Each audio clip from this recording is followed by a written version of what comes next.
Hello guys, welcome to Cosmic Wand. So in this video we will see what if Harry ran away to France at age 8 and was adopted by the Delacours to attend Beauxbatons. If you enjoy these kinds of stories, don't forget to show us some love by hitting the like button and subscribing to the channel. Your support means the world to us. Now let's start the story. Chapter 1. The boy who vanished the cupboard was dark, but Harry Potter had long since stopped being afraid of the dark. The dark was quiet. The dark didn't hit. The dark didn't call him freak or worthless or burden. The dark just was, and sometimes that was enough. What Harry feared was the light, the slice of it that would appear when the cupboard door opened, followed by Aunt Petunia's bony hand or Uncle Vernon's meaty fist. Light meant chores. Light meant hunger and work and the sharp edge of his uncle's belt when the work wasn't done fast enough or well enough or at all, depending on Vernon's mood and how much whiskey he'd had with dinner. Tonight had been bad. Worse than usual. Harry pressed his hand against his ribs and winced. Something was wrong in there. Something shifted when he breathed that shouldn't shift. He'd made the mistake of asking for water at dinner. Just water. Dudley had 3 glasses of milk, a fizzy drink, and was working on hot chocolate, and Harry had asked for water. Vernon's face had gone that particular shade of purple that meant pain was coming. Water? He'd sputtered. You want water? After burning the bacon this morning? After tracking mud through Petunia's clean kitchen? You're lucky we let you eat it all, boy. You're lucky we don't throw you out on the street where you belong. Your worthless parents couldn't even die properly, had to go and leave you on our doorstep like some. Harry had stopped listening after that. He'd learned that trick a few years ago. You let your eyes go soft and unfocused, and you went somewhere else in your head, somewhere the words couldn't reach. He'd been thinking about the dream he'd had the night before, the one with the flying motorcycle and the giant man with kind eyes, when Vernon's fist connected with his stomach, then his ribs, then his face. Now Harry lay in the cupboard with blood drying on his lip and that wrong shifting thing in his chest, and he thought about dying. He was 8 years old, and he thought about dying the way other children thought about Christmas, with a distant, almost wistful hope that it might actually come. The house was silent. Vernon's snores rumbled through the floor above him like distant thunder. Petunia would be in bed beside him, her face covered in some cream that smelled like chemicals and sadness. Dudley would be sprawled across his massive bed in his massive room, surrounded by his massive pile of toys that he'd break within a week and demand replacements for. And Harry would be here, in the dark, alone. He closed his eyes and wished. Not for death, not exactly. He wished for a way. Somewhere else. Anywhere else. A place where no one knew his name. Where no one hated him for existing. Where he could just be without being a burden or a freak or a reminder of someone's dead sister and her worthless husband. Please, he thought, and it wasn't a prayer because Harry didn't know who to pray to. Please, I want to go away. Take me away. Anywhere. Anywhere but here. The air changed. Harry felt it before he understood it. A pressure in his ears, a tingling across his skin, a sense of movement even though he was lying perfectly still. The darkness seemed to thicken, then twist, then pull, and Harry had just enough time to think before the world turned itself inside out. He landed hard on his shoulder, and the pain that shot through his damaged ribs made him cry out. But the cry got lost somehow, swallowed by wind and space and the overwhelming wrongness of everything being different. Harry opened his eyes. He was outside. The cupboard was gone. Number 4, Privet Drive was gone. The whole gray sameness of Little Whinging was gone. And instead Harry lay on his back staring up at a sky full of more stars than he'd ever seen in his life. The air smelled different. Smelled like flowers, and earth, and something sweet he couldn't name. He sat up slowly, gasping at the protest from his ribs, and looked around. Flowers. He was in a field of flowers, purple ones that stretched in neat rows toward a horizon made soft by rolling hills. The moon was bright enough to turn everything silver and shadow. In the distance, Harry could see the dark shape of a house, its windows glowing warm yellow. This wasn't Surrey. Harry tried to stand, got halfway up, and immediately crashed back down as dizziness turned the world into a spinning mess of purple and silver. His ribs screamed. His head pounded. The blood on his lip had started to flow again, running down his chin and dripping onto the flowers below. He was going to die here, he thought. In this beautiful, strange place that smelled like summer, he was going to die because his body was broken and he didn't know where he was and no one knew he was here and... Good, whispered a voice in his head that sounded too tired to be 8 years old. At least it's pretty. At least it doesn't smell like cleaning products and bacon grease. Harry closed his eyes and let himself fall back against the earth. The flowers cushioned him, soft and fragrant, and he thought that if he had to die somewhere, this wasn't so bad. This wasn't bad at all. He didn't know how long he lay there. Time went strange and slippery, the way it did when the pain got bad enough. He might have slept. He might have passed out. The stars wheeled overhead, and the moon traced its arc across the sky, and Harry drifted in a place between waking and not. Then he heard footsteps, soft ones, careful ones, accompanied by a voice that was speaking words he didn't understand. "Mon Dieu," said the voice, and Harry thought it was the most beautiful sound he'd ever heard. Not the words themselves, but the tone. Worried, gentle, almost kind. "Mon Dieu, tu es que, c'est un enfant." Harry tried to open his eyes, but they were so heavy. He managed to get them open just a crack, enough to see a shape bending over him. A woman, silver blonde hair that caught the moonlight like water. Eyes that seemed to glow faintly in the darkness, pale and luminous. "Petit," she said, and her hand touched his forehead. Cool and soft and careful. So careful it made Harry's throat close up. "Qu'est-ce fait ci? Qu'est-ce blesse?" Harry didn't understand the words, but he understood the question in her voice. "Who did this to you?" He wanted to answer. He wanted to say something, anything, but his mouth wouldn't work and his eyes wouldn't stay open and the darkness was pulling him down, down, down. The last thing he felt before consciousness fled entirely was the woman's arms lifting him from the flowers, cradling him against her chest like something precious. No one had ever held him like that before. Apollon Delacours had been gathering lavender for a headache remedy when she found the boy. At first she'd thought it was a trick of the moonlight, a shadow that looked like a small body curled among the flowers. But then the shadow had moved, had made a small sound of pain, and Apollon's heart had stuttered in her chest.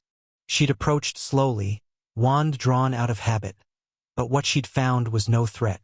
What she'd found was a child, a broken child. He couldn't have been more than 8. This boy with the dark hair and the lightning bolt scar and the face that was more bruised than skin. His clothes were rags, an oversized shirt that might have once been gray, trousers held up with what looked like rope. One of his shoes had a hole in the toe. He was thin, so thin that Apollon could count his ribs through the shirt, and some of those ribs were clearly damaged. "Mon Dieu," she'd breathed, and then she'd gathered him into her arms without a second thought. He weighed nothing. Less than Gabrielle, her youngest, and Gabrielle was only 5. This boy was 8 at least, maybe 9, and he weighed nothing. Apollon carried him across the lavender field, moving quickly but carefully, mindful of his injuries. The walk to the house usually took 10 minutes. Tonight she covered it in 5. By the time she reached the garden gate, she was calling for her husband. Jean-Pierre. Jean-Pierre. Viens vite. The back door opened, spilling warm light across the garden, and Jean-Pierre Delacours stepped out with his wand already raised. He was a tall man, broad-shouldered and silver-templed, with the kind of face that looked stern until he smiled. He wasn't smiling now. "Apollon? Tu es que?" He stopped when he saw what she was carrying. "Is that a child? Help me get him inside. He's badly hurt." They moved quickly through the house, past the sitting room where the fire had burned down to embers, past the kitchen where dinner dishes still sat waiting to be washed, up the stairs to the guest room that Apollon kept prepared for exactly no reason she could name. Mother's instinct, perhaps. The feeling that someday, somehow, this room would be needed. She laid the boy on the bed as gently as she could, and Jean-Pierre lit the lamps with a flick of his wand.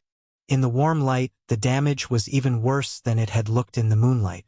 Both eyes were blackened, not fresh, but not old either. A few days, maybe. His lip was split, still bleeding sluggishly. Bruises covered his arms in patterns that made Apollon's blood run cold. finger-shaped marks around his wrists, belt-shaped welts across his back when Jean-Pierre carefully rolled him to check for spinal damage. "Merlin's grace," Jean-Pierre whispered, and his voice had gone strange and tight. "Who did this?" "I don't know. I found him in the lavender field. He just appeared. Appeared. There was no one else. No vehicle, no sign of how he got there. He was just there, Jean-Pierre. As if he'd fallen from the sky." Jean-Pierre's brow furrowed. He leaned closer, studying the boy's face, and then he went very still. "Apollon." "What?" "Look at his forehead." She looked. The lightning bolt scar stood out pale against his skin, partially hidden by the dark fall of his hair. It was a distinctive mark, unusual, memorable. But Apollon didn't understand why it had made her husband freeze like a man confronted by a ghost. "It's a scar." "What of it?" "That scar." Jean-Pierre straightened, his expression troubled. "I've seen it before. In photographs. In newspapers. Apollon, that's Harry Potter." The name meant nothing to her for a moment. Then the pieces connected, and she felt the blood drain from her face. Harry Potter. The boy who lived. The child who had somehow survived the killing curse 7 years ago, who had vanquished the Dark Lord when he was barely more than an infant. The most famous child in the wizarding world. The child who was supposed to be in Britain, safe and protected and cared for. The child who lay before her now, beaten and starved and half dead in a lavender field in southern France. "That's impossible," she breathed. "The British ministry, Dumbledore, they would never—" "Look at him." Jean-Pierre's voice cracked. "Look at what's been done to him. Someone did this. Someone has been doing this for a long time. Those bruises aren't all fresh. The malnutrition isn't new. This child has been—" He stopped, swallowing hard. "This child has been tortured." Apollon looked at the small broken body on her guest bed, and something inside her shifted. Something ancient and fierce. Something that had everything to do with being a mother and nothing to do with politics or prophecies or the complicated history between magical nations. "Wake him," she said quietly. "Carefully. I need to know where he hurts before I start healing." "Apollon." "I don't care who he is, Jean-Pierre. Right now he's a child who needs help. Everything else can wait until morning." Jean-Pierre studied her for a long moment, then nodded slowly. He drew his wand and murmured a gentle renervate, just enough to bring the boy to the edge of consciousness without fully waking him. The boy's eyes fluttered open. Green as summer leaves, Apollon noticed, impossibly green, and immediately filled with terror. He tried to scramble back, tried to escape, but his body wouldn't cooperate. All he managed was a weak flail and a whimper that tore at Apollon's heart. Non petit," she soothed, switching instinctively to English when she saw his confusion. "No, small one, you're safe. No one will hurt you here. Promise. I promise." The boy stared at her with those enormous green eyes, and she watched the terror war with exhaustion and pain. After a long moment, the exhaustion won. His body went limp against the pillows. "Where?" His voice was barely a whisper, rough and cracked. "Where am I?" "You're in France," Apollon said gently. "In my home. My name is Apollon. This is my husband, Jean-Pierre. You're safe now. France." She watched the word register in the boy's eyes, watched the confusion deepen into disbelief. I was in my cupboard," he said slowly. "I was in my cupboard, and I wished I could go away. And then—" He trailed off, looking around the room with an expression of wonder that broke Apollon's heart all over again. "Is this real? Am I really in France?" "You're really in France," Jean-Pierre confirmed, his voice gentler than Apollon had ever heard it. "You did something very impressive, young man. You opérat across international borders. That's supposed to be impossible for a child your age." The boy flinched at the word impressive. Actually flinched, as if he expected praise to be followed by punishment. "I didn't mean to. I'm sorry. I won't do it again. I promise. Please don't." "Petit." Apollon caught his hand, felt his fingers trembling in hers. "You've done nothing wrong. Nothing at all. We're not angry. We only want to help you. Can you tell me where you hurt? He looked at her as if she'd asked the question in a foreign language. As if the concept of someone wanting to help him was so alien that his mind couldn't process it. Everywhere, he finally admitted. And the word came out so small and tired that Apollon had to blink back tears. My chest mostly. It's hard to breathe. Broken ribs, Jean-Pierre muttered darkly. At least 2, probably 3. I'll need to bind them before we can do anything else. Apollon nodded and looked back at the boy. At Harry, she reminded herself, though the name felt too big for such a small and broken child. I'm going to need to see your injuries, Harry. Is it all right if I lift your shirt? I won't hurt you. I promise. He hesitated for a long moment, something complicated moving behind those green eyes. Then he nodded, just barely, and closed his eyes. Apollon lifted the edge of his shirt, and Jean-Pierre swore. The bruising was extensive. Deep purples and sickly yellows covering most of his torso, concentrated around his left side where the broken ribs were making breathing difficult. But the bruising wasn't the worst of it. The worst of it was the scars. Old ones, faded to white. Newer ones, still pink and raised. Lines and welts and marks that told a story of years of systematic abuse. This wasn't a single incident. This wasn't even a series of incidents. This was a childhood written in pain. Fils de pute, Jean-Pierre breathed, and his hand was shaking when he raised his wand to begin the healing spells. Who did this to you, child? Harry's eyes stayed closed, but his voice was steady when he answered. Uncle Vernon. And Aunt Petunia sometimes, but mostly Uncle Vernon. Dudley too when he feels like it. But that's just how it is. I'm used to it. I'm used to it. Apollon thought of her daughters sleeping safely upstairs. Fleur with her silver blonde hair spread across her pillow. Gabrielle with her stuffed dragon clutched to her chest. And she wanted to find this Uncle Vernon and introduce him to every hex she'd ever learned. Instead, she held Harry's hand and murmured soft reassurances while Jean-Pierre worked. The healing spells were delicate work, especially with broken bones involved, and it took nearly an hour to repair the worst of the damage. By the time he finished, the boy was barely conscious, his body finally relaxing as the pain faded to something manageable. There, Jean-Pierre said finally, wiping sweat from his brow. The ribs will need a few days to fully set, and he'll need proper nutrition before the rest of his body can heal. But the immediate danger is past. He looked at his wife with troubled eyes. We need to contact the British ministry. No. The word was instinctive, absolute. Jean-Pierre blinked at her. Apollon? No, she repeated, more firmly this time. Look at him, Jean-Pierre. This boy was in their care. This is what their care looks like. I won't send him back to that. I'm not suggesting. The British ministry will demand him back. You know they will. He's the boy who lived, their symbol, their hero. They'll find some way to justify what happened, some excuse, and they'll put him right back where they had him. I won't allow it. Jean-Pierre was quiet for a long moment. Then he sat down heavily on the edge of the bed, looking suddenly very tired. This will cause an international incident, he said. Dumbledore himself arranged the boy's placement. If we don't notify them, Dumbledore arranged for him to be beaten and starved. Of course not. But nothing. Apollon's voice was fierce now, her Vila heritage showing in the faint glow of her eyes. I don't care about Dumbledore. I don't care about the British ministry. I don't care about international incidents or political complications or any of it. This is a child, Jean-Pierre. An 8-year-old child who has been tortured by the people who were supposed to protect him. Whatever happens next, whatever storms we have to weather, I will not be complicit in sending him back to that. Jean-Pierre looked at her, really looked at her, the way he had when they'd first met, when he'd been a young ministry official and she'd been a half-Vila with a temper and a cause. Something shifted in his expression. Resolution, maybe. Acceptance.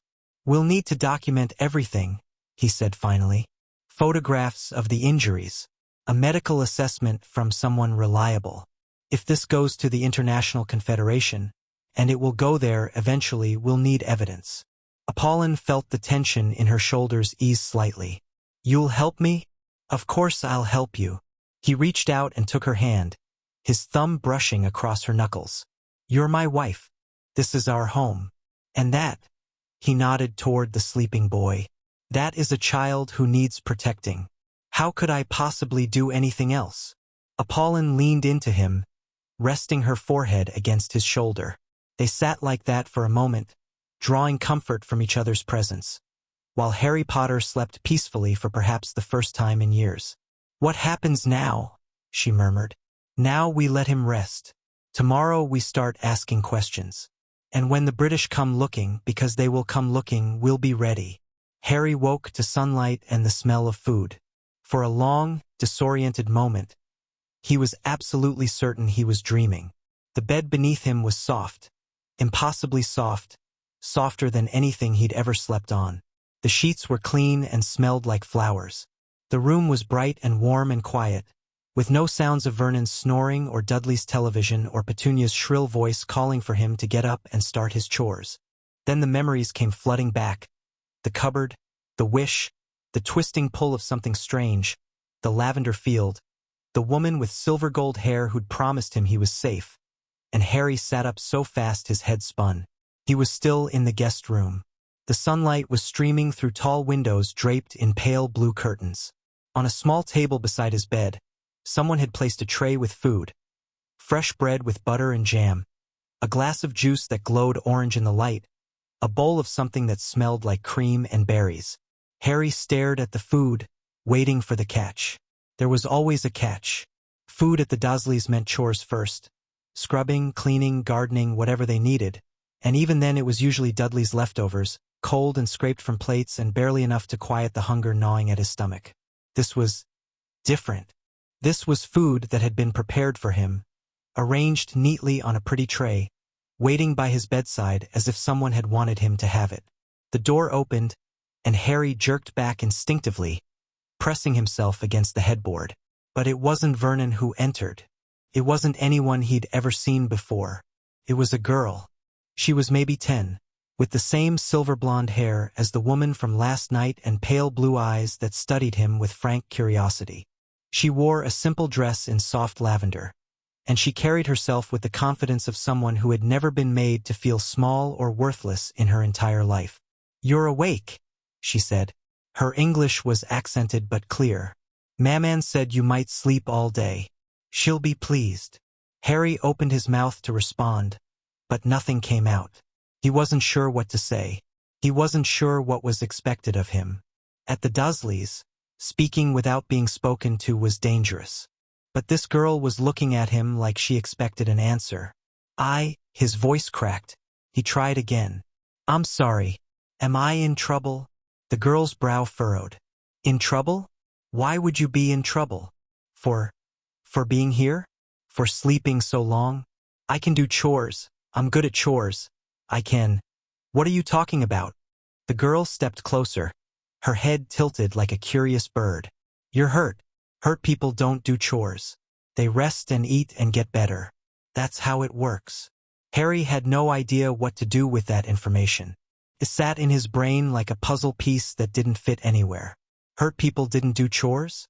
But he'd done chores when he was hurt before. Lots of times.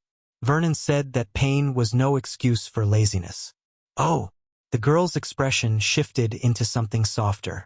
"You're scared, aren't you? You think we're going to be mean to you." Harry didn't answer, which was answer enough. "Well, we're not." She crossed the room and sat down on the edge of the bed. Just like that, casual and comfortable, as if sitting on a strange boy's bed was perfectly normal. "I'm Fleur. What's your name?" "Harry." "Harry." She tested the name, rolling it around in her mouth. "That's very English. Are you English?" I think so." Fleur laughed. A bright, surprised sound. "You think so? Don't you know?" "I don't know much of anything," Harry admitted, and it came out more honest than he'd intended. "I don't know where I am or how I got here or why everyone's being so nice. It doesn't make sense." Something flickered across Fleur's face. Something that looked almost like anger, though it wasn't directed at him. "Because being nice doesn't make sense where you come from?" Harry shrugged, trying to make himself smaller against the headboard. "People aren't nice to me. They just aren't. I'm not worth being nice to. That's the stupidest thing I've ever heard. Harry blinked. What? You heard me. Fleur crossed her arms, looking genuinely offended on his behalf. Not worth being nice to. What does that even mean? Everyone's worth being nice to. Even my little sister. And she's extremely annoying sometimes. But, Harry stammered, completely thrown off balance. No one had ever argued with him about his own worthlessness before. It was simply accepted, a fact of life, like the sky being blue or water being wet. My uncle says, Your uncle is stupid, Fleur declared. Anyone who says a child isn't worth being nice to is stupid. You can tell him I said so. I don't think I'm going back there. Fleur's expression softened again. Good. You shouldn't. You should stay here. We have lots of room and Maman is already talking about it. She found you, you know. She carried you all the way from the lavender field. Harry remembered, soft arms lifting him, being held against someone's chest like something precious. The memory made his throat tight. She was very kind, he managed. She's always kind. It's annoying sometimes, because she makes me be kind too even when I don't want to. But I think you need someone to be kind to you. Fleur stood up, straightening her dress with a businesslike air. You should eat your breakfast. It's getting cold, and Maman worked hard on it. And when you're done, maybe you can meet Gabrielle. She's my sister. She's only 5, so she's a baby really, but she's been asking about you all morning. Harry looked at the tray of food, then back at Fleur. I can really eat all of it? The question made Fleur's face do something complicated. A quick flash of pain followed by that anger again. The anger that wasn't for him.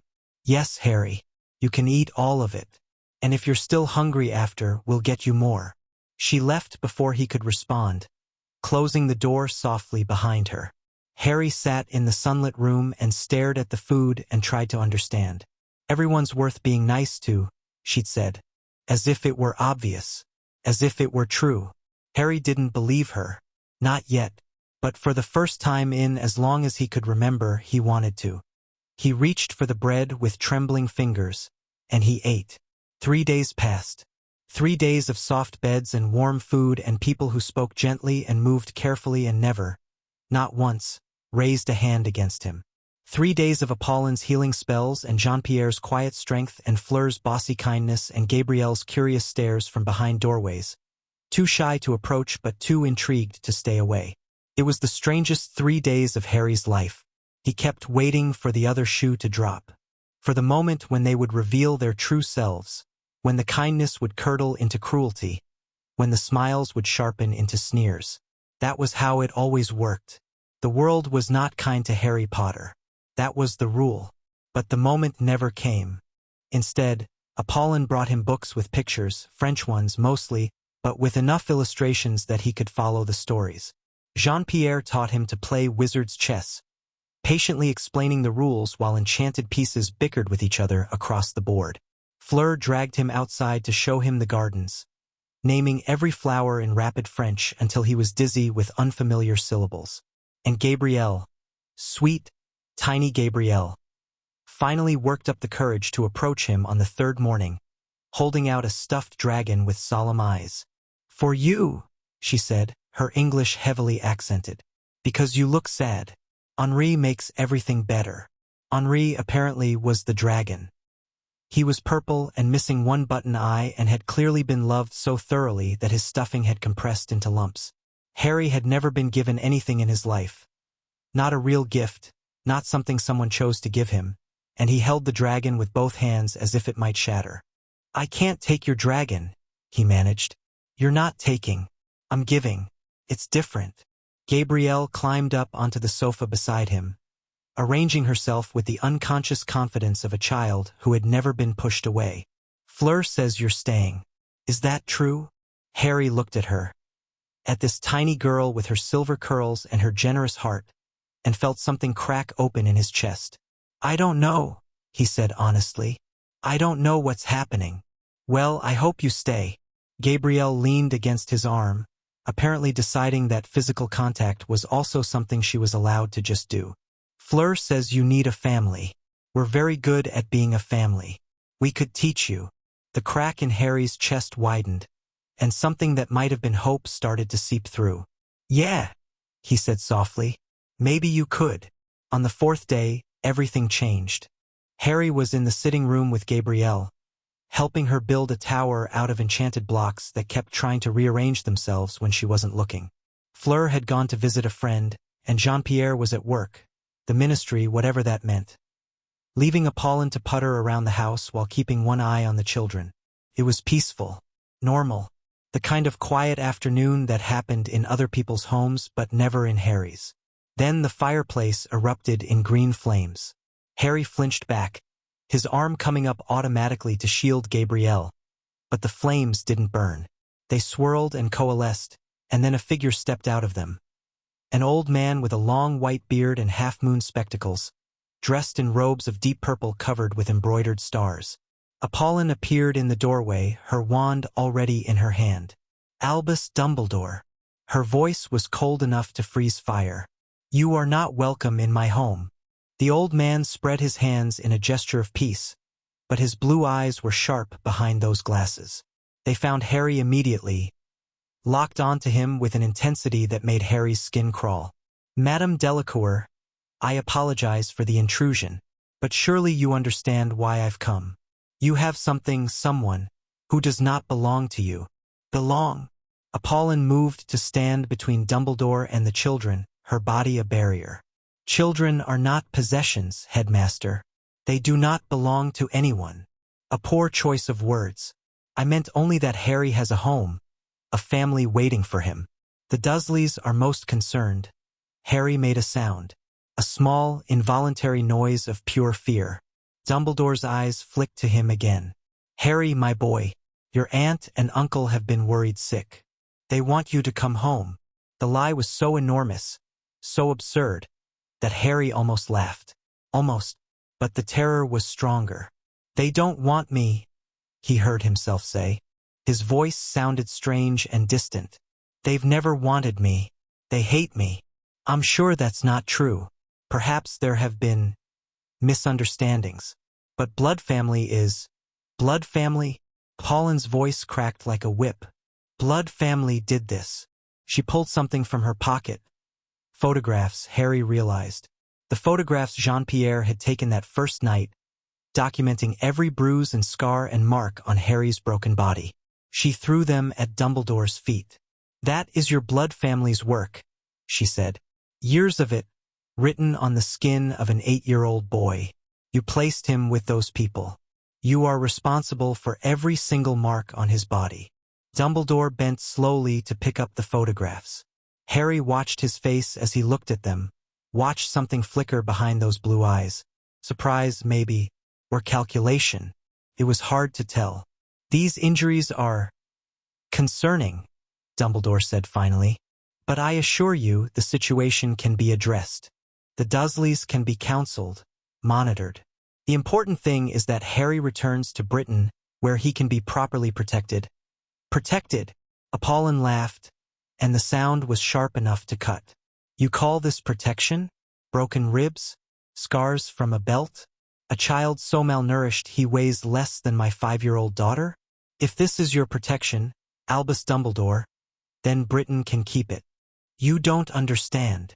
Dumbledore's voice was patient, reasonable. The voice of a man explaining something simple to someone who couldn't quite grasp it. There are protections on the Dursleys' home. Ancient magic, tied to Harry's mother's sacrifice. As long as he lives with her blood relatives, he cannot be harmed by... Cannot be harmed. Apollon's wand came up, her hand trembling with rage. Look at those photographs. Look at them. Tell me he cannot be harmed. I mean by his enemies. By the forces that... His enemies are not in this house, headmaster. His enemies raised him. His enemies beat him and starved him and locked him in a cupboard. Yes, I know about the cupboard, he told me everything. And you dare come here speaking of protection? Dumbledore's expression shifted. Something calculating moved behind the gentle grandfather facade. The prophecy, he began. I don't care about your prophecy. Apollon stepped forward, and Harry saw something flicker around her. A shimmer of heat, the faintest glow of fire, her Vela blood, surfacing in her rage. I don't care about destiny or fate or whatever grand plans you've made for this child. He is 8 years old. He has been tortured, and I will not allow you to take him back to that. You have no legal authority. France has jurisdiction over crimes committed against children on French soil. Harry's injuries constituted active harm when he arrived. That gives me every legal authority I need. She smiled, and it wasn't a pleasant expression. My husband is a senior official in the French ministry, headmaster. Did you think we hadn't done our research? Dumbledore was silent for a long moment. His eyes moved from Apollon to Harry, and Harry shrank back, pressing closer to Gabrielle. Harry, the old man's voice was gentle, coaxing. You have a great destiny awaiting you, a purpose that only you can fulfill. But you cannot fulfill it here, hiding among foreigners. You must come home. You must prepare for what is to come. Harry looked at Dumbledore, at this powerful, important man who spoke of destiny and prophecy, and he thought of the lavender field, of Apollon's arms lifting him from the flowers, of Fleur's fierce declaration that everyone was worth being nice to, of Gabrielle's lumpy purple dragon, offered freely as a gift. I don't want a destiny, Harry said quietly. I just want someone to stop hurting me. Dumbledore's face did something complicated. Surprise, maybe, or disappointment. You are more than your pain, Harry. You are meant for great things. I'm 8. Harry's voice was steadier now. I'm 8 years old. I just want to be 8. I don't want to be great. I don't want to be special. I just want. He trailed off, looking at Apollon, at this woman who had found him broken and bleeding in a field of flowers and had chosen, without knowing anything about him, to save him. I just want to be safe. The silence stretched. Dumbledore looked at Harry for a long moment, something unreadable moving behind his eyes. You cannot escape destiny, Harry, he said finally. It will find you wherever you hide. I only hope that when it does, you haven't been taught to run from it. He turned to Apollon. This isn't over, Madame Delacour. The British ministry will file formal demands. The International Confederation will become involved. You cannot keep the boy who lived hidden forever. I don't intend to hide him, Apollon replied coolly. I intend to raise him, as my son if he'll have us, with all the love and protection and normalcy that should have been his from the beginning. Dumbledore's eyes widened slightly. You would adopt him? I would give him a family, a real one, something you and your blood wards so utterly failed to provide. The old man stood very still for a moment. Then slowly he nodded. This will have consequences, he said quietly. For all of us. So be it. Dumbledore took one last look at Harry. A look full of something that might have been regret, or might have been calculation, or might have been both, and then he turned and vanished into the green flames of the fireplace. The silence he left behind was deafening. Gabrielle tugged at Harry's sleeve. Who was that scary old man? Someone who thinks he knows what's best for me, Harry said slowly. But he doesn't. He doesn't know anything about me at all. Apollon crossed the room and knelt beside him. Her eyes were bright with unshed tears. Harry, what I said about adopting you, about making you my son, I meant it, but only if it's what you want. Only if you choose it. I won't force anything on you. I won't make decisions for you without asking. You've had enough of that. Harry looked at her, at this woman who had defied a powerful wizard for his sake, who had thrown photographs at Albus Dumbledore and threatened him with legal action and declared, in no uncertain terms, that Harry's well-being mattered more than prophecies or politics or the plans of important men. Why? He asked. Why would you do all that? You don't even know me. I know enough. Apollon's hand found his, her fingers warm and gentle. I know you're brave, brave enough to escape an impossible situation. I know you're kind, you let Gabrielle give you her dragon rather than hurt her feelings by refusing. I know you've been hurt, badly and often, by people who should have cherished you. She squeezed his hand. And I know that you deserve better.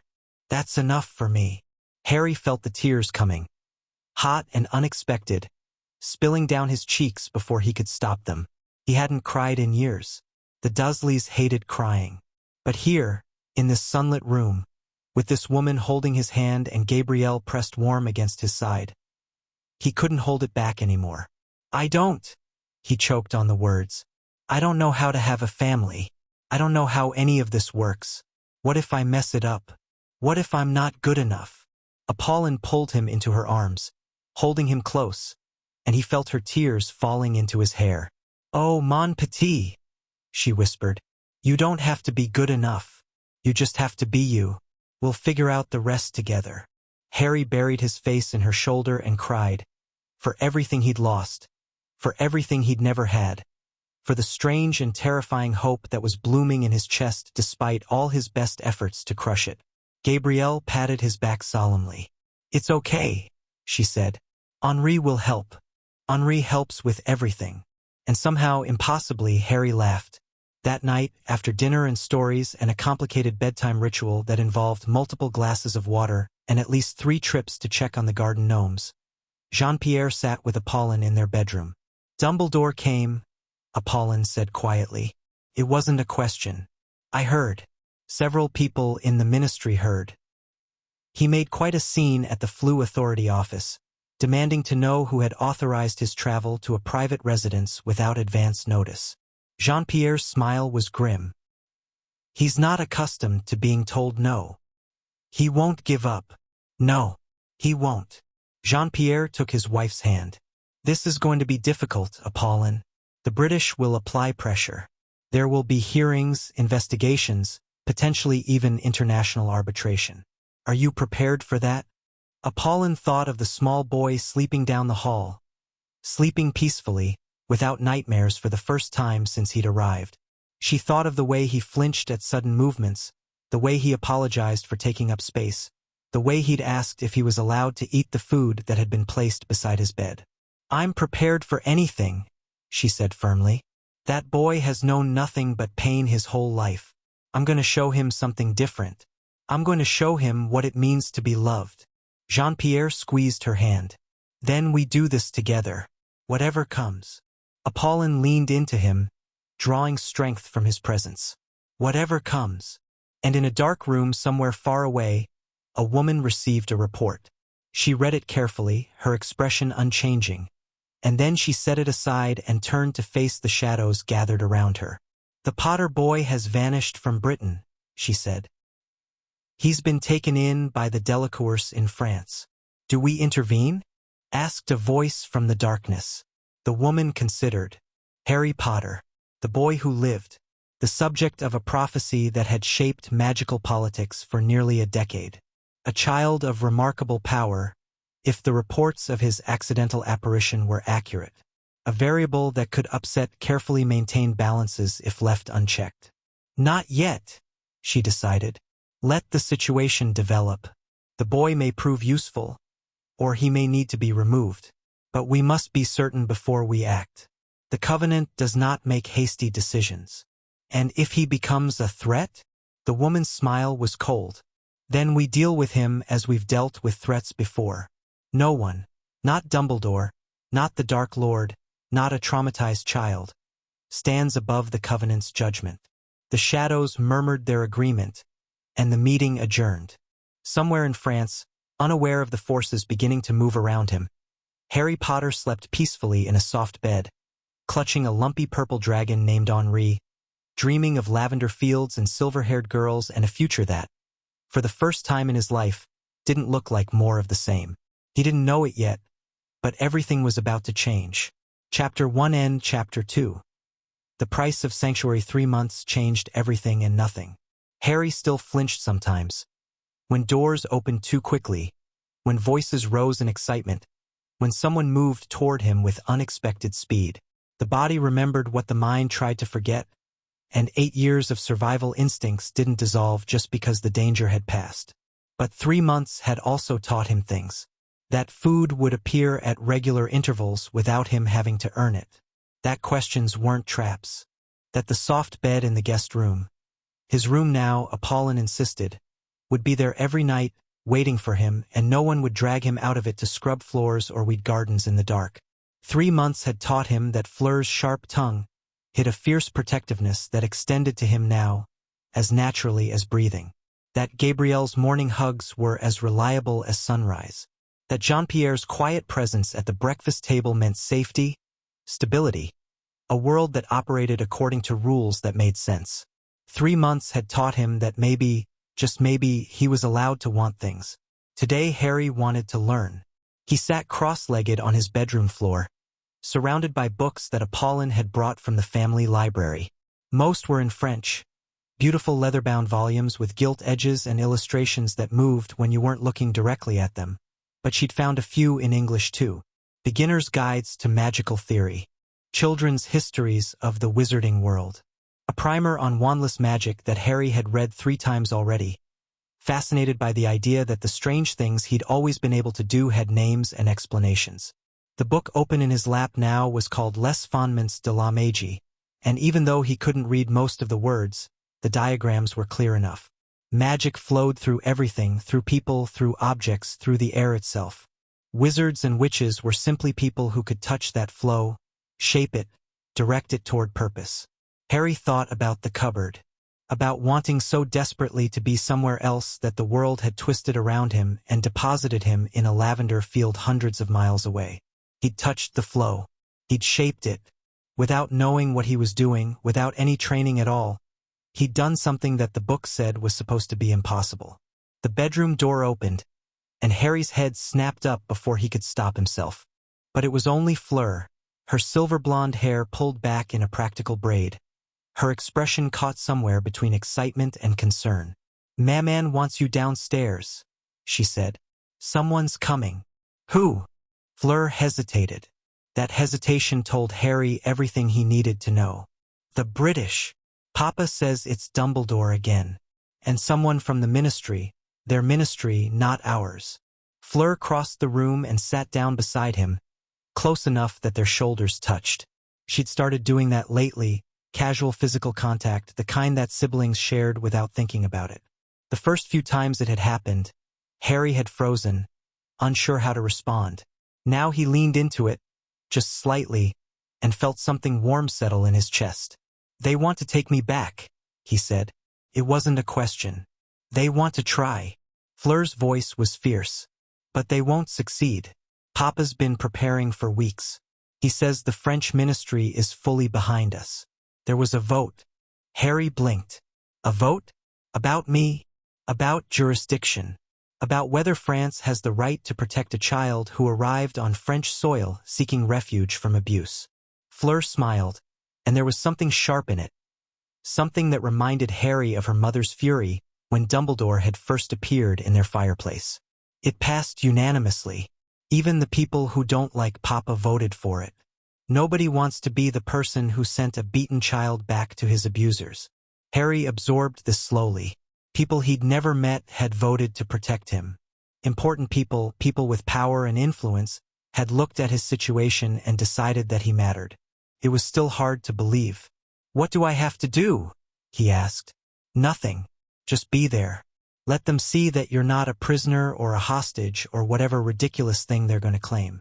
Fleur stood, offering him her hand. "Can you do that?" Harry took her hand and let her pull him to his feet. "I think so." "Good." She squeezed his fingers once, then released them. "And Harry, whatever they say, whatever arguments they make, remember that you don't owe them anything. You didn't ask to be born the boy who lived. You didn't ask for any of this. All you did was survive, and that's not a debt you have to repay."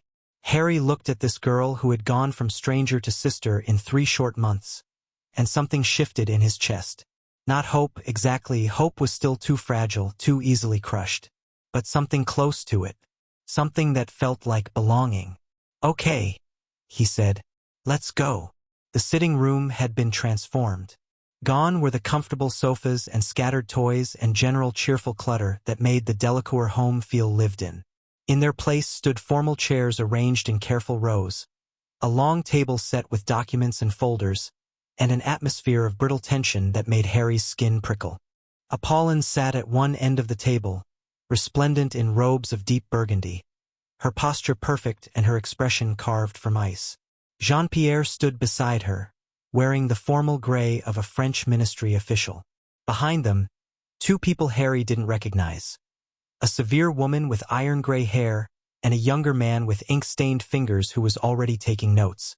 And across from them, waiting with the patient stillness of a predator confident in its kill, sat Albus Dumbledore. He wasn't alone this time. A thin, sour-faced woman flanked him on one side. She wore pink and had a face like a toad, and something about her made Harry's instincts scream danger even though he couldn't have said why. On Dumbledore's other side sat a heavy-set man with a lime-green bowler hat clutched in his hands, sweating despite the comfortable temperature of the room. "Ah," Dumbledore said when Harry entered. His eyes lit up in a way that made Harry want to run. "There he is. Harry, my dear boy. How wonderful to see you looking so well." Harry didn't respond.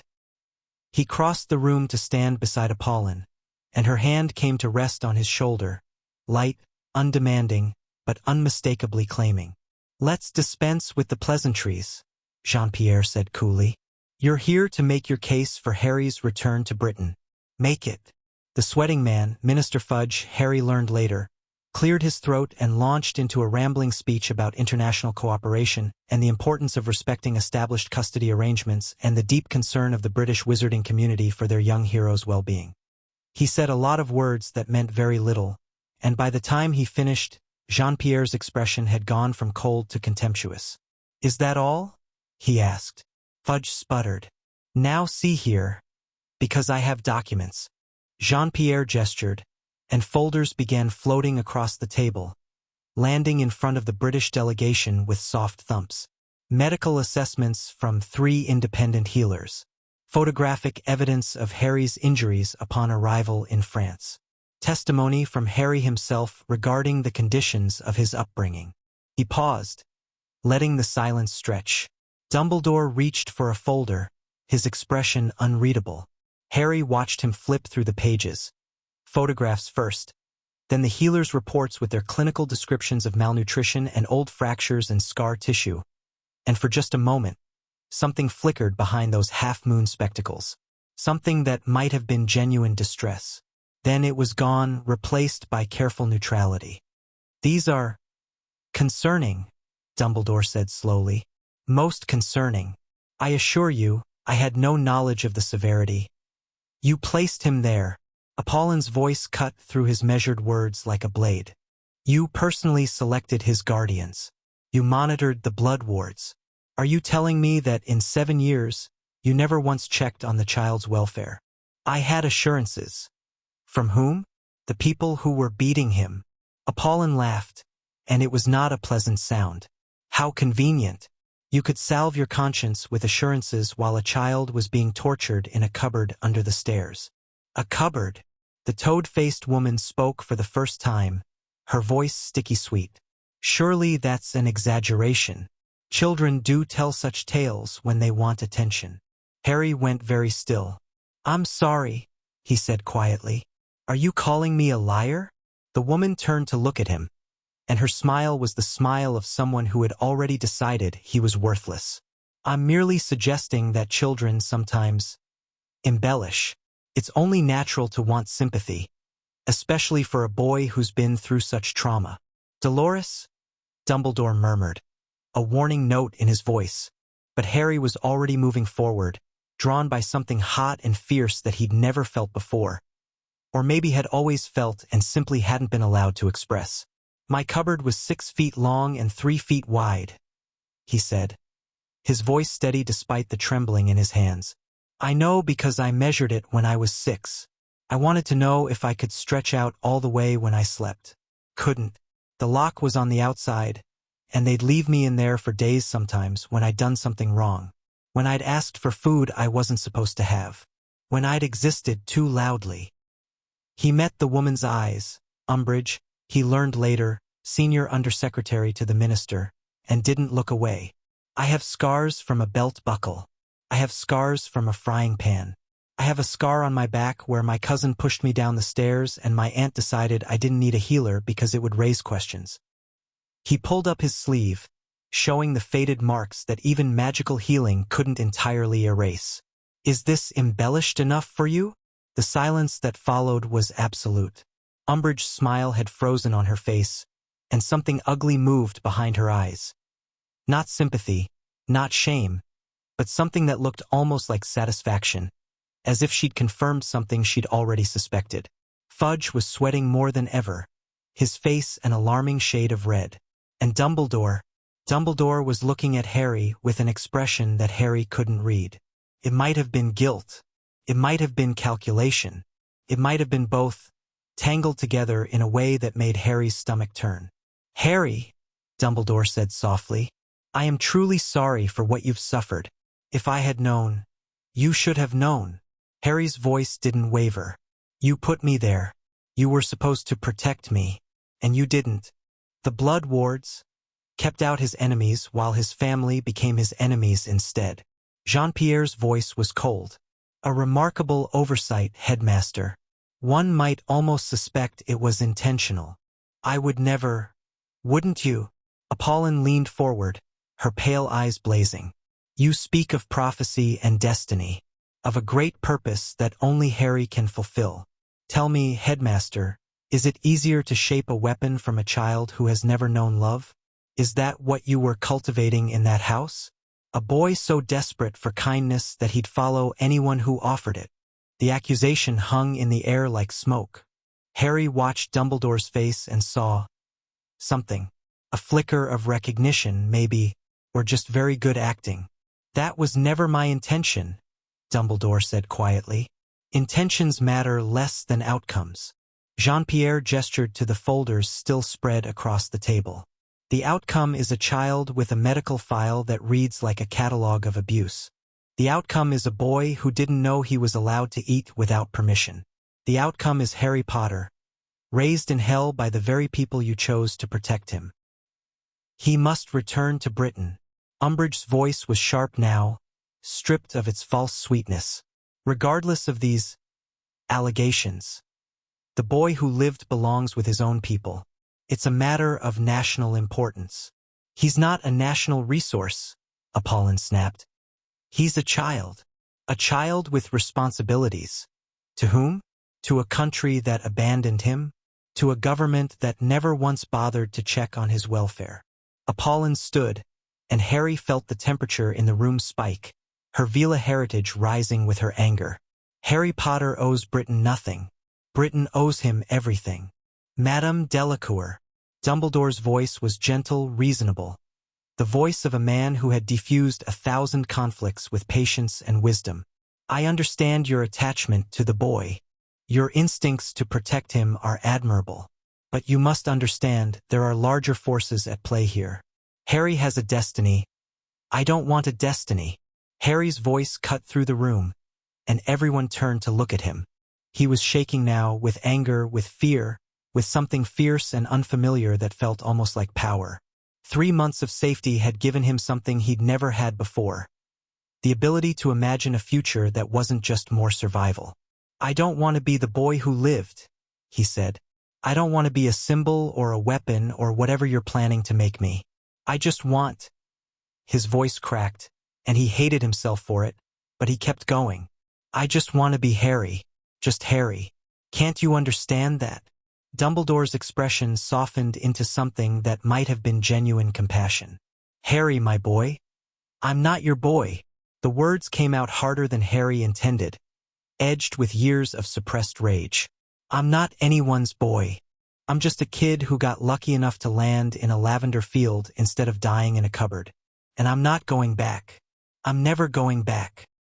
He turned to Apollon, and his next words came out small, uncertain, nothing like the fierce declaration that had preceded them. "If you still want me, if the offer still—" Apollon gathered him into her arms before he could finish. "Always," she whispered against his hair. "Toujours, mon petit. You're ours. You've been ours since I found you in that field."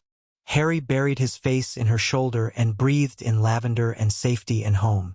Behind him, the British delegation sat in various states of shock and outrage, but Harry couldn't bring himself to care. For the first time in his life, he had chosen something. He had spoken for himself, declared what he wanted, and someone had listened. It was terrifying. It was wonderful. The formal negotiations continued for hours. Harry wasn't required to stay. Apollon insisted he go to his room and rest, but he found himself hovering at the top of the stairs instead, listening to fragments of raised voices and legal arguments drifting up from below. Fleur found him there, curled against the banister, his arms wrapped around his knees. "Eavesdropping?"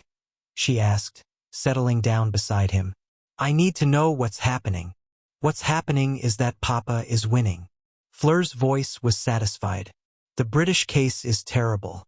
All they have is, but he's ours and but the prophecy and Dumbledore making sad eyes. We have documentation, evidence, international law." She nudged his shoulder with hers.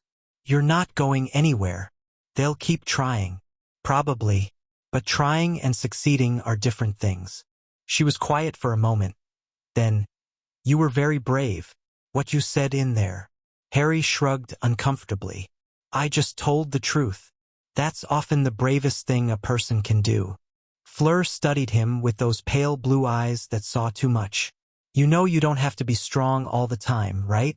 It's okay to be scared. It's okay to let other people take care of you." "I don't know how to do that." "I know. That's why we're going to teach you." She smiled, and it was softer than her usual sharp expressions. Sisterly in a way that made Harry's chest ache. "That's what families are for." The word family settled over Harry like a blanket.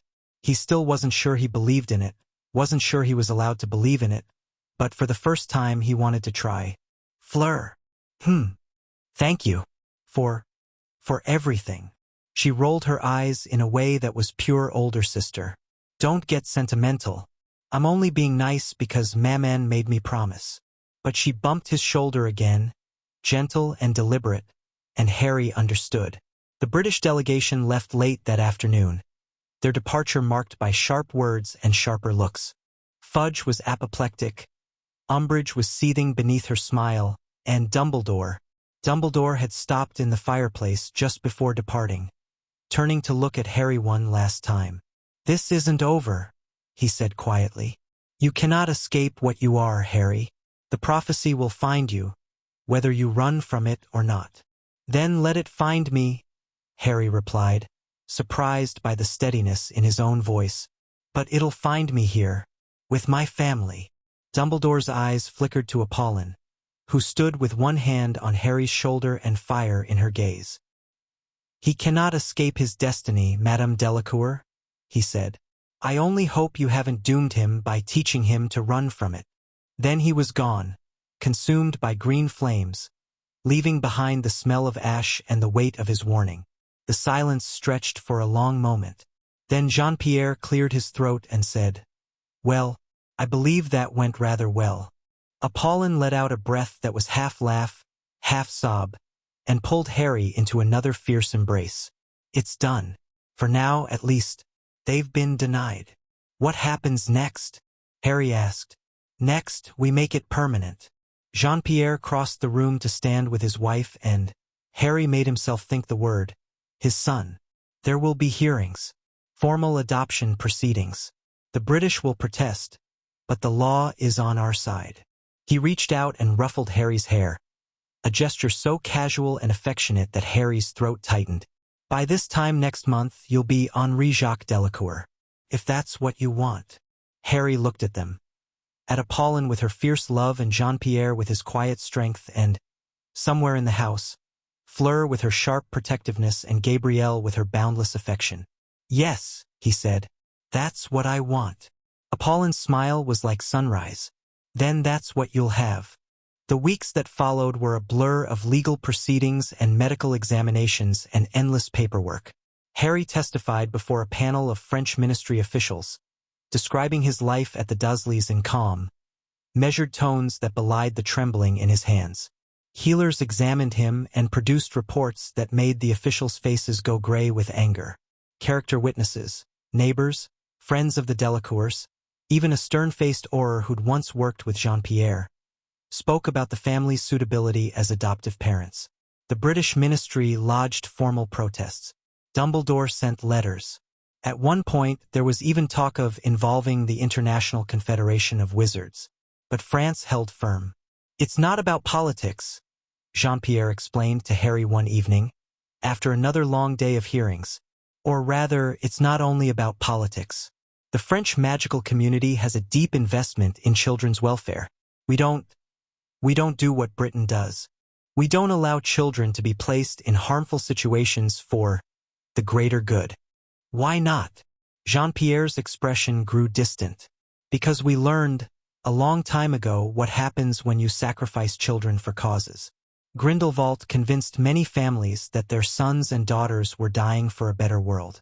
The scars of that still run deep." He looked at Harry with something like sorrow. "We will not repeat those mistakes. Not for prophecies, not for politics, not for anything." Harry absorbed this quietly.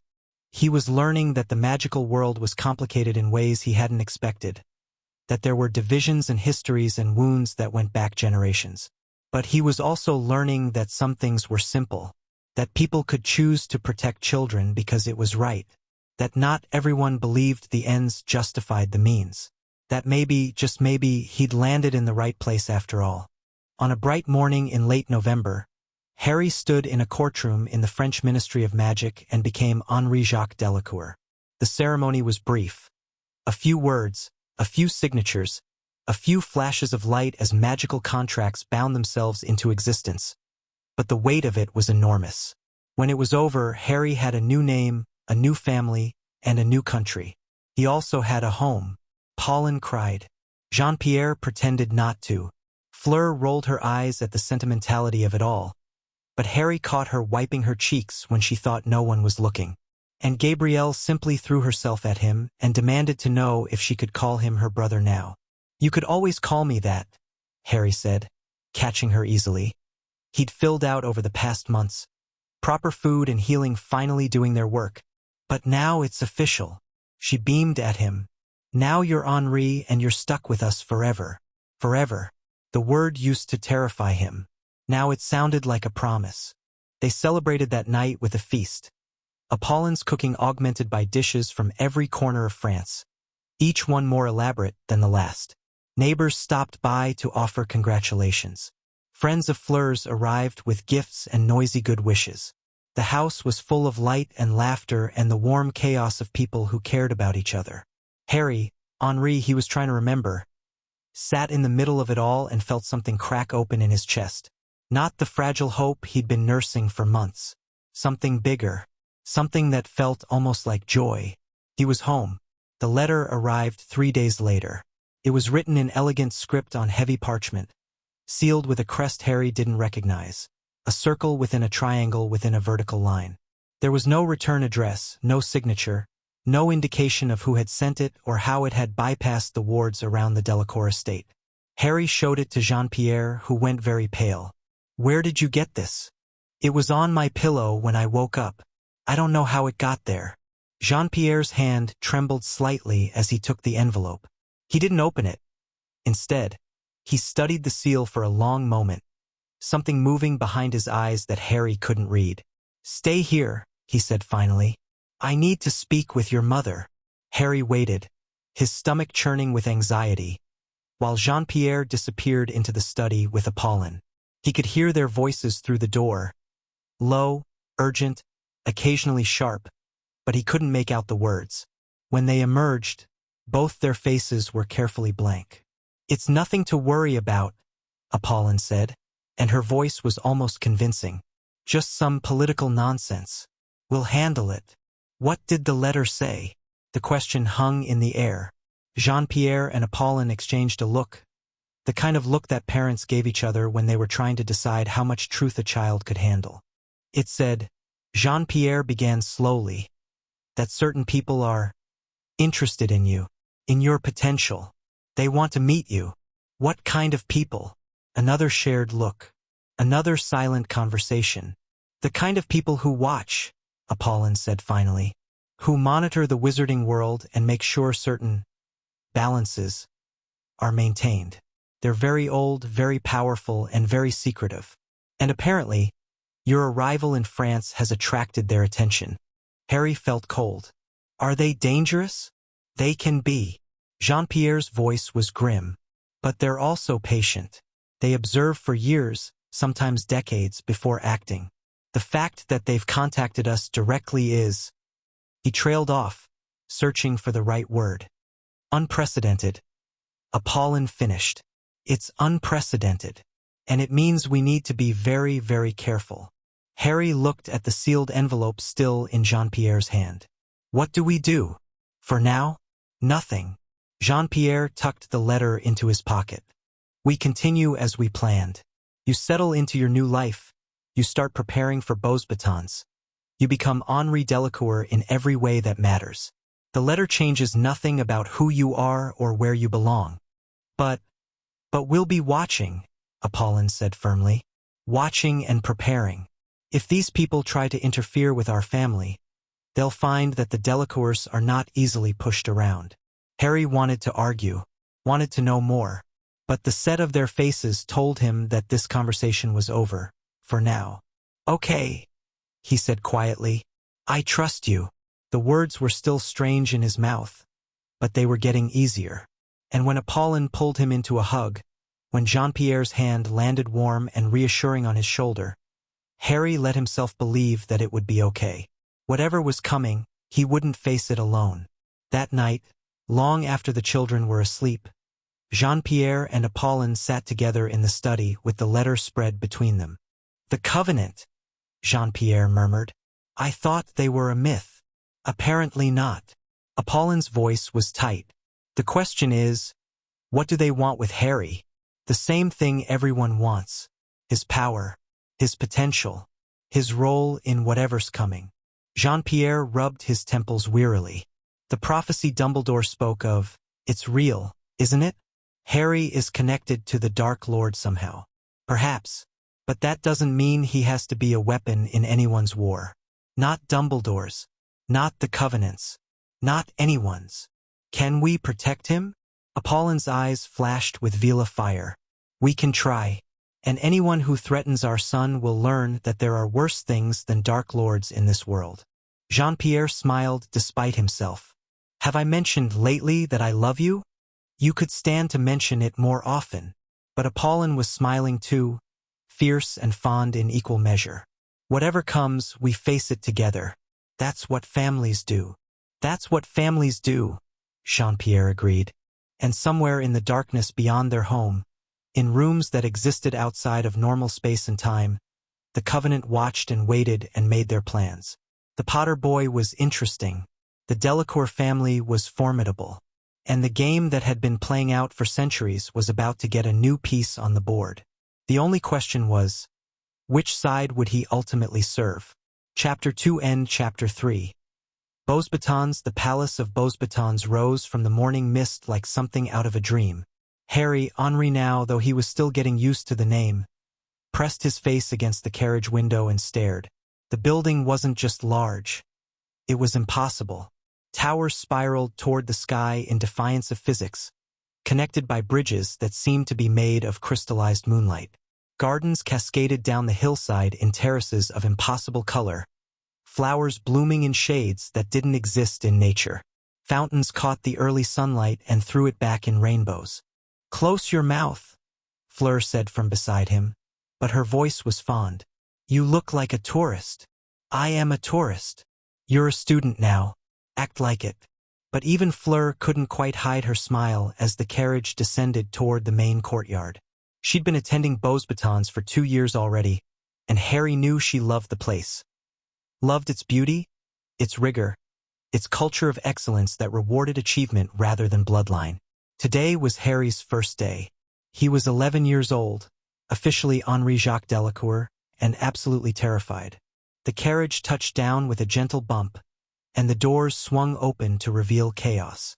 Students everywhere, hundreds of them, streaming across the courtyard in robes of pale blue silk, greeting friends and comparing summer stories and generally making the kind of noise that only large groups of young people could produce. House elves, no, not house elves, Harry reminded himself. The French called them lutins de maison and treated them quite differently. Popped in and out with luggage, directing lost first years and managing the general disorder with cheerful efficiency. Stay close, Fleur said, grabbing his hand. I'll show you where to go. She pulled him through the crowd, and Harry was acutely aware of the looks they were getting. Not hostile exactly, but curious, assessing. He caught whispered fragments as they passed. The Delacour girl's brother. The one from England. Potter, can you imagine? He'd known this would happen. The adoption had been covered in newspapers on both sides of the channel, and while Jean-Pierre had done his best to minimize publicity, it was impossible to hide entirely. Harry Potter, the boy who lived, the symbol of Britain's victory over the Dark Lord, had been adopted by a French family. That was news whether Harry wanted it to be or not. Fleur's grip on his hand tightened, and he realized she'd heard the whispers too. Ignore them, she muttered. They'll find something else to gossip about soon enough. What if they don't? Then I'll hex them. She said it so matter-of-factly that Harry almost laughed. You're my brother now. Anyone who has a problem with that can take it up with me. They emerged from the crowd into a quieter corridor, and Fleur led him up a spiraling staircase that seemed to go on forever. The walls were lined with portraits. Not just paintings, but magical ones that moved and whispered and occasionally called out greetings as they passed. The assessment is in the East Tower, Fleur explained as they climbed. It's not like the British sorting, no stupid talking hat making decisions for you. At Beauxbatons, they evaluate your magical aptitude and learning style, then place you in classes accordingly. What if I'm not good enough? Fleur stopped on the stairs and turned to face him, her expression fierce. You operate across international borders when you were 8 years old, she said flatly. Without training, without a wand, without even knowing what you were doing. The French ministry is still trying to figure out how it was possible. She poked his chest with one finger. You're not going to fail an assessment designed for 11-year-olds. Stop worrying. I can't help it. Then worry quieter. You're making me nervous. But her voice had softened, and she squeezed his shoulder before continuing up the stairs. You're going to be fine, Henri. Better than fine. You're going to be brilliant. Harry wished he could believe her. The assessment room was nothing like what he'd expected. No desks, no chairs, no stern-faced examiners with clipboards. Instead, he found himself in a circular chamber filled with light, the walls made entirely of windows that looked out over the palace gardens. In the center of the room stood a single object, a mirror framed in silver, its surface perfectly still. A woman waited beside it, tall and elegant, with dark hair streaked with gray and kind eyes that crinkled when she smiled. Henri Delacour, she said warmly. Welcome to Bosebatons. I am Professor Lefebvre, head of student assessment. Please, come closer. Harry approached the mirror cautiously. His reflection stared back at him. A skinny boy with messy black hair and green eyes, wearing new robes that still felt strange against his skin. The mirror will evaluate your magical core, Professor Lefebvre explained. It's quite painless. You'll simply look into it, and it will show us what you're capable of. Some students see colors. Others see images. A few see nothing at all, which is perfectly normal. Are you ready? Harry nodded, not trusting his voice. Then look into the mirror and think about magic. Think about what it feels like when you use it. Harry looked. At first, there was nothing, just his own reflection, pale and nervous. But then the surface of the mirror began to shimmer, and Harry felt something stir inside him. Not painful, but strange, like a sleeping creature opening one eye. He thought about the cupboard, about wanting to be somewhere else so badly that the world had twisted around him. He thought about the time before that. The glass at the zoo vanishing, the teacher's hair turning blue, the roof of the school somehow becoming accessible even though he couldn't remember climbing. The mirror blazed with light. It wasn't just one color. It was all of them, swirling together in patterns that hurt to look at. Harry saw fire, felt fire, the heat of it washing over him without burning. He saw lightning arcing between his fingers. He saw wind and stone and water and something darker, something that watched from the edges of his consciousness with ancient, patient eyes. Then it was over, and Harry was on his knees, gasping. Mon Dieu! Professor Lefebvre breathed. She was staring at the mirror, which had gone dark, hairline cracks spreading across its surface. "I'm sorry," Harry managed. "I didn't mean to." "Don't apologize." Her voice was strange, awed, almost frightened. "In 30 years of assessments, I have never seen anything like that. Your magical core is—" She trailed off, searching for words. Vastly beyond what we typically see in a child your age. And the elemental affinities. Fire, lightning, you showed almost all of them. Is that bad? No. No, it's not bad. She seemed to collect herself, straightening her robes and schooling her expression into something more professional. It's unusual. It will require specialized attention. But bad? No, Henri. It's quite the opposite. She helped him to his feet, her hands careful and gentle. "I'm going to recommend you for advanced placement in practical magic," she said. "Your theoretical knowledge will need work. 3 years in the Muggle world has left some gaps, but your raw ability is extraordinary.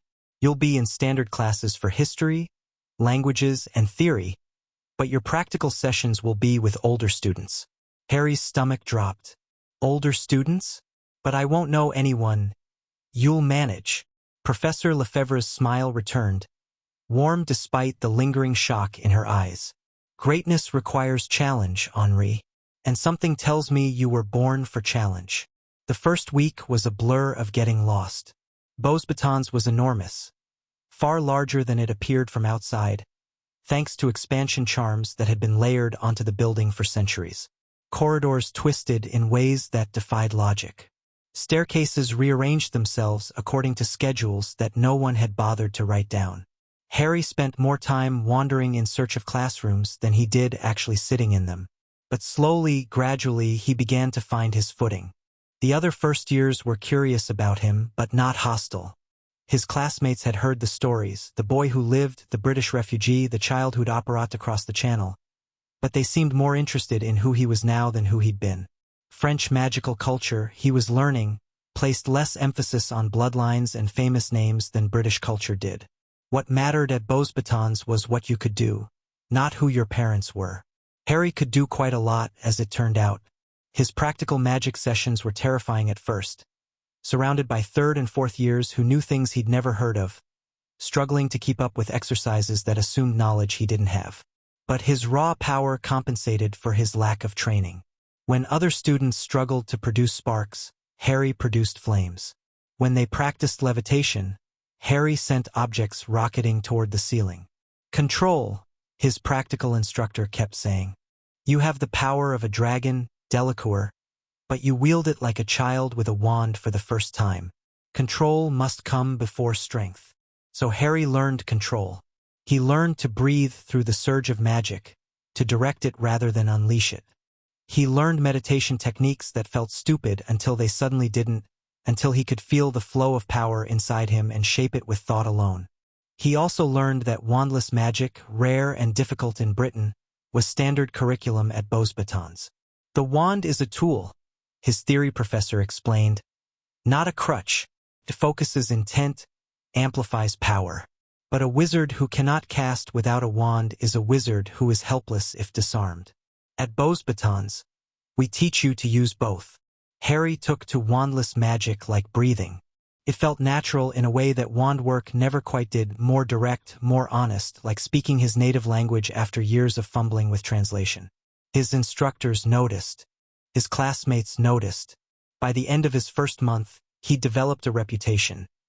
The English boy who could light fires with his fingers and call lightning from clear skies. It wasn't entirely comfortable, being noticed, but it was better than being invisible. The first real test came in October. Harry was crossing the main courtyard after dinner, heading for the library to finish an essay on the history of French-British magical relations, when someone stepped into his path. The boy was older, 3rd year, maybe 4th, with the kind of aristocratic features that suggested old money and older bloodlines. He had 3 friends flanking him, all wearing matching smirks. "Delacours," the boy said, making the name sound like an insult. "The English charity case." Harry stopped walking. Something cold settled in his stomach. "Excuse me?" "You heard me." The boy stepped closer, and his friends spread out to block any escape routes. We've been watching you showing off in practical sessions, making the rest of us look bad. Some of us don't appreciate that. I'm not trying to show off. I'm just doing the exercises. With wandless magic. The boy's eyes narrowed. Like you're better than the rest of us. Like your fancy new family name makes you special. Harry felt his temper stir. The same hot, fierce thing that had woken during the confrontation with Umbridge. He pushed it down. Starting a fight in his first month would not help anything. I don't think I'm special, he said carefully. I'm just trying to learn. Learn this, then. The boy's wand appeared in his hand, and Harry had just enough time to recognize the opening of a hex before light flashed toward his face. He didn't think. His hand came up, and the curse splashed against something invisible. A shield that he hadn't consciously created, that had simply appeared because he needed it. The courtyard went very quiet. What the? The older boy's face twisted with rage. How did you? I don't want to fight, Harry said, and was surprised to find that it was true. The anger was there, simmering beneath the surface, but something else was stronger. A bone-deep exhaustion with violence, with confrontation, with the endless cycle of hurting and being hurt. Can we just not do this? Not do this? The boy laughed incredulously. You think you can just walk away? After making me look like a fool in front of Marchand? The voice came from behind Harry, sharp and cold. He turned to find Fleur standing at the edge of the courtyard, her wand in her hand and her eyes blazing with Vila fire. Walk away, she said flatly. Now. This is none of your business, Delacours. He's my brother. That makes it my business. Fleur stepped forward, and even from several feet away, Harry could feel the heat rolling off her. Touch him again, and I'll show you what a half-Vila can do when she's angry. Are we clear? The boy, Marchand, looked between Fleur and Harry, calculations visible behind his eyes. Whatever he saw there made him pale slightly. This isn't over, he muttered. But he was already backing away, his friends following. The English freak and his Vila sister. We'll see how long the school tolerates that. They disappeared around a corner, and the tension in the courtyard dissolved. Harry let out a breath he hadn't realized he'd been holding. Thank you, he said quietly. Don't thank me. Fleur grabbed his arm and pulled him toward a quieter part of the grounds. What were you thinking, just standing there? You could have hexed him 6 ways to Sunday. I didn't want to fight. Why not? He attacked you. Harry was quiet for a moment, trying to find words for something he barely understood himself. Because I've been hurt enough, he finally said. I've been hit and kicked and locked in cupboards and told I was worthless every day for 7 years. I'm tired of pain, Fleur. I don't want to cause it if I don't have to. Fleur stared at him, her anger draining away into something softer. Oh, Henri, she murmured. That's very noble. Stupid, but noble. Probably. Definitely. But she was almost smiling now. You're going to have to learn to fight eventually. People like Marchand don't stop because you ask nicely. They stop because you make them stop. I know. Harry looked down at his hands. Hands that could call fire, that could shield against curses, that held more power than he knew how to use. But I want it to be a choice. I want to fight because I have to, not because someone made me angry enough to forget who I am. Fleur was quiet for a long moment. When she spoke again, her voice was thoughtful. Maman was right about you, she said. You're not like other people. I don't know if that's good or bad yet, but... She shrugged. It's definitely interesting. Harry didn't know what to say to that, so he said nothing. They walked back to the palace in comfortable silence, and Harry tried not to think about the look in Marchand's eyes when he'd backed away. It wasn't over. He knew that. But for now, it was enough to have someone walking beside him. The weeks passed, and Harry settled into a rhythm. Classes in the morning, theory and history and languages, subjects that required focus rather than power. Practical sessions in the afternoon, where he learned to refine his control and discovered new aspects of his abilities almost daily. Evenings in the library or the common room, studying and socializing and slowly building friendships with classmates who saw him as Henri rather than Harry. There were three he grew closest to.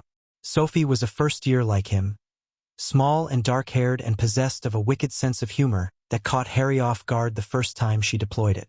She was brilliant at theory, light years ahead of the rest of their year, but struggled with practical applications. They'd fallen into a natural partnership. She explained the why, he helped her with the how. Etienne was older, a second year who'd been assigned to help Harry catch up on the French language curriculum. He was patient and kind and had a way of explaining grammar that made it actually stick. He also had 4 older sisters, which meant he was entirely unfazed by Fleur's protectiveness. And then there was Luc. Luc was complicated. He was in Harry's advanced practical sessions, a 4th year with talent to match his arrogance, who seemed to view Harry's presence as a personal insult. They'd clashed almost immediately, competing for top marks and instructor attention with an intensity that probably wasn't healthy. But underneath the competition, Harry sensed something else. Luc watched him with an intensity that went beyond rivalry, asked questions about his past that other students were too polite to voice, pushed him in sparring sessions with a determination that felt almost like testing. "He's trying to figure you out," Sophie observed one evening, watching Luc stride away from yet another confrontation. "You're a puzzle he can't solve. Maybe he should stop trying. Maybe, or maybe you should let him in a little. Not everyone who pushes is trying to hurt you." Harry thought about that a lot in the days that followed. He'd spent so long building walls, first out of necessity, then out of habit, that he'd forgotten how to recognize people who genuinely wanted to know him. Luc was abrasive, competitive, occasionally insufferable. But he was also curious in a way that seemed authentic. The breakthrough came during a sparring session in November. They'd been paired together for practice duels, not real combat, just exercises in offense and defense. Luc had been pressing hard, throwing hexes with precision and power, and Harry had been blocking on instinct, his shields flaring to life without conscious thought. "You're holding back," Luc accused during a break. "You've got more power than anyone I've ever seen, and you're using maybe a quarter of it." "Why?" "Because it's practice. I don't need to use everything for practice." "That's not it." Luc stepped closer, dark eyes intent. "You're afraid of it, aren't you? Afraid of what you can do." Harry's jaw tightened. "You don't know anything about me. I know you opérat across the channel when you were 8. I know the assessment mirror cracked when you looked into it. I know our instructors talk about you in hushed voices, like you're some kind of once-in-a-generation talent." Luc's voice was almost gentle now, which was somehow worse than the aggression. "And I know you're scared, because you don't understand your own power, and that terrifies you." The words hit harder than any hex. Harry felt his control waver, felt the fire inside him surge toward the surface. "Back off," he managed. "No, not until you admit it." Luc grabbed his arm, not roughly, but firmly, holding him in place. "You can't control something you're afraid of, Henri. Trust me. I know." Something in his voice made Harry pause. "You know? Why do you think I push so hard?" A bitter smile crossed Luc's face. "I was like you when I first came here, powerful and terrified and convinced that if I let go for 1 second, I'd hurt someone. Took me years to learn that control doesn't come from fear. It comes from understanding." Harry stared at him.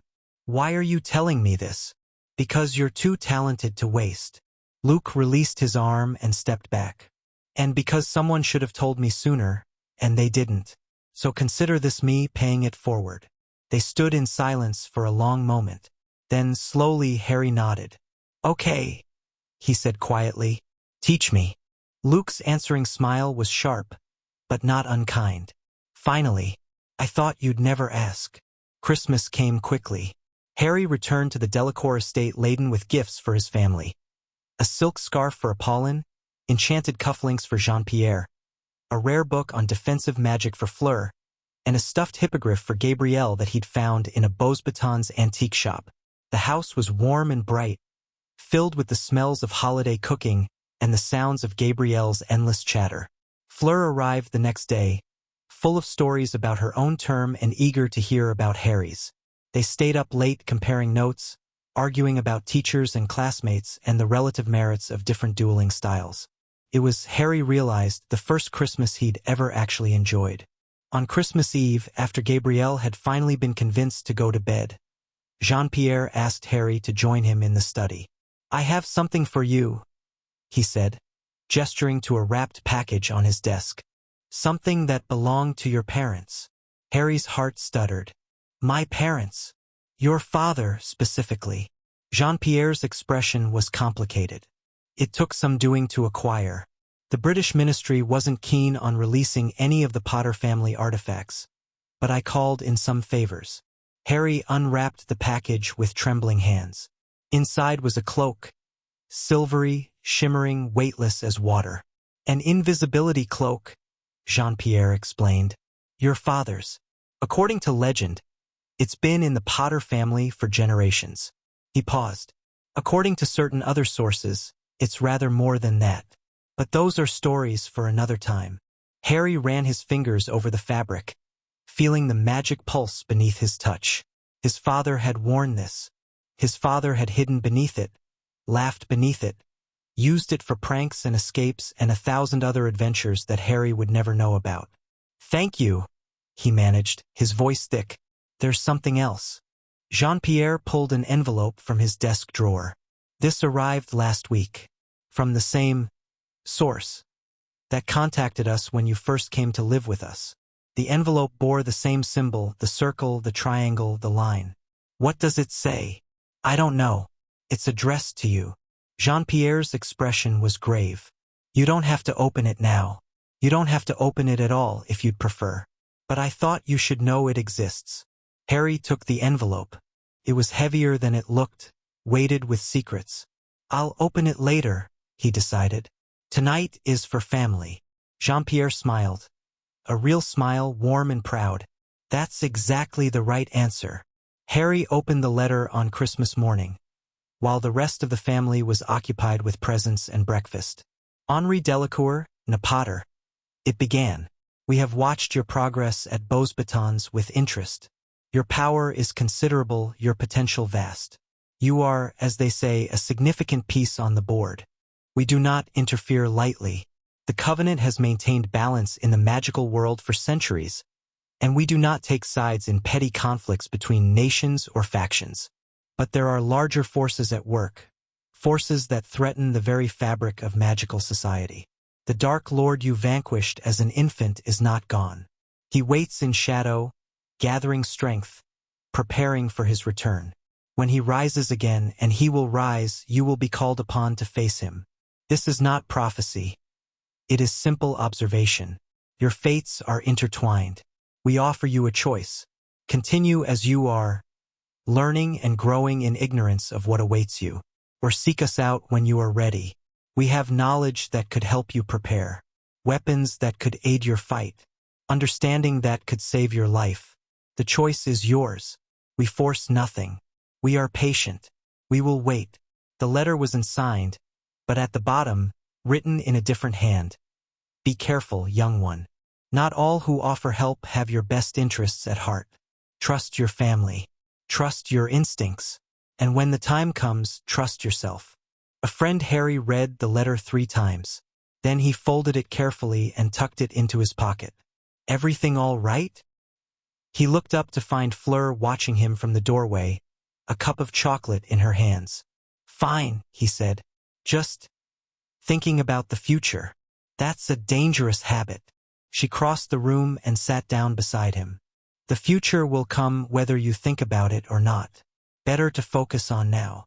"Is that your wisdom for the day?" "That's my wisdom for the decade." She bumped his shoulder with hers. "Now come downstairs. Gabrielle is threatening to open your presents if you don't hurry." Harry let her pull him to his feet, let himself be drawn back into the warmth of family and celebration. But the letter stayed in his pocket, its words echoing in his mind. "He waits in shadow, gathering strength. When he rises again, you will be called upon to face him." Harry didn't know if he believed in destiny. He didn't know if he wanted to be the one to face whatever darkness was coming. But he knew one thing for certain. When the time came, he wouldn't face it alone.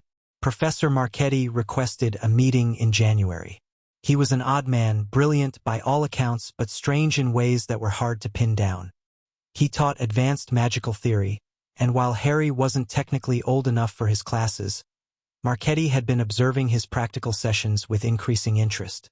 "You have an unusual magical signature," Marchetti said, gesturing for Harry to sit.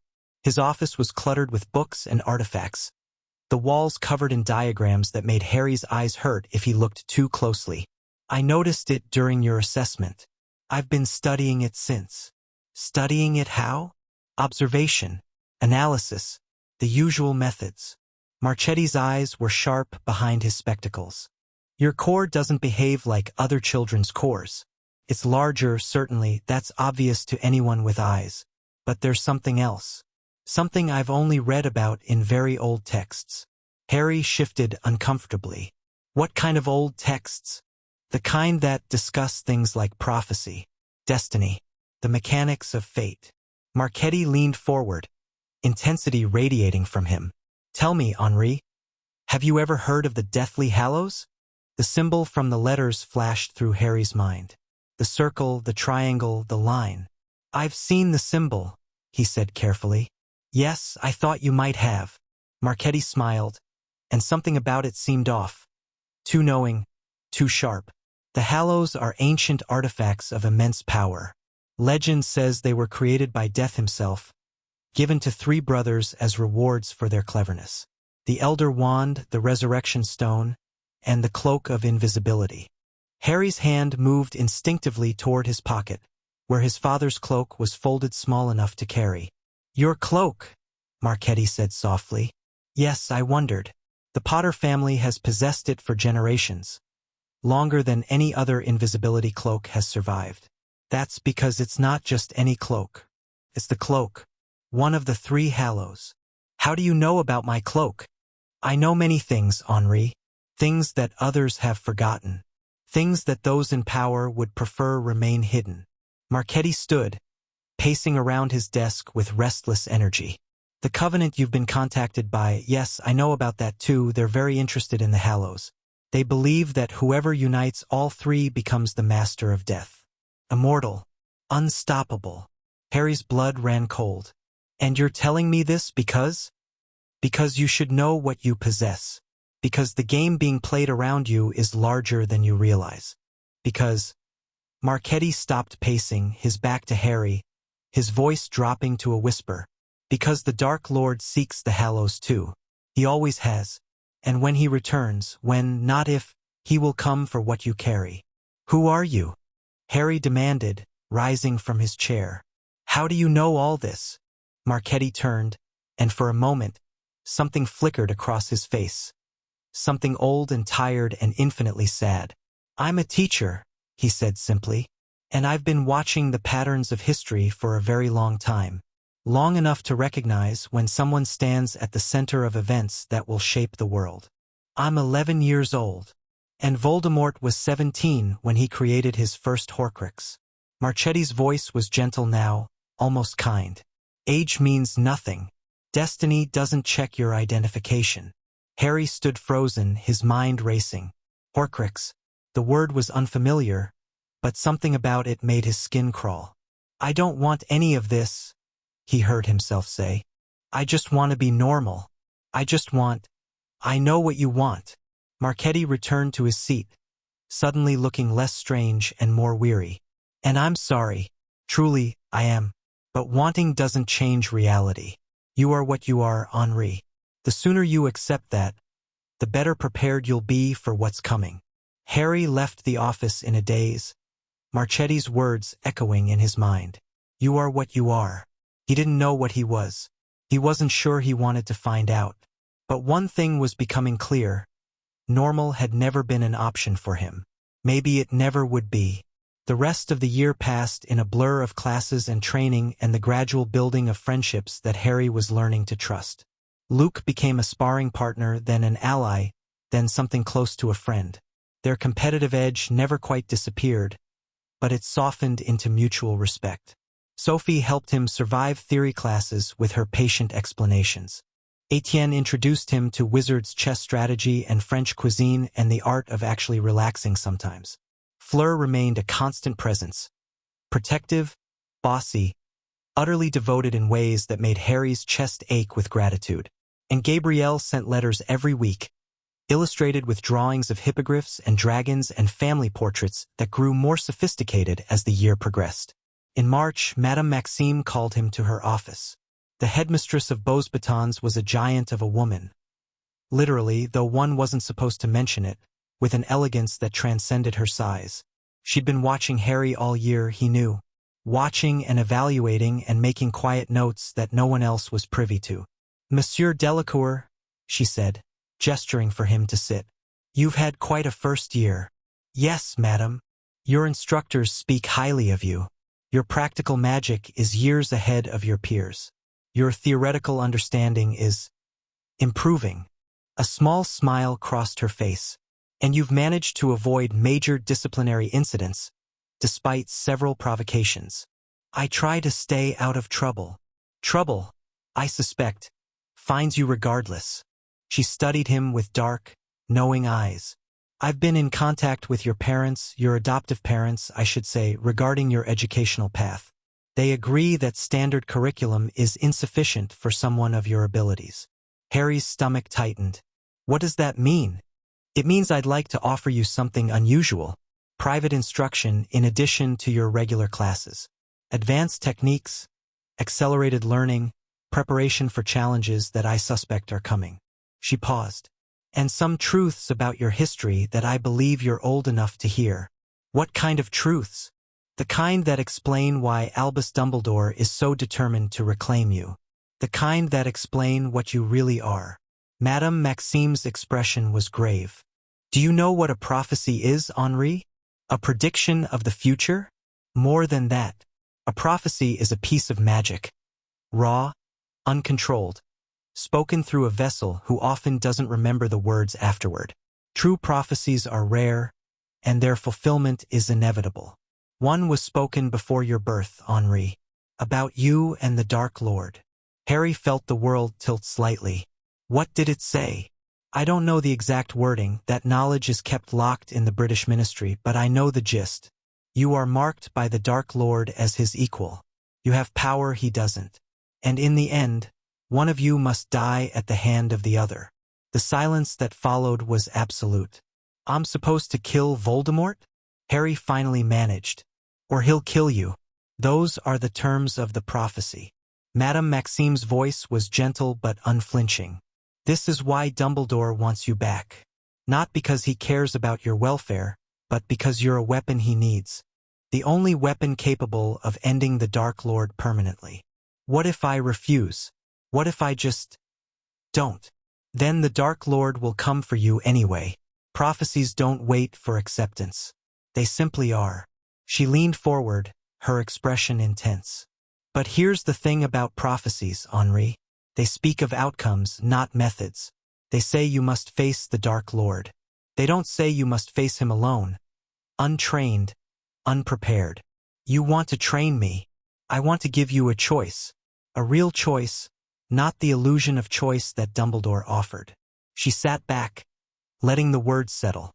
"At Beauxbatons, we believe in producing wizards who can think for themselves, who can fight for themselves. I want to make you into someone who can survive what's coming, and maybe, just maybe, shape the outcome into something better than prophecy demands." Harry thought about the Covenant's letter, about Marchetti's warnings, about all the forces circling around him, each with their own plans, their own expectations. And then he thought about the Delacours, about the family that had taken him in, loved him, fought for him without asking anything in return. "If I do this," he said slowly, "it's not for destiny. It's not for prophecy. It's because I have people I want to protect. Family. Do you understand?" Madame Maxime smiled. A real smile, warm and approving. "I understand perfectly, Monsieur Delacour. And that, I think, is exactly the right reason." She stood, towering over him with the kind of presence that made you forget she was technically a half-giant.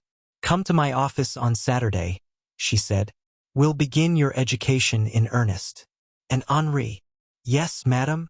You have fire in you, young man. The question is whether you will learn to wield it, or if it will consume you. Her eyes glinted with something that might have been hope. I believe you'll be the first. But belief and certainty are different things. You'll have to prove me right. Harry walked out of her office with his head spinning and his heart strangely light. He still didn't want a destiny.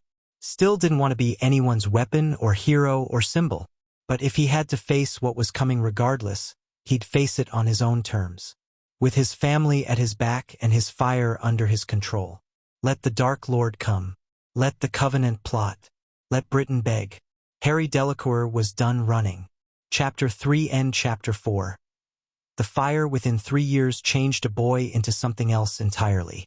Harry stood on the training grounds behind Beauxbatons, his breath misting in the early morning air, his hands loose at his sides. Across from him, Luke circled with the patient intensity of a predator who'd learned to respect his prey. You're thinking too much, Luke called. I can see it in your shoulders. Maybe I'm thinking about how badly I'm going to beat you. Funny, you said that last week too. Remind me how that ended. Harry smiled despite himself. Last week had ended with him flat on his back, staring at the sky while Luke gloated. But last week he'd been experimenting with a new technique, wandless shield manipulation, and experiments didn't always succeed. Today wasn't about experiments. Today was about winning. Luke moved first, a feint to the left followed by a curse that crackled with purple light. Harry sidestepped without thinking, his body responding to years of training, and returned fire with a bolt of lightning that Luke barely deflected. They'd been sparring like this since Harry's first year, weekly at first, then daily as their rivalry evolved into something deeper. Luke was 17 now, in his final year, one of the best duelists Bosebatons had produced in a generation. Harry was 14, technically too young for advanced combat training, but nobody bothered enforcing that rule anymore. Not after what had happened in the spring. The duel intensified. Luke threw combinations that would have overwhelmed most opponents. Hexes and jinxes and transfiguration attacks woven together in patterns that left no room for recovery. Harry weathered them all, his shields flaring to life instinctively, his counterattacks growing more aggressive with each exchange. Fire bloomed from his fingertips. Not wild, uncontrolled fire like in his early days, but precise streams of flame that curved around Luke's defenses and forced him to retreat. Lightning followed, arcing between Harry's hands in patterns that he shaped with thought alone. Better, Luke admitted, breathing hard. Much better. But you're still... Harry didn't let him finish. He dropped his shields entirely, channeling everything into offense, and unleashed a storm of elemental magic that turned the training ground into chaos. Luke's eyes went wide. He threw up a barrier. A good one, layered and reinforced, but Harry's assault shattered it in seconds. The force of the impact sent Luke tumbling backward, his wand flying from his grip. Harry was on him before he could recover, a blade of condensed fire hovering an inch from his throat. Yield! Luke stared at him for a long moment. Then he laughed. Genuine, delighted laughter that transformed his sharp features into something almost boyish. I yield. Merlin's beard, Henri. When did you get so fast? Harry extinguished the fire blade and offered his hand. I've been practicing. Practicing. Luke let himself be pulled to his feet, shaking his head in disbelief. 3 years ago, you could barely light a candle without setting something else on fire. Now you're throwing around elemental magic like a bloody archmage. I had good teachers. Teachers only do so much. The rest is you. Luke clapped him on the shoulder, his grip firm and genuine. You're going to be terrifying when you're grown, you know that? Absolutely terrifying. Harry didn't know what to say to that, so he said nothing. The truth was, he was already terrifying. He'd seen it in the faces of his classmates. Respect giving way to something closer to awe, then to wariness. Only a handful of people still treated him like a normal person. Fleur, Sophie, Etienne, Luke. Everyone else kept their distance. He couldn't decide if that was good or bad. The walk back to the palace took them through the gardens, where students were beginning to gather for the day. Harry caught whispered conversations as they passed. fragments about exams and relationships and the latest Quidditch scores, and felt a pang of something that might have been loneliness. He had friends. He had family. But there was a growing gap between himself and the world around him, a distance created by power he hadn't asked for and knowledge he wished he didn't have. 3 years of Madame Maxime's private instruction had taught him things that most wizards never learned. The theory behind wandless magic, the manipulation of elemental forces, the history of magical conflicts and the patterns that repeated across centuries. And, most troublingly, the truth about Voldemort, about Horcruxes and immortality and the dark path that the Dark Lord had walked. He knew things now that kept him awake at night. "You're brooding," Luke observed. "That's never good." "I'm thinking." "Same thing with you." Luke steered them toward a quieter path, away from curious eyes. "What's eating you?" Harry hesitated. There was so much he couldn't say. Secrets that Madame Maxime had sworn him to keep, knowledge that would paint targets on the backs of everyone he loved. But Luke had become something like a brother over the past 3 years, and brothers deserved some measure of truth. "Do you ever feel like you're waiting for something?" Harry asked finally. "Like your whole life is just preparation? For something you can't see coming?" Luke considered this seriously, which was one of the things Harry liked about him. "Sometimes," he admitted. "When I was younger, especially, my family had expectations. Be the best, bring honor to the name, all that traditionalist nonsense. I spent years trying to live up to what they wanted." He paused. "Then I came here and realized I could decide for myself what I was preparing for." "What did you decide?" "To be someone worth being. Not the heir my father wanted, not the duelist my mother envisioned, just Luke. Someone I could respect when I looked in the mirror." He glanced at Harry sideways. "You're dealing with something bigger though, aren't you? It's not just family expectations." "No." Harry's voice was quiet. "It's bigger." "The prophecy?" Harry stopped walking. "How do you know about that?" "Please, you think people don't talk?" The boy who lived, adopted by a French family, trained personally by Madame Maxime, showing more raw power than anyone in a generation. "Of course there are rumors." Luke's expression was serious now, all traces of his usual sharpness gone. "I don't know the details, but I know you're being prepared for something, and I know it scares you." "It doesn't scare me," Harry said automatically. Then, more honestly, "It terrifies me." "Good. Fear keeps you sharp." Luke resumed walking, forcing Harry to follow. "But don't let it control you. Whatever's coming, you won't face it alone. You've got your family, your friends, people who'd fight beside you without question. You don't even know what I'd be asking you to fight. Doesn't matter. You're my friend. That's enough." Luke smiled crookedly. "Besides, I've been looking for a good excuse to test my skills against something more dangerous than training dummies. If you're going to war, I want in."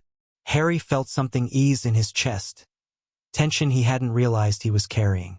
This was what he'd been afraid of losing. These connections, these bonds, the people who saw him as Henri rather than the boy who lived. "Thank you," he said quietly. "Don't thank me yet. Wait until you see my bill for combat services."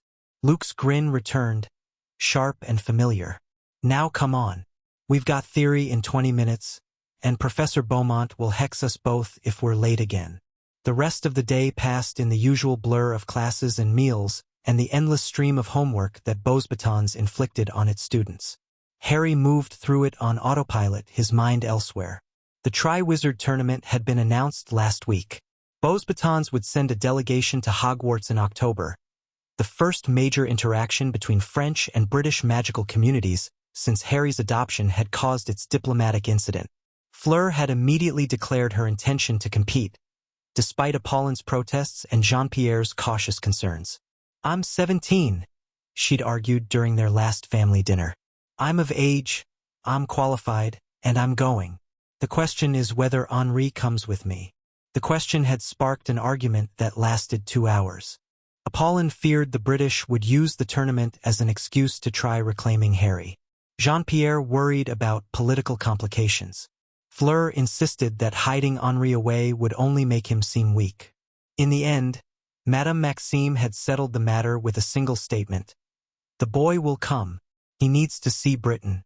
He needs to understand what he's protecting and what he's fighting against. Harry wasn't sure he agreed, but he'd learned over 3 years that Madame Maxime rarely made decisions without purpose. The summons to her office came after dinner, delivered by a house elf with enormous ears and an anxious expression.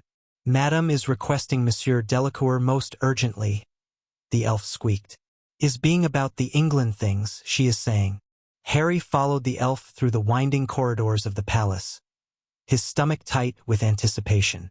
The England things could mean anything: diplomatic messages, ministry demands, another attempt by Dumbledore to open dialogue. But when he reached Madame Maxime's office, he found someone unexpected waiting beside her. Nicholas Flamel looked exactly like his photographs. Ancient, fragile, with eyes that held 6 centuries of accumulated wisdom. He sat in a chair that seemed too large for his diminished frame, a cup of tea balanced on his knee. "Ah," he said when Harry entered. "The young Delacour. I've been wanting to meet you properly. You know each other?" Harry looked between Flamel and Maxime, confused. "I thought you were a recluse? Retired? Dead? Perhaps." Flamel's laugh was dry as autumn leaves. "I am all of those things, depending on who you ask. But certain events have drawn me out of my solitude." He set down his tea and studied Harry with unnerving intensity. "You are one of those events. Nicholas has been advising me," Madame Maxime explained, "on your training among other matters. He has perspective that I lack." 600 years of perspective, Flamel agreed. Long enough to see patterns. Long enough to recognize when someone stands at the center of something significant. He gestured to a chair. "Sit, please. We have much to discuss." Harry sat, feeling suddenly very young despite everything he'd learned. "I've been studying your magical signature," Flamel continued without preamble. "Most unusual. Your core is vast, we knew that already. But there's something else. Something that ties you to forces beyond normal wizardry." "The prophecy?" "In part. But also this." Flamel reached into his robes and produced a small object. A ring set with a dark stone that seemed to absorb light. "Do you recognize this symbol?" Harry looked closer. The stone was engraved with a design he knew all too well. A circle within a triangle within a vertical line. "The Deathly Hallows," he said slowly. "Very good. You've done your research." Flamel tucked the ring away. "The Hallows are more than legend, Henri. They're real artifacts of immense power, created in an age when magic was wilder and less constrained. And you, whether you know it or not, are connected to them." "My cloak," Harry said. "It's the cloak of invisibility. One of 3. The cloak protects its bearer from detection. Not just sight, but magical searching, scrying, even death itself in certain circumstances." Flamel's eyes were grave. "It's been in the Potter family for generations, passed down through a line that traces back to the youngest Peveril brother." "I'm descended from the Peverils?" "The original owners of the Hallows, yes. And that bloodline carries weight, Henri. Weight that others will try to exploit." Flamel leaned forward, his frail body suddenly seeming more substantial. "The Covenant knows about your cloak. Voldemort knows about the Hallows, has been seeking them for decades. When he returns..." When, Flamel confirmed without hesitation. "His return is inevitable. The question is how prepared you'll be to face him." Harry absorbed this silently. It wasn't new information exactly. Madame Maxime had been warning him about Voldemort's return for years, but hearing it from Flamel, from someone who'd lived through multiple Dark Lord risings, made it feel more real. "What for now? Continue your training. Grow stronger, smarter, more prepared." Flamel's expression softened slightly. "But also be careful. There are those who would use you, Henri, who see you as a weapon to be wielded rather than a person to be protected. The Covenant offered you membership. I understand. They offered. I refused. Good. Their methods are questionable. They believe in balance at any cost, including the cost of innocent lives." Flamel paused. But they're not entirely wrong about everything. The magical world is unstable. Dark forces are gathering. And you, whether you like it or not, have a role to play in what's coming. I know. Harry's voice was steady, though his heart was racing. I've known for years. Then you understand why I'm giving you this warning. Flamel rose, his movements slow but deliberate. The Triwizard Tournament will expose you to Britain again. To Dumbledore, who still hopes to reclaim you. To enemies who've been waiting for you to emerge from hiding. Trust no one whose loyalty hasn't been tested. Question everything. And above all, he paused at the door, looking back over his shoulder. Remember that power without wisdom is just destruction. You have the fire, Henri. Learn to wield it wisely, or it will consume everything you love. He was gone before Harry could respond, leaving only questions in his wake. Madame Maxime waited until the door had closed before speaking. He's dramatic, but he's not wrong. The tournament will be dangerous for you in ways that go beyond the competition itself. I'm not entering. I'm too young. Age won't protect you if someone wants to make you a target. She studied him with those knowing eyes. I've arranged for additional security. Orders from the French ministry, protective enchantments, communication protocols with your family. But ultimately, your safety will depend on you. I understand. I know you do. She smiled slightly. You've grown, Henri. The frightened boy who arrived here 3 years ago is gone. What remains is something stronger. Her smile faded. I only hope it's strong enough for what's coming. Harry left her office with Flamel's warnings echoing in his mind. The Triwizard Tournament. Britain. Dumbledore. Voldemort. The Covenant. All of it circling around him like vultures, waiting to see which way he'd fall. But underneath the fear, something else was growing. Something fierce and defiant that refused to be controlled by forces beyond his choosing. Let them come, he thought. Let them all come. He was ready. The summer before the tournament was the longest of Harry's life. He spent it at the Delacours estate, training and studying and trying to pretend that everything was normal. Apollon fussed over him constantly, producing elaborate meals and demanding updates on his health with the intensity of someone who feared she might not get another chance. Jean-Pierre taught him the finer points of magical law and international relations, preparing him for the political dimension of what lay ahead. Gabrielle, now 8, followed him around like a persistent shadow. I want to come to England with you, she announced one morning, finding him on the practice grounds behind the estate. You can't. You're too young. That's what everyone says about you, and you're going anyway. I'm 4 years older than you. So? She crossed her arms, looking so much like Fleur in that moment that Harry had to suppress a smile. I can help. I'm learning combat magic too. Fleur's been teaching me. Fleur's going to murder you if she finds out you've been practicing without supervision. She won't find out if you don't tell her. Gabrielle's expression shifted from defiant to pleading. Please, Henri. I want to be there. I want to help. Harry knelt so they were at eye level. She was going to be beautiful when she grew up. She already was, in the way of half-Vila children. But right now she was just his little sister, scared and brave and determined not to be left behind. You help by staying safe, he said gently. By being here when I get back. Someone has to watch over Maman and Papa, right? They don't need watching. Everyone needs watching sometimes. Even parents. He pulled her into a hug, feeling her small arms wrap around his neck. I'll come back, Gabby. I promise. You better.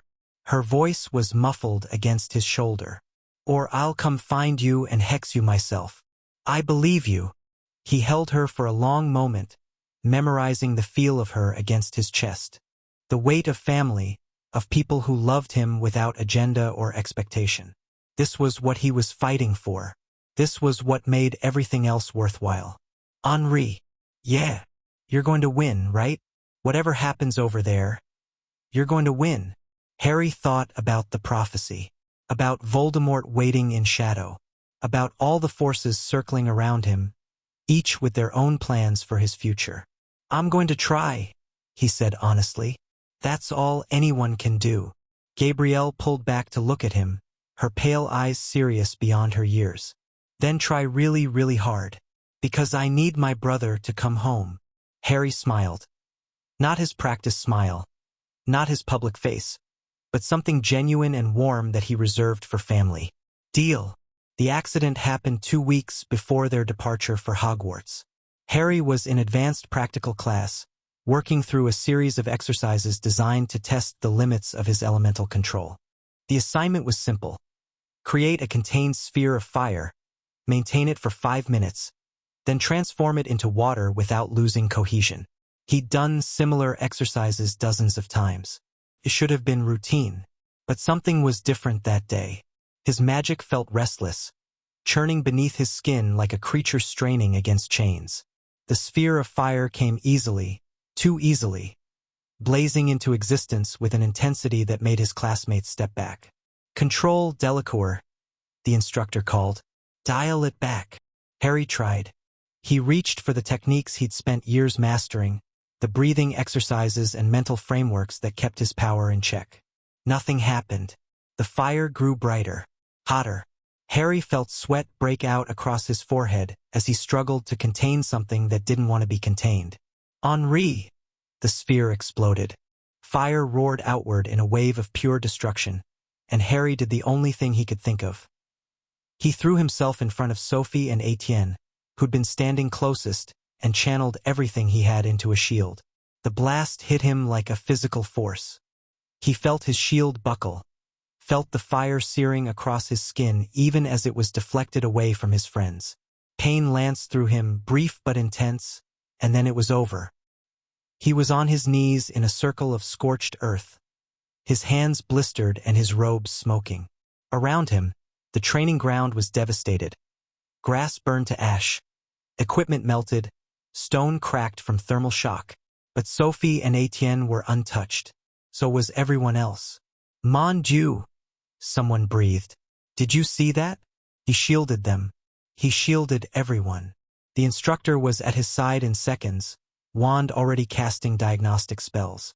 Delacours, can you hear me? How do you feel? Fine. Harry's voice came out rough, scraped raw by heat.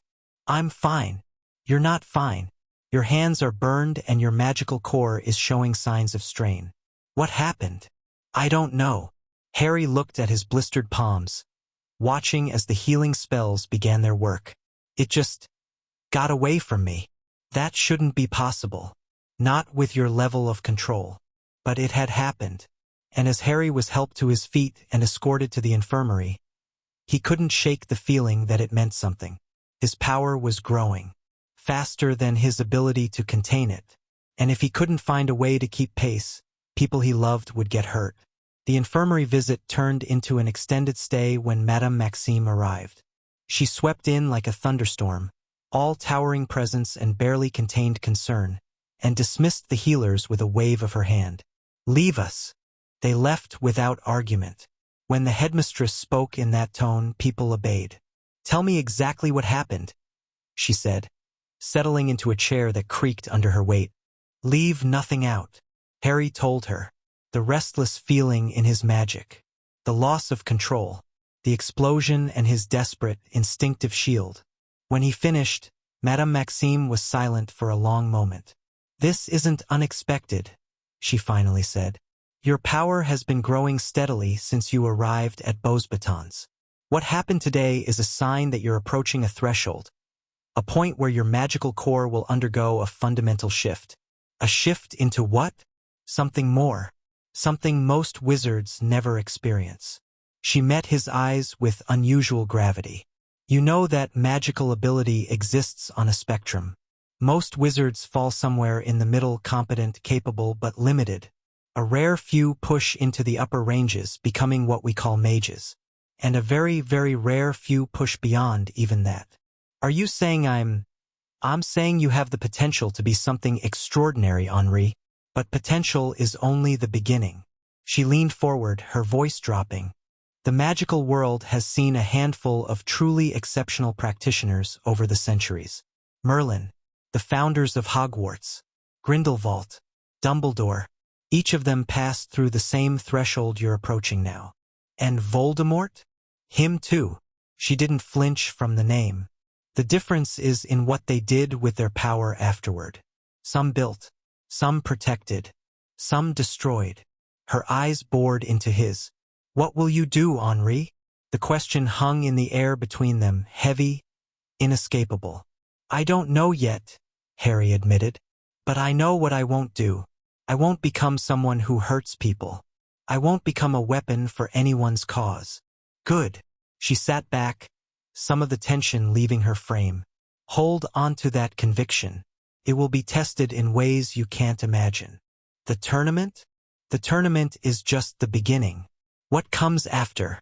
She shook her head. We'll prepare you as best we can. Nicholas has agreed to provide additional instruction over the summer, theory and history, to complement your practical training. And I'll be arranging for specialized support during your time in Britain. What kind of support? The kind that keeps you alive. Her expression was grim. Dumbledore will try to contact you. The British ministry will attempt to apply political pressure. And if my intelligence is correct, there are darker forces at work as well. Forces that see the tournament as an opportunity. To do what? I don't know yet, but I intend to find out. She rose, smoothing her robes. Rest for now. Your core needs time to stabilize after what happened today. We leave for Hogwarts in 2 weeks, and I need you at full strength. She was almost at the door when Harry called out. Madam? Yes. Why are you doing all this? Training me, protecting me, preparing me for something I didn't ask for. He struggled to find the right words. You could have just left me alone. Let me be a normal student. Madame Maxime turned back, and for the first time since Harry had known her, she looked uncertain. Because I see something in you, Henri. Something that gives me hope. Her voice was soft now, almost maternal. I've watched the magical world tear itself apart over ideology and power and fear. I've seen good people do terrible things because they believed they had no choice. And I've seen evil triumph because good people stood aside and did nothing. She crossed back to his bedside, her enormous hand coming to rest on his shoulder with surprising gentleness. You have power that could reshape the world. But you also have a heart that values family over fame, protection over destruction, love over fear. That combination is rare, Henri. So rare that I'd be a fool not to nurture it. Harry felt his throat tighten. What if I fail? What if I'm not who you think I am? Then you fail, and we deal with the consequences. Her smile was small but genuine. But I don't think you'll fail. I think you're going to surprise everyone, including yourself. She squeezed his shoulder once, then released it. Now rest. That's an order. She left, and Harry lay in the infirmary bed, staring at the ceiling. The threshold, the shift, whatever was happening to his magic, it was accelerating. He could feel it in his bones, a building pressure, like a storm about to break. But somewhere beneath the fear, something else was kindling. Not hope exactly, but something close to it. Readiness, maybe. Acceptance. Whatever was coming, he would face it. Not because destiny demanded it, not because prophecy required it, but because he chose to. That would have to be enough. The letter from Dumbledore arrived 3 days before departure. It came by owl, bypassing the usual French ministry protocols, addressed simply to Harry Potter in looping purple script. Harry stared at that name. His birth name, the name he'd shed like dead skin 3 years ago, and felt a complicated mix of emotions. Dear Harry, the letter began. I hope this finds you well. I have followed your progress at Beauxbatons with great interest, and I am pleased to see you thriving in your new environment. The Delacours seem to have provided you with the stability and care that was, regrettably, lacking in your early years. I will not insult you with excuses for what happened at the Dursleys. I made choices that I believed were necessary, and those choices caused you harm. For that, I am truly sorry. But I write to you now not to relitigate the past, but to speak of the future. You will be coming to Hogwarts soon, and I hope we might have the opportunity to speak. There are things you should know, things about your parents, your heritage, and yes, your destiny, that may help you understand the choices that lie ahead. I know you have been taught to distrust me. I cannot blame you for that, But I ask only that you keep an open mind. Whatever you may think of me, we share a common enemy. And against that enemy, division serves no one. I will be waiting, should you choose to accept my invitation. With respect, Albus Dumbledore. Harry read the letter twice, then showed it to Jean-Pierre. He's right about one thing, Jean-Pierre said slowly. You do share a common enemy. The Dark Lord threatens Britain, but he won't stop there. Eventually, his ambitions will encompass all of magical Europe. So I should trust him?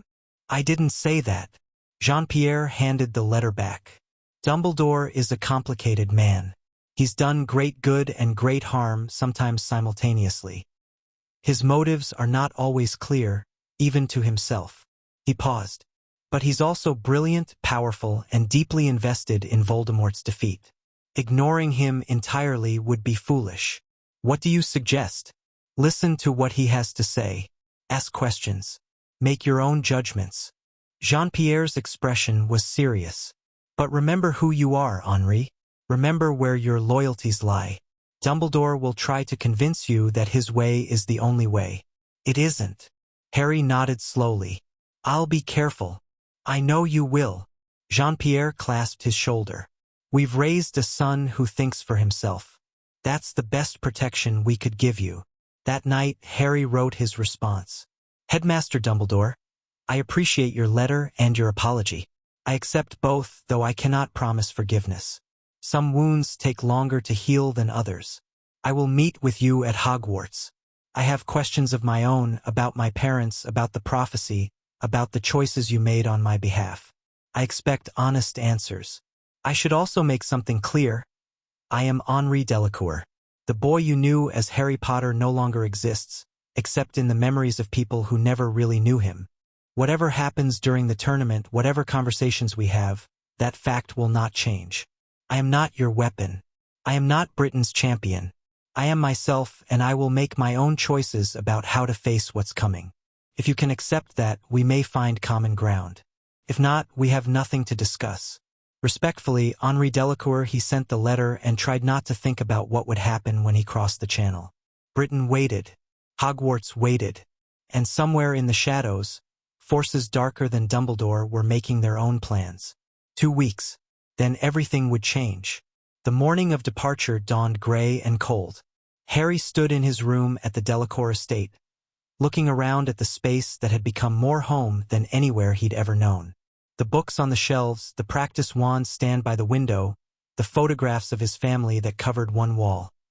All of it felt suddenly precious, suddenly fragile. A knock at the door. Come in. Apollon entered, her face composed despite the worry in her eyes.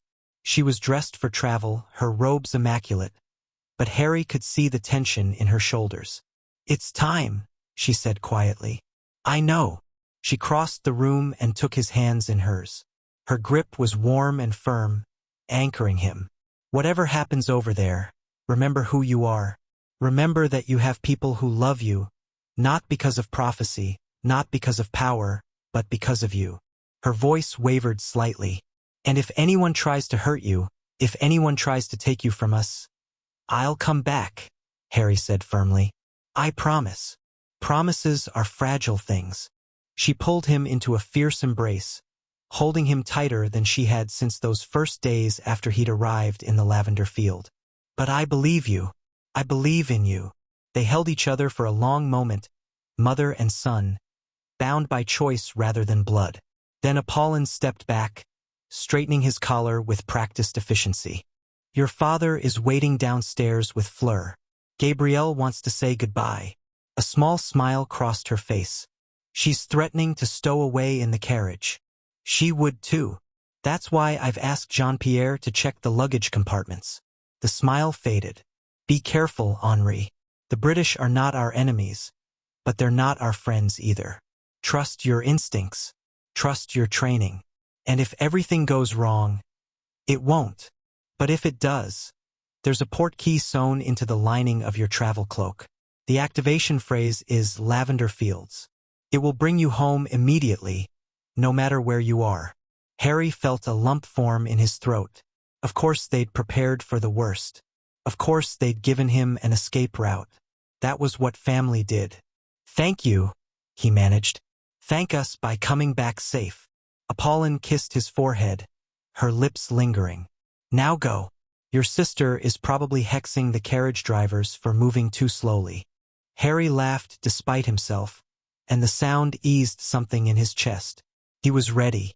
Whatever waited in Britain, Dumbledore, the Ministry, the tournament, the shadows gathering in darkness, he would face it. Not because prophecy demanded it, because he chose to. Chapter 4 End Chapter 5. Return of the Prodigal Son. The Scottish Highlands rolled beneath them like a green and grey quilt, dotted with lakes that caught the afternoon light and threw it back in silver shards. Harry pressed his face against the carriage window, enchanted to show the landscape below despite the clouds they flew through, and tried to name the emotion churning in his gut. Not fear exactly. He'd trained too hard for too long to be afraid of a school competition. Not excitement either. The tournament was a means to an end, not a goal in itself. Anticipation, maybe, or dread, or some combination of both that didn't have a proper name. "You're thinking too loud," Fleur said from across the carriage. "I can practically hear it." "Sorry. Don't apologize. Just stop." She set down the book she'd been pretending to read and studied him with those pale eyes that saw too much. "What's wrong?" "Nothing's wrong. Henri." The single word carried a weight of sisterly exasperation that made Harry smile despite himself. 3 years of living together had taught Fleur exactly how to read him, and taught him that lying to her was pointless. "I'm thinking about what happens when we land," he admitted. "The looks, the whispers. The boy who lived, returned from exile. Let them whisper. Let them stare." Fleur's voice was fierce. "You're not that boy anymore. You're Henri Delacours, top of his year in practical magic, personally trained by Madame Maxime and my brother. Anyone who has a problem with that can take it up with me. You can't hex everyone who looks at me funny." "I can try." But her expression softened. "I know this is hard for you, going back to the country that failed you. But you're not going alone and you're not going weak. Whatever Britain throws at you, we'll handle it together." Harry reached across the carriage to squeeze her hand. "When did you get so wise?" "I've always been wise. You just weren't paying attention." She squeezed back, then released him. "Now stop brooding and help me review the tournament rules. Madame Maxime says there might be a test on protocol." They spent the remaining flight buried in dusty regulation books, and Harry let himself forget, just for a while, what waited below. Hogwarts emerged from the mist like something out of legend. The castle was massive, larger than Beauxbatons, though lacking its elegant symmetry. Towers jutted at odd angles, connected by bridges and walkways that seemed to defy architectural logic. The lake beside it stretched dark and still, its surface unbroken except for the occasional ripple of something moving beneath. "It's very Scottish," Fleur observed, her nose wrinkling slightly. "It's old," Harry said quietly. "Older than Bosebatons, even. You can feel it." And he could. The magic here was different, wilder, rougher, saturated into the very stones. Beauxbatons felt like a palace designed for learning. Hogwarts felt like a fortress designed for war. The carriage descended toward the grounds, and Harry saw the welcoming committee assembled below. Staff in academic robes. Students in 4 different colors, red, green, blue, yellow, arranged in rough houses. And at the front, impossible to miss, a tall figure with silver hair and half-moon spectacles. Dumbledore. Harry's hands tightened on the armrests. "Easy," Fleur murmured. "Remember what Papa said. Listen. Ask questions. Make your own judgments." "I remember." The carriage touched down with a gentle bump, and the doors swung open to reveal chaos. Hundreds of students pressed against invisible barriers, craning for a glimpse of the foreign visitors. Whispers rose like wind through grass. Harry caught fragments as he descended the steps behind Fleur. "The French delegation. Is that the villa? Look, look, that must be." Then someone shouted it, loud enough to carry across the grounds. "Harry Potter." The effect was instantaneous. Every head turned toward him. Every eye locked on the scar barely visible beneath his dark hair. The whispers became a roar. It's really him, the boy who lived. I thought he was dead. He looks different. Those are French robes. Harry kept his expression neutral, his posture relaxed. He'd prepared for this. He'd practiced this. But nothing could quite prepare him for the weight of 1,000 stares, each one carrying expectations he had no intention of meeting. Madame Maxime emerged from the carriage, her towering form commanding immediate attention. The whispers shifted. Half the crowd seemed torn between gaping at Harry and gaping at the half-giant headmistress. "Dumbledore," she said coolly, extending her hand.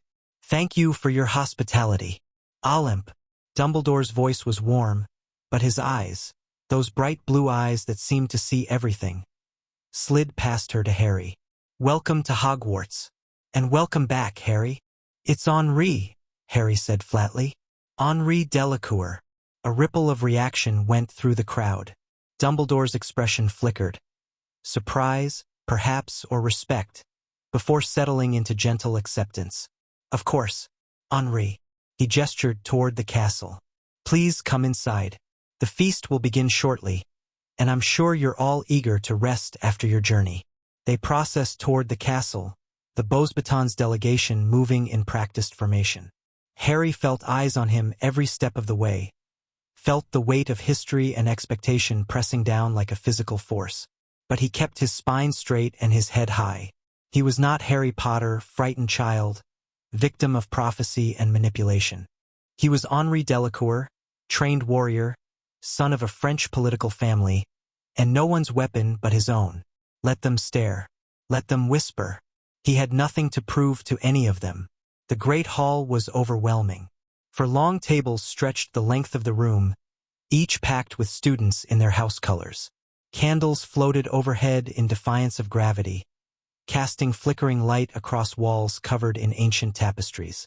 At the front, a raised platform held the staff table, where professors in varying degrees of academic regalia watched the proceedings with professional interest. The Bosebatons delegation was directed to the Ravenclaw table, apparently chosen for its proximity to the front and its reputation for academic excellence.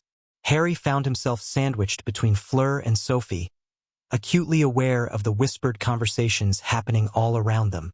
"Can't believe he's actually here. Heard the French adopted him. Bet Dumbledore's furious. He looks so different." A red-haired boy at the next table over was staring with particular intensity.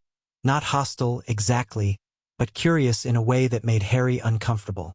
Beside him, a girl with bushy brown hair kept glancing between Harry and the book she was trying to read, as if he were a puzzle she needed to solve. "The Weasleys," Fleur murmured, following his gaze. "Large family, very connected to Dumbledore. The boy is Ronald, same year as you would have been. The girl is Hermione Granger, Muggle-born, supposedly the brightest witch in her year. You've done your research," Papa insisted. Fleur's smile was sharp. "Know your potential enemies," he said. "Also know your potential allies. The Granger girl might be worth approaching. She's not part of any political faction, just genuinely interested in learning." Harry filed that away for later.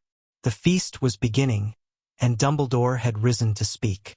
The headmaster's welcome speech was everything Harry expected: warm, grandfatherly, full of gentle humor and subtle self-deprecation. He spoke of international cooperation, of the noble tradition of the Triwizard Tournament, of the bonds that united magical communities across borders. He said nothing about Harry directly, but his eyes found Harry's several times during the speech, and each time Harry felt the weight of unspoken words. "We need to talk," those eyes said. "There are things you need to know." Harry looked away and focused on his food. The feast was impressive. Dozens of dishes appearing on golden platters, each one more elaborate than the last. Harry ate mechanically, barely tasting anything, his attention divided between the ongoing spectacle and his own racing thoughts. Then the Durmstrang delegation arrived, and everything shifted. They came through the main doors in a burst of dramatic timing. Dark furs and military bearing, their entrance accompanied by a demonstration of staff-based magic that set sparks showering across the stone floor. At their head walked a severe figure in thick robes. Igor Karkaroff, the Durmstrang headmaster, whose smile didn't quite reach his eyes. But it wasn't Karkaroff who drew the crowd's attention. Walking beside him, moving with the casual confidence of someone who'd grown accustomed to worship, was Viktor Krum. The whispers that had accompanied Harry's arrival were nothing compared to the roar that greeted the Bulgarian seeker. Students stood from their seats, craning for a better look. Autograph books appeared from nowhere.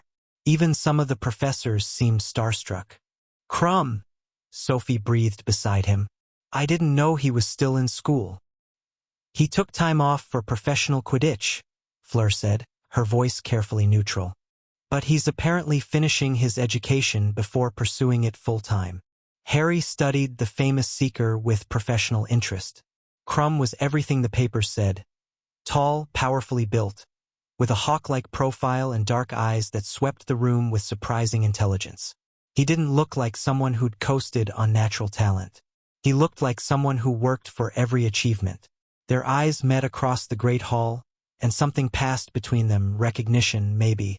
Two young men who'd been turned into symbols, measuring each other from a distance. Krum nodded slightly. Harry returned the gesture.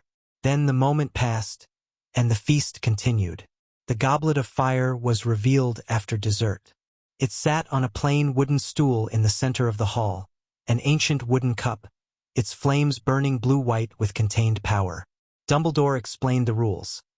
Anyone wishing to compete had merely to write their name on a piece of parchment and drop it into the flames. The goblet would select the most worthy champion from each school. "There will be an age line," Dumbledore added, his eyes twinkling. "Only those who are 17 or older will be permitted to enter. The tournament is not for children." His gaze lingered on Harry for just a moment too long. Harry kept his expression blank. He had no intention of entering, was too young anyway, even if he'd wanted to. But something about Dumbledore's look bothered him. A warning, perhaps, or a prediction. The feast concluded shortly after, and the delegations were led to their temporary quarters.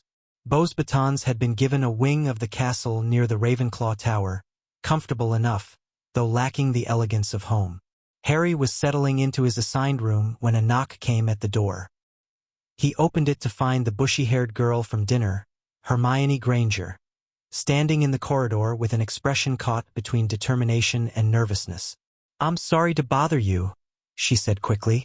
"I know you're probably tired, and I'm probably being incredibly rude, but I had to." She took a breath, visibly collecting herself. "My name is Hermione Granger. I'm a fourth-year Gryffindor, and I wanted to say welcome back to Britain." Harry studied her for a moment.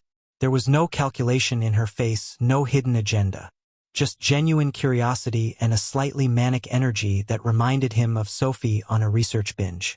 "Thank you," he said carefully, "though I'm not sure back is the right word. I don't really consider this home." "No, of course not. I just meant," she flushed. "I've read about what happened. The adoption, the custody battle. The articles in the Prophet were quite sensationalized, but the French papers had more detailed coverage, and another breath. I think what you did was very brave. Standing up for yourself, choosing your own family." It was possibly the last thing Harry had expected to hear. "You read French papers?" "I read everything." The flush deepened, but she didn't look away. "Knowledge is important, and your story is important. Not because of the boy who lived nonsense, but because it challenges so many assumptions about blood and heritage and belonging." Harry felt something shift in his chest. This girl, this stranger, had looked past the scar and the legend and seen something real. Something that mattered. Hermione's face lit up. "I'd love to, if you're sure I'm not imposing." "You're not." Harry stepped aside to let her enter. "And please call me Henri." They talked for hours. Hermione was everything Fleur had described and more. Brilliant, passionate, intensely curious about everything from French magical education to the theoretical differences between wandless and wand casting. She asked questions that Harry hadn't considered and made connections he hadn't seen. But she was also something else, lonely. It came out in fragments scattered through their conversation. The way other students dismissed her as a know-it-all. The subtle ostracism she faced for being Muggle-born in a world that still valued bloodlines.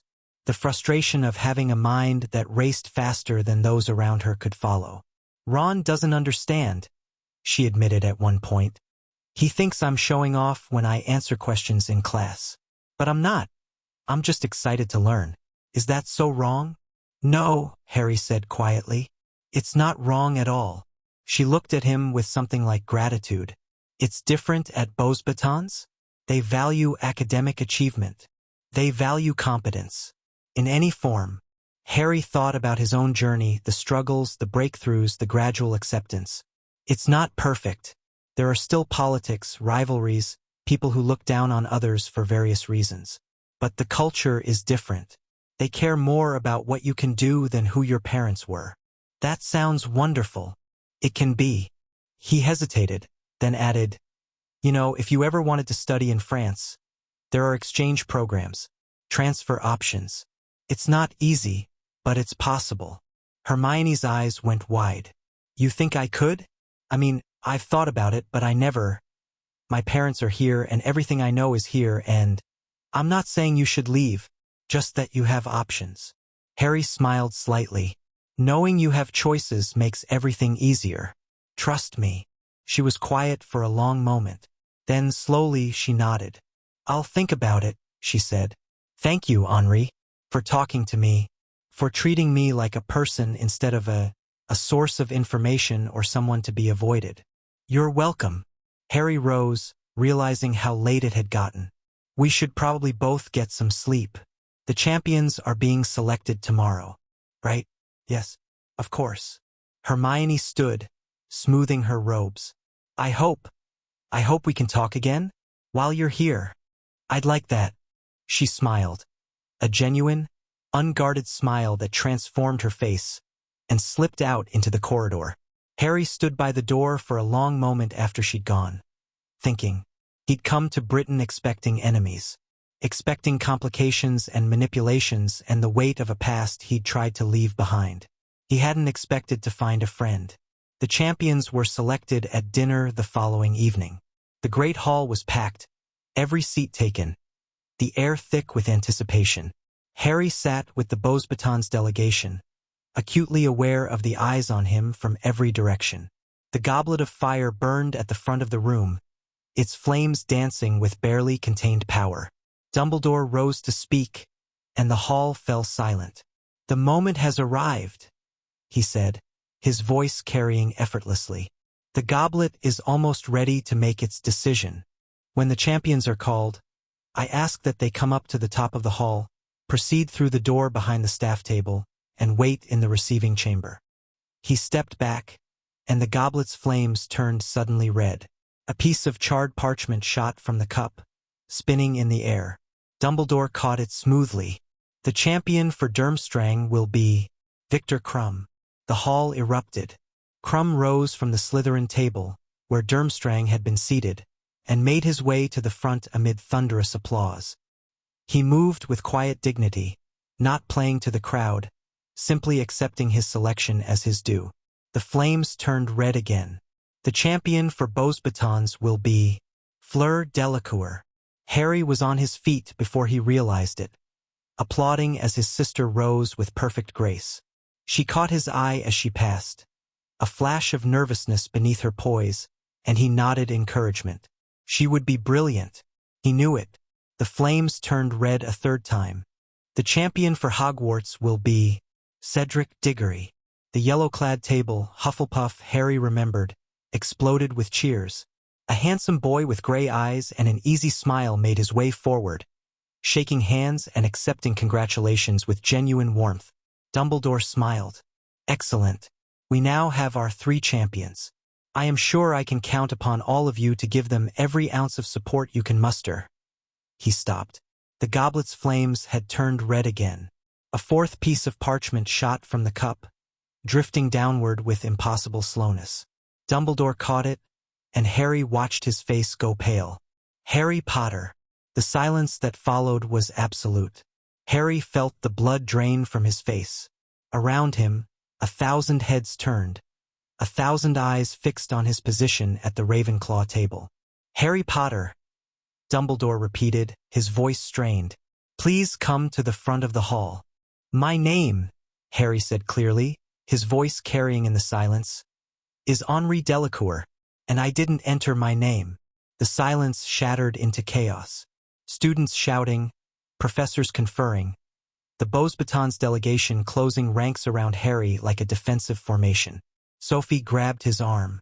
Madame Maxime was on her feet, towering over the crowd, her face thunderous. "This is impossible," she declared. "Henri is 14 years old. He cannot have entered his name." "Nevertheless," Dumbledore said quietly, "his name has emerged from the goblet. He is bound by magical contract to compete." "Contract? What contract?" "He made no agreement. The goblet selection constitutes a binding magical agreement. It is ancient law, predating our modern ministries." Dumbledore's eyes found Harry's across the chaos. "I am sorry, Harry, truly sorry, but you must compete." Harry felt the world narrowing around him. This wasn't possible. He hadn't entered. He hadn't even wanted to enter. And yet here he was, his birth name. Not his chosen name, his birth name, burning on a piece of parchment in Dumbledore's hand. Someone had done this. Someone had put his name in that cup. The question was who, and why? Henri. Fleur had pushed back through the crowd to reach him. Her face was pale, her hands trembling, but her voice was steady. "Whatever this is, we'll figure it out. You're not alone." Harry looked at his sister, then at Sophie and the other Beauxbatons students forming a protective wall around him. He looked at Madame Maxime, who was arguing furiously with Dumbledore. He looked at the crowd of British students, their expressions ranging from shock to outrage to something that looked almost like satisfaction. Someone had planned this. Someone had known exactly what buttons to push, exactly how to drag him into the spotlight he'd spent 3 years avoiding. But they'd made a mistake. They'd thought he was still the frightened child who'd fled Britain in the night. They'd thought he'd crumble under pressure, submit to whatever role they designed for him. They were wrong. Harry straightened his spine, lifted his chin, and walked toward the front of the hall. He didn't look at Dumbledore, didn't look at the jeering faces or the suspicious stares. He looked at Fleur, who'd fallen into step beside him. "Together," she said quietly. "Together," he agreed. Whatever trap had been set, whatever game was being played, they would face it side by side. And whoever had done this was going to regret it. The receiving chamber was chaos. Champions and officials crowded the small room, voices raised in argument. Karkaroff was demanding explanations. Barty Crouch, a British ministry official with a clipped mustache and a pinched expression, was insisting that rules must be followed.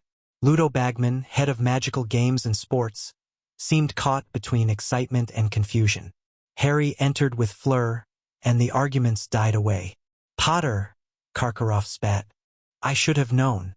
The British always find a way to cheat. I didn't enter my name." Harry's voice was calm, despite the storm raging inside him. "Someone else did. A likely story. You expect us to believe. I expect nothing from you." Harry met Karkaroff's eyes without flinching. "But I'm telling the truth. I had no desire to compete, no reason to enter, and no means of bypassing an age line. Someone else put my name in that goblet." "Whether you entered yourself is irrelevant," Crouch said stiffly. "The goblet selection is binding.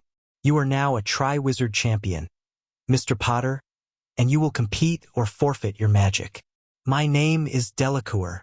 Harry felt his temper flare and forced it down. "And I understand the binding. I'm not trying to escape it. I'm trying to understand who did this and why." Dumbledore stepped forward, his expression grave. "A reasonable question, and one we will investigate thoroughly." His eyes met Harry's. "For now, I think we should all return to our quarters and allow tempers to cool. The first task is not for several weeks. There will be time to sort this out." "Sort it out?" Madame Maxime's voice was sharp. "A student under my care has been forced into a potentially lethal competition against his will. And you suggest we simply sort it out? I suggest we avoid hasty accusations and panicked decisions.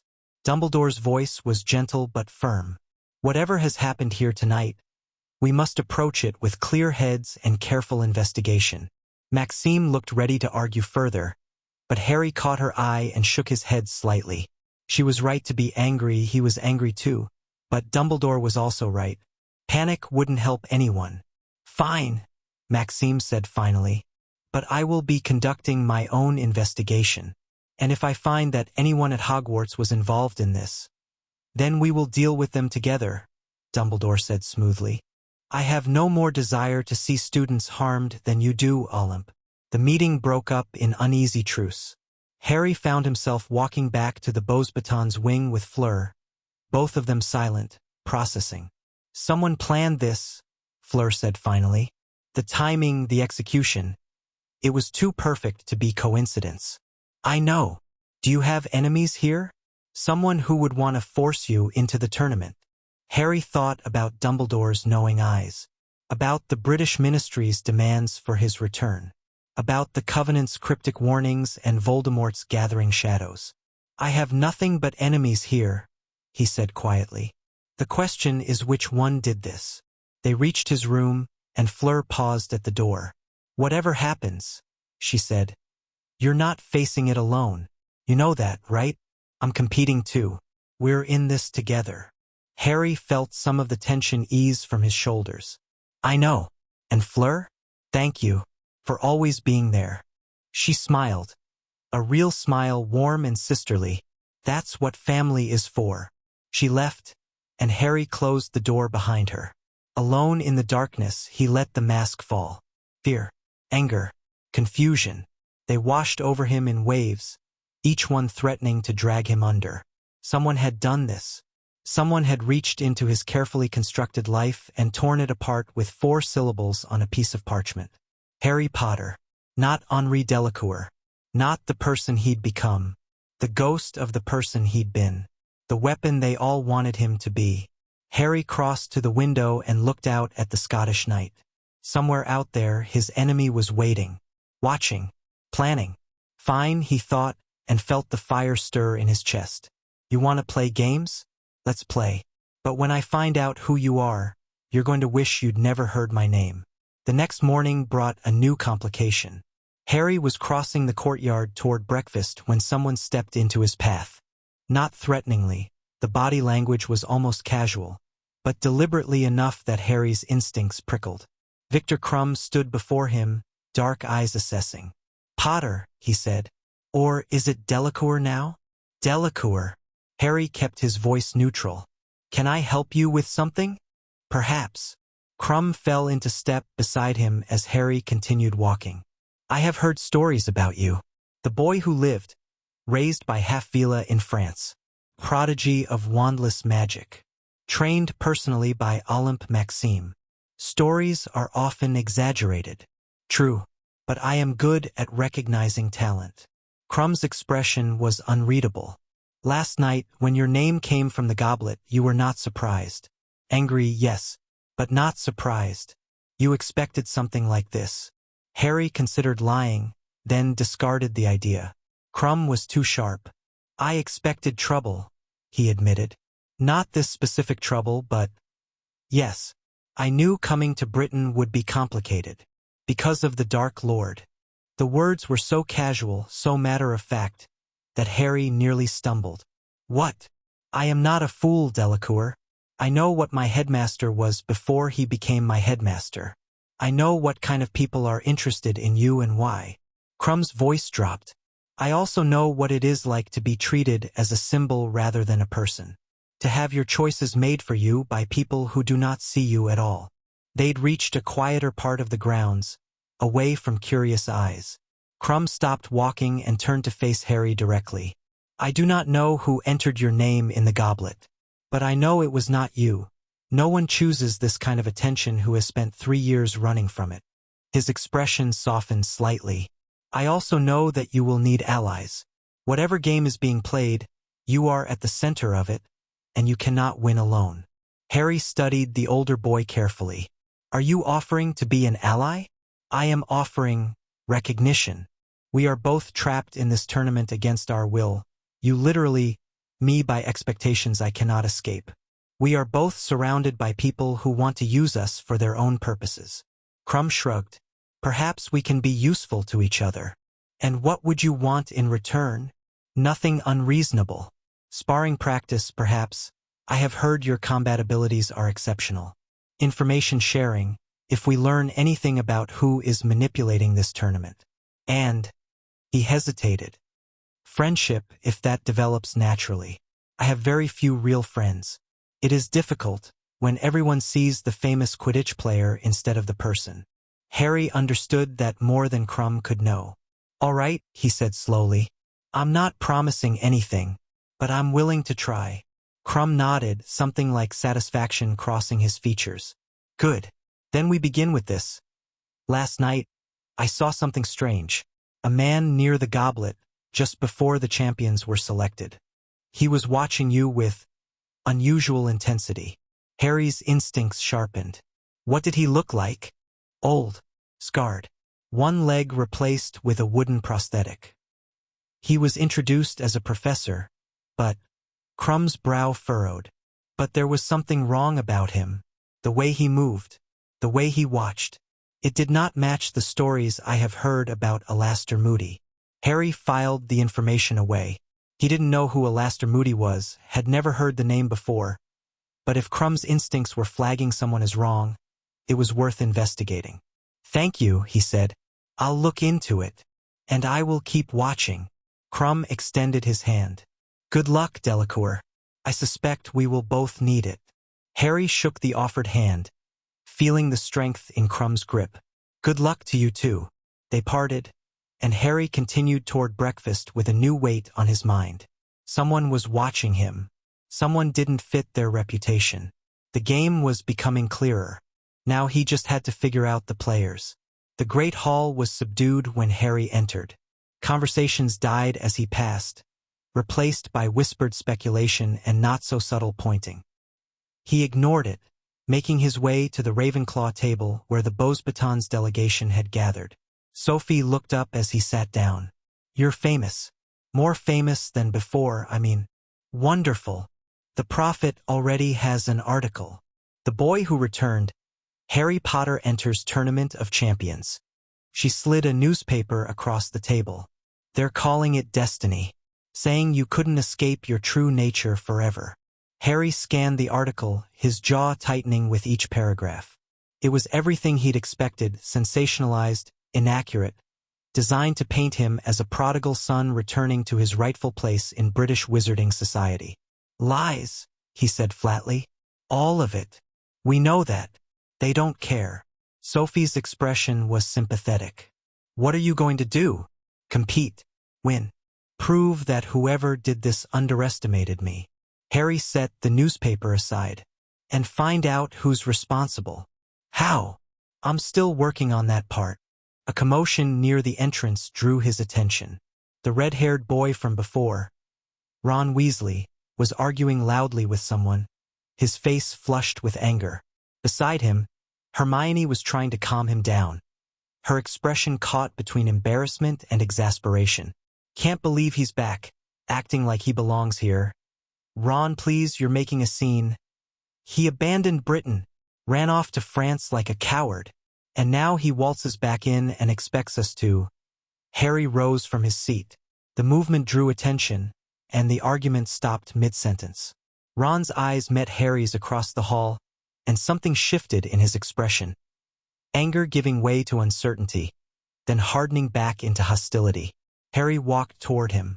The hall went silent, every eye following his progress. Ron stood his ground, though his fists clenched at his sides. Hermione looked ready to intervene. You have a problem with me? Harry said quietly. It wasn't a question. Yeah, I do. Ron's voice was loud, playing to the audience. You're supposed to be British. You're supposed to be one of us. But you ran away to France, let yourself get adopted by strangers, and now you're competing against Hogwarts in the tournament. You're a traitor. I was 8 years old. Harry kept his voice calm, controlled.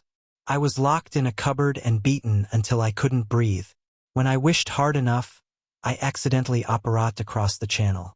The Delacours took me in and treated me like family when my actual family wanted me dead. He paused. Which part of that makes me a traitor? Ron's face reddened, but he didn't back down. You could have come back. You could have... Come back to what? People who wanted to hurt me? A society that cared more about my scar than my well-being? Harry shook his head. I don't owe Britain anything. I don't owe you anything. I didn't ask to be in this tournament. Someone put my name in that goblet without my consent. But since I'm being forced to compete, I'm going to win. Not for Britain, not for France, for myself and the family who actually wanted me. The silence stretched. Ron seemed to be searching for a response, but nothing came. I'm sorry you feel abandoned, Harry said finally. I'm sorry that the boy who lived wasn't what you expected him to be. But I'm not going to apologize for surviving, and I'm not going to apologize for finding people who love me. He turned to Hermione, who was staring at him with wide eyes. Thank you for the conversation last night. I meant what I said. You have options. He walked back to the Beauxbatons table without looking back. The hall remained silent for a long moment. Then, gradually, conversations resumed. Quieter than before, more thoughtful. Sophie was grinning when he sat down. That was magnificent. It was necessary. Harry reached for the tea, surprised to find his hands steady. He needed to understand. He probably won't. Not for a while, anyway. Sophie's grin faded. But you did something important just now. You showed them who you are. Not the myth, not the legend, just Henri Delacour, fighting for his right to exist on his own terms. Harry looked across the hall to where Hermione was still standing, her expression complicated. Maybe, he said quietly, or maybe I just made everything worse. The following days brought a flood of complications. Dumbledore requested meetings that Harry declined through Madame Maxime. The British ministry demanded interviews that Jean-Pierre shut down with carefully worded legal documents. Reporters camped outside the castle, shouting questions whenever the Bosebatons delegation ventured into the grounds. Through it all, Harry trained. He woke early and practiced combat magic until his muscles burned. He studied Triwizard Tournament history, looking for patterns and traps.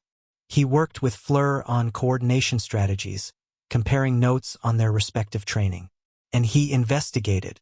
The scarred man Crumb had mentioned, Alastair Moody, according to Hermione's whispered briefings, was a legend. A former Auror, one of the most feared dark wizard hunters in British history, brought out of retirement to teach defense against the dark arts. But something was wrong with him. Harry watched Moody carefully over the following week, cataloging observations. The way his magical eye tracked Harry constantly, even when his face was turned away. The flask he carried everywhere, sipping from it compulsively. The small inconsistencies in his behavior, moments where his reactions seemed a fraction too slow, as if he were playing a role he hadn't fully memorized. You're staring at that professor again, Sophie observed one evening in the library. He's staring at me first. Everyone's staring at you. You're Harry Potter. Henri Delacour. But Harry's attention stayed on Moody, who just entered the library and was making his way toward the restricted section. Something's not right about him. He's paranoid. Everyone says so. It comes from hunting dark wizards for decades. That's not what I mean. Harry lowered his voice. Watch how he moves. He favors his prosthetic leg. But the weight distribution is off. The real Moody lost that leg in combat. He'd have had years to adjust. This man moves like the leg is new to him. Sophie's eyes widened. You think he's an imposter? I think something's wrong, and I don't know what. Harry gathered his books. But I'm going to find out.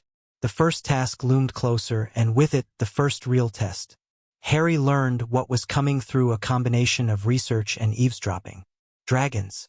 Each champion would face a nesting mother dragon and somehow retrieve a golden egg from her clutch. The information should have terrified him. Instead, it focused him. He'd trained with fire for 3 years. He understood flames better than most wizards twice his age. But dragons were immune to fire, which meant his greatest strength was neutralized. So he'd have to find another way. Lightning, Fleur said when he shared his conclusions. You're better with lightning than anyone I know. A dragon's scales might resist fire, but electrical discharge would overload their nervous systems. It might kill the dragon. So, they're trying to kill you. Their mothers protecting their eggs. They're not evil, just dangerous. Harry shook his head. I won't win by causing unnecessary harm. There has to be another way. Fleur studied him with something like wonder. You know, sometimes I forget how different you are.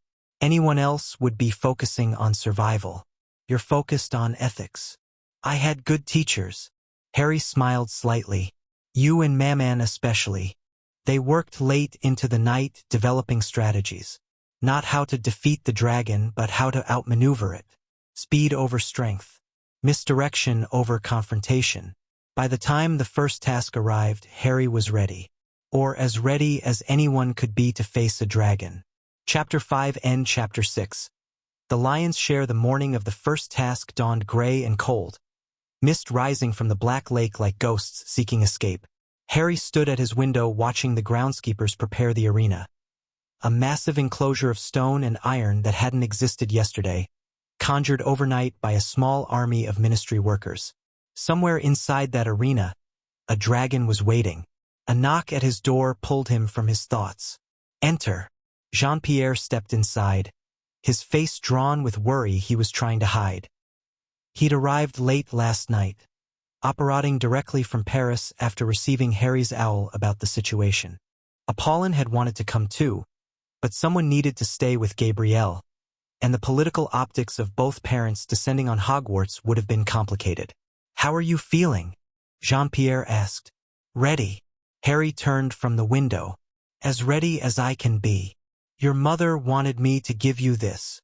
Jean-Pierre handed over a small velvet pouch. Inside was a silver chain with a pendant. A delicate lion wrought in white gold, its eyes set with tiny emeralds. She said it belonged to your birth mother, Lily. We recovered it from the Potter vault last year, along with some other family heirlooms. Harry's throat tightened. He'd never owned anything of his mother's before. The cloak was his father's legacy, but this was hers. How did you get access to the Potter vault? You're still Harry Potter, legally speaking. The adoption didn't erase your blood heritage. It added to it. Jean-Pierre's expression was complicated. The British tried to block access, of course. But international banking law is quite clear about inheritance rights. What belonged to your parents belongs to you, regardless of what name you choose to use. Harry fastened the chain around his neck, feeling the weight of the pendant settle against his chest. It was warm, almost alive, and he could sense faint magic woven into the metal, protective enchantments layered over decades. Thank you, he said quietly. Both of you. Thank us by coming back safe. Jean-Pierre pulled him into a fierce embrace, something that would have been unthinkable 3 years ago, when Harry still flinched at unexpected contact. Whatever happens out there, remember, you have a family waiting for you. You have people who love you. Nothing that dragon can do changes that. Harry held on for a long moment, drawing strength from his father's presence. Then he stepped back, squaring his shoulders. I should go. The champions are supposed to gather at the tent by noon. I'll be watching from the stands. Madame Maxime has arranged excellent seats. Jean-Pierre's smile was strained but genuine. Show them what a Delacours can do. Harry left the room with his mother's pendant warm against his heart and his father's words echoing in his mind. Time to face the dragon. The champion's tent was smaller than Harry expected. A cramped canvas structure barely large enough to hold 4 nervous teenagers and their accompanying anxiety. Fleur was already there when he arrived, pacing the confined space with barely contained energy. Cedric sat in one corner, pale but composed. Victor stood by the entrance, his expression carved from stone. Henri. Fleur crossed to him immediately, gripping his shoulders. Are you ready? As I'll ever be. Good. Because I've been watching the handlers all morning, and the dragons they've brought are...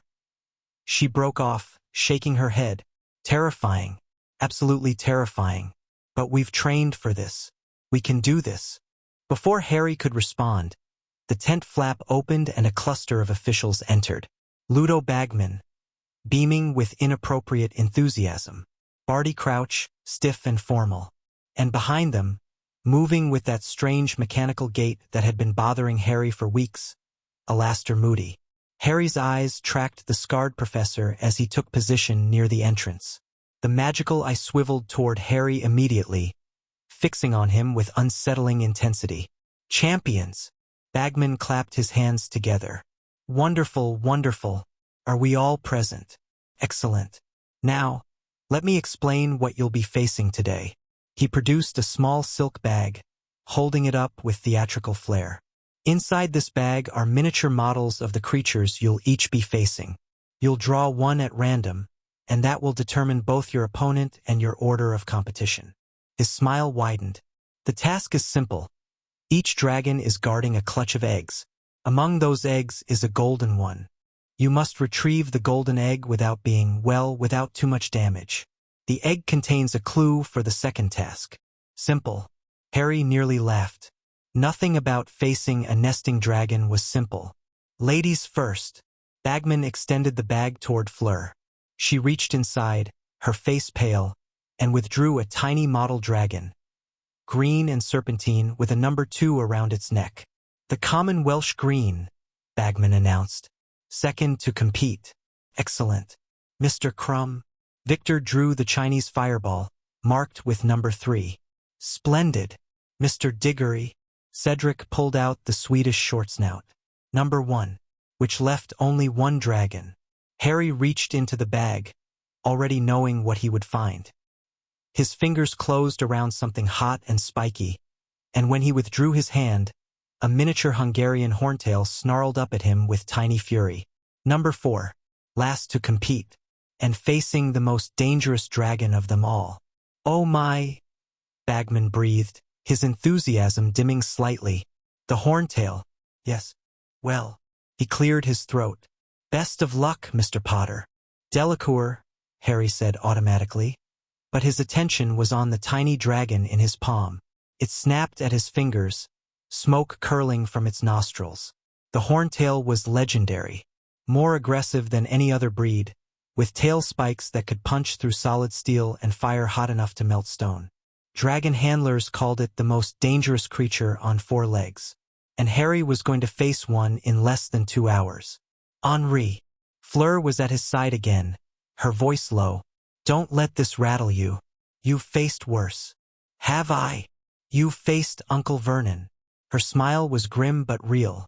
At least the dragon has a reason to be hostile. Despite everything, Harry felt a laugh bubble up in his chest. That's a terrible comparison, but accurate. She squeezed his arm. You're going to be brilliant. I know it. The officials filed out, leaving the champions to their preparations. Cedric was escorted to the arena first, and the crowd's roar told them when the first task had begun. Harry found a corner and closed his eyes, running through his strategy one more time. Speed. Misdirection. Don't try to overpower the dragon, work around it. He could do this. He had to. Fleur went second, and Harry listened from the tent as the crowd gasped and cheered. It seemed to take forever, 20 minutes that felt like hours, before the cannon blast signaled her success. She returned to the tent with singed robes and a triumphant smile, clutching her golden egg like a trophy. The Welsh green breathes fire in short bursts, she reported, settling beside Harry. It's territorial but not as aggressive as some of the others. I put it to sleep. You put a dragon to sleep? Vila charm works on reptiles, apparently. Not fully. It woke up before I reached the eggs, but long enough. She showed him the burn marks on her sleeve. Not entirely long enough, but I got it. Victor went third. His approach was less elegant. A direct assault that left the dragon partially blinded and the crowd roaring with bloodlust. He emerged triumphant but scowling, clearly dissatisfied with his own performance. Brutal, Fleur muttered. Effective, but brutal. He does what he has to do. So do you.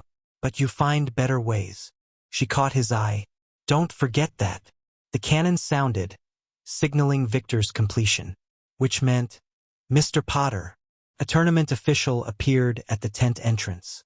"You're up." Harry rose, feeling the weight of the moment settle on his shoulders.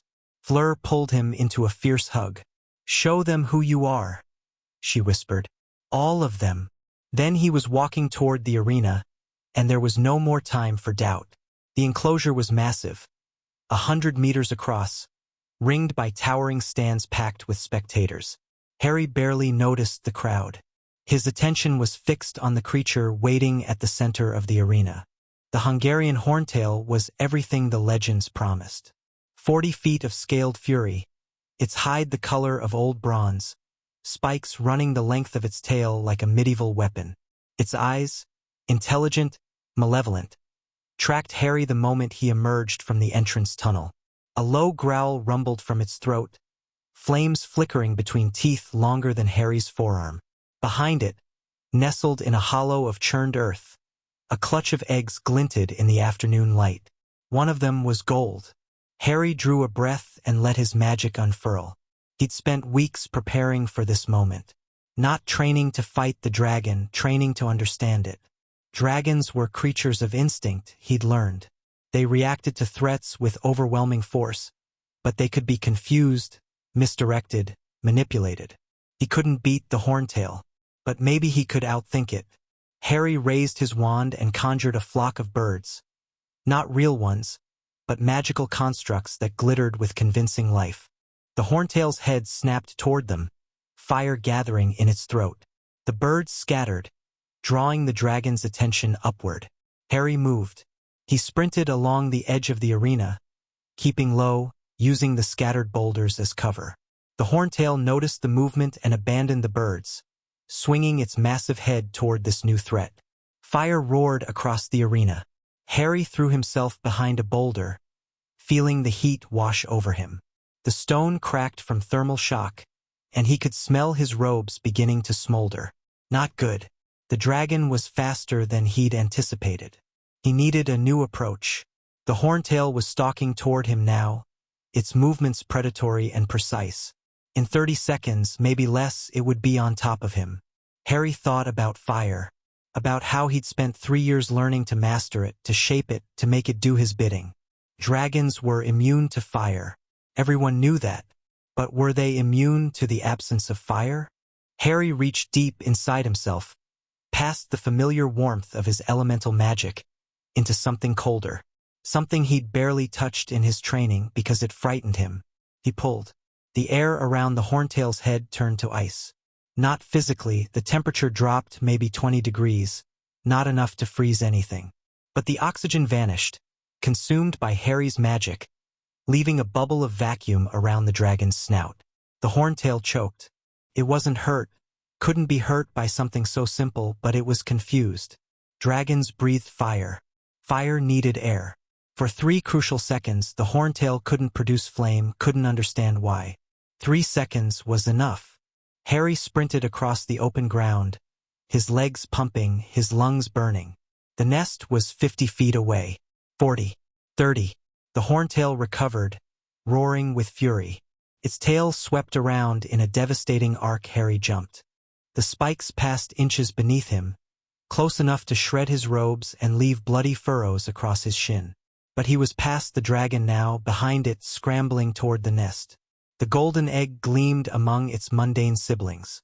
Harry grabbed it. The horntail spun, faster than anything that size should be able to move, and its jaws opened wide. Harry Operat. It wasn't supposed to be possible. The anti-apparition wards around Hogwarts were legendary, unbreakable, layered over centuries. But Harry didn't try to leave the arena. He just moved, 10 feet to the left, out of the dragon's path, appearing in a burst of displaced air just as flames roared through the space he'd occupied. The crowd went silent. Then someone screamed. Then everyone was screaming. Not in fear, but in disbelief. The boy who lived had just done the impossible, operating within Hogwarts grounds, dodging a dragon's fire with magic that shouldn't exist. Harry stood in the churned dirt of the arena, the golden egg clutched to his chest, and let himself breathe. The dragon handlers were already rushing in, subduing the horntail with a barrage of stunning spells. Tournament officials were shouting. The crowd was still screaming. But Harry barely heard any of it. He was alive. He'd won. And somewhere in the stands, he knew his family was cheering. The medical tent was chaos. Handlers and healers swarmed around Harry, checking for injuries, demanding explanations, arguing about what they'd just witnessed. The cut on his shin was healed in seconds, but the questions took much longer. "You operat," Madame Maxime said, her voice caught between pride and disbelief. "Within Hogwarts wards. That should be impossible." "I didn't leave the arena," Harry explained for the 5th time. "I just moved a short distance. The wards are designed to prevent people from entering or leaving the grounds. They don't account for movement within a small space. That's still a loophole that shouldn't exist." "Magic is about intent," Harry said quietly. "The wards intend to keep people out and in. I didn't challenge that intent. I just slipped through the gaps." Maxime stared at him for a long moment. Then she laughed. A deep, genuine laugh that transformed her imposing features. "You impossible boy," she said fondly. "You absolutely impossible boy." The tent flap opened, and Fleur burst through, shoving past officials to reach him. "You idiot!" she shouted, pulling him into a crushing embrace. "You complete and utter idiot. You almost died. That tail nearly cut you in half. It barely scratched me. It could have killed you." She was crying now, tears streaming down her face. "Don't ever do that again. Don't ever scare me like that again." Harry held her while she cried, feeling the adrenaline finally begin to fade.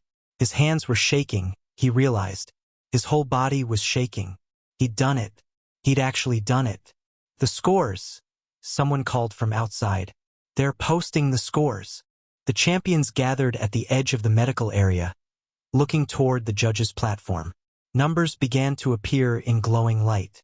Cedric Diggory, 38 points. Fleur Delacours, 39 points. Victor Crumb, 40 points. Harry Potter, 45 points. Perfect scores from the Beauxbatons and Durmstrang judges. High marks from the Hogwarts representative. Only Barty Crouch had given him less than perfect, a grudging 8 that still placed him firmly in the lead. The crowd roared. Harry felt nothing. The numbers meant nothing. What mattered was that he was alive, that Fleur was alive, that his family was waiting for him in the stands. Henri. Victor appeared at his shoulder, his expression unreadable. "That was impressive. Thank you. The apparition especially. I have never seen anything like it." Victor paused. "You are full of surprises, it seems." "I prefer to think of it as adaptability."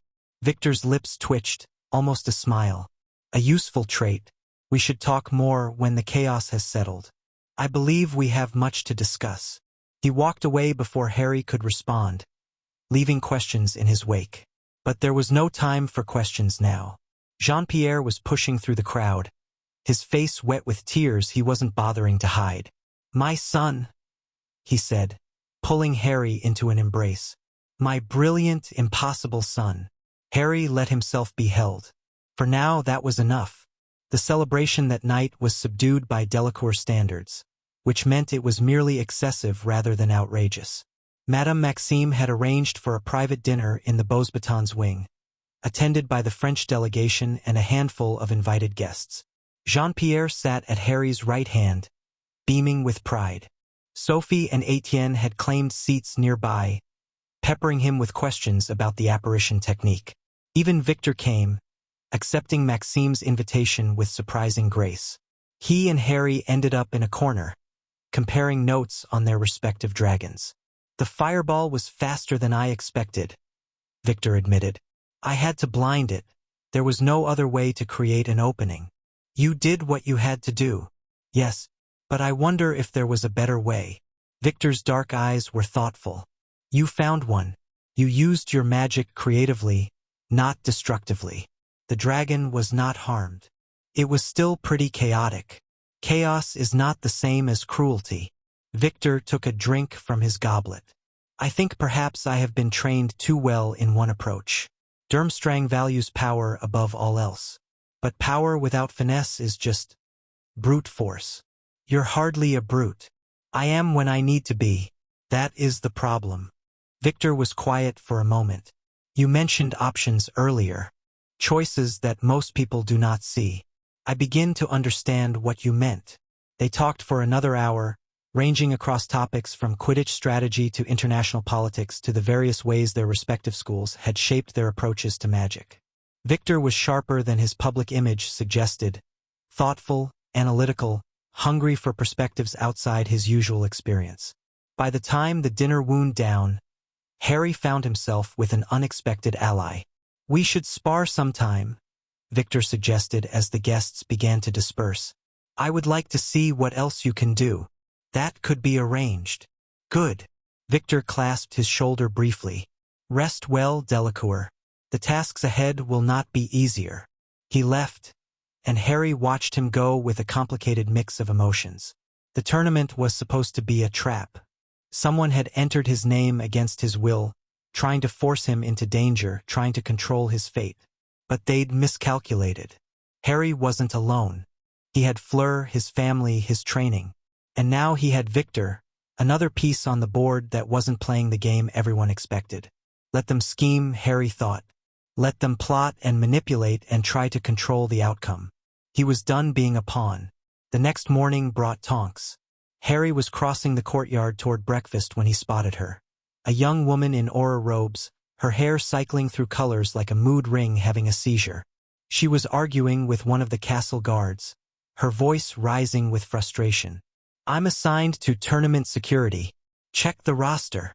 Ma'am, I've checked 3 times. Your name isn't. Then check a 4th time. I didn't come all the way from London to be told I can't. Is there a problem? Harry approached, curious despite himself. The guard straightened immediately. Mr. Potter, I apologize for the disturbance. This woman claims. I don't claim anything. I am assigned here. The woman turned to Harry, and he saw her face properly for the first time, heart-shaped, with bright eyes and a stubborn set to her jaw. Nymphadora Tonks. Call me Tonks. Everyone does. Henri Delacours. Harry extended his hand automatically. Though I suppose you know that. Everyone knows that.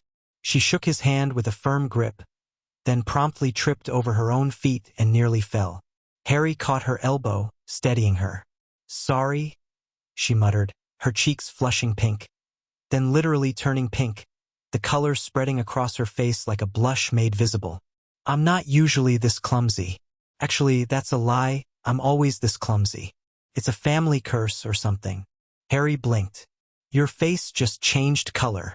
Metamorphmagus. She grinned, her embarrassment fading.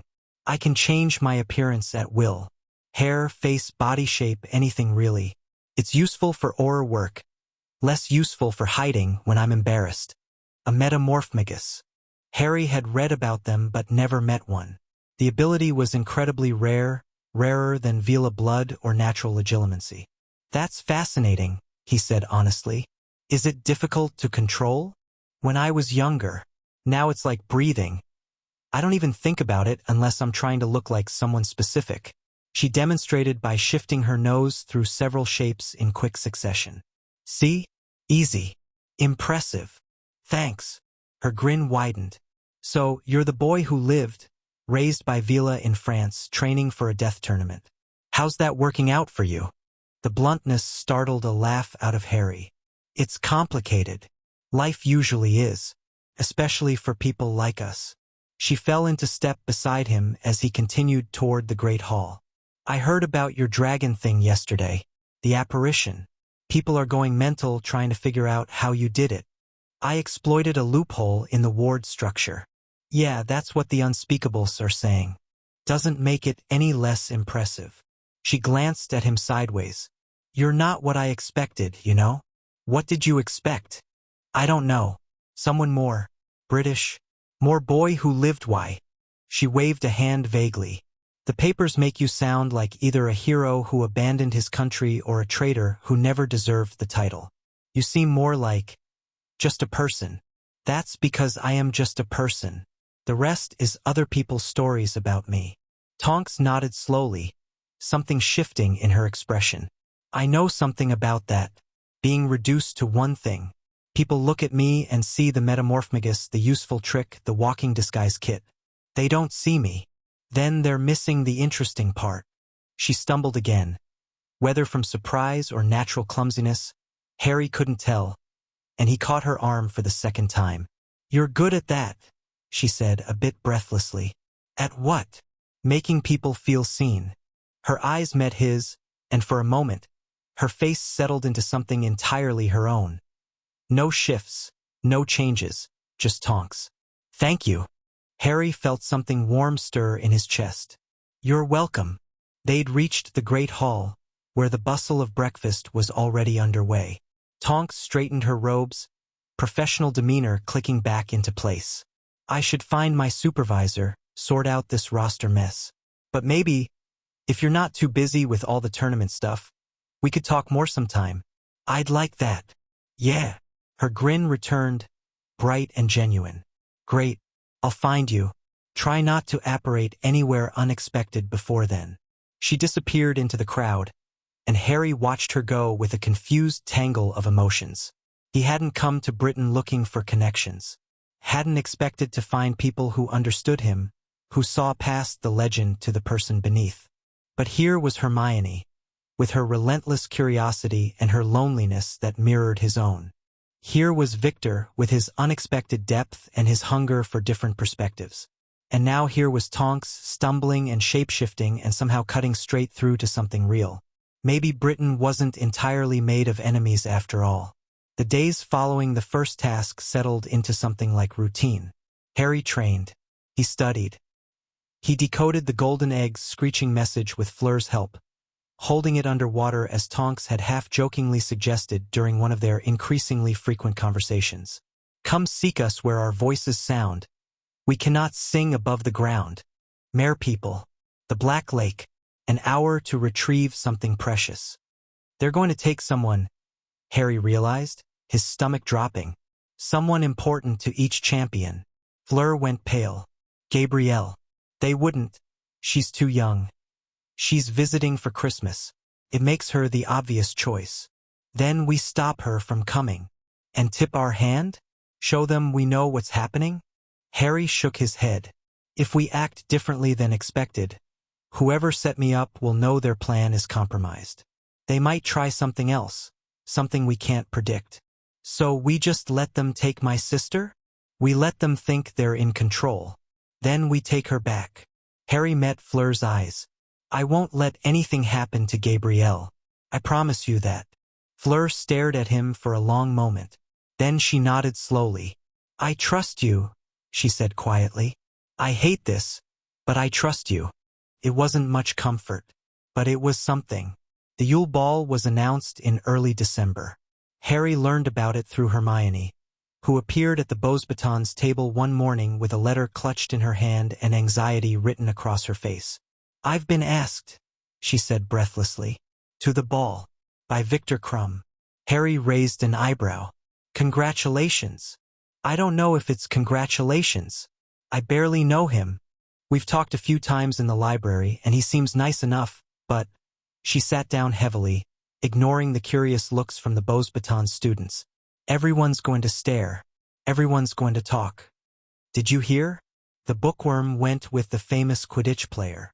They'll think I'm using him, or he's using me, or you're just two people who enjoy each other's company, attending a dance together. Hermione blinked. You think so? I think Victor wouldn't have asked if he didn't genuinely want to go with you. Harry thought about his recent conversations with the Bulgarian seeker.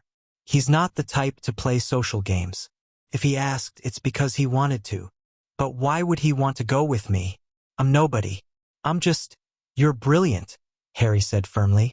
You're curious and passionate, and you treat him like a person instead of a celebrity. That's probably refreshing. Hermione's cheeks flushed. You really think so? I know so. Harry smiled. Go to the ball with him. Have fun. And stop worrying about what other people think. Their opinions don't matter nearly as much as you believe. She left looking considerably more cheerful, and Harry found himself thinking about the ball with unexpected intensity. He should ask someone. Protocol demanded it.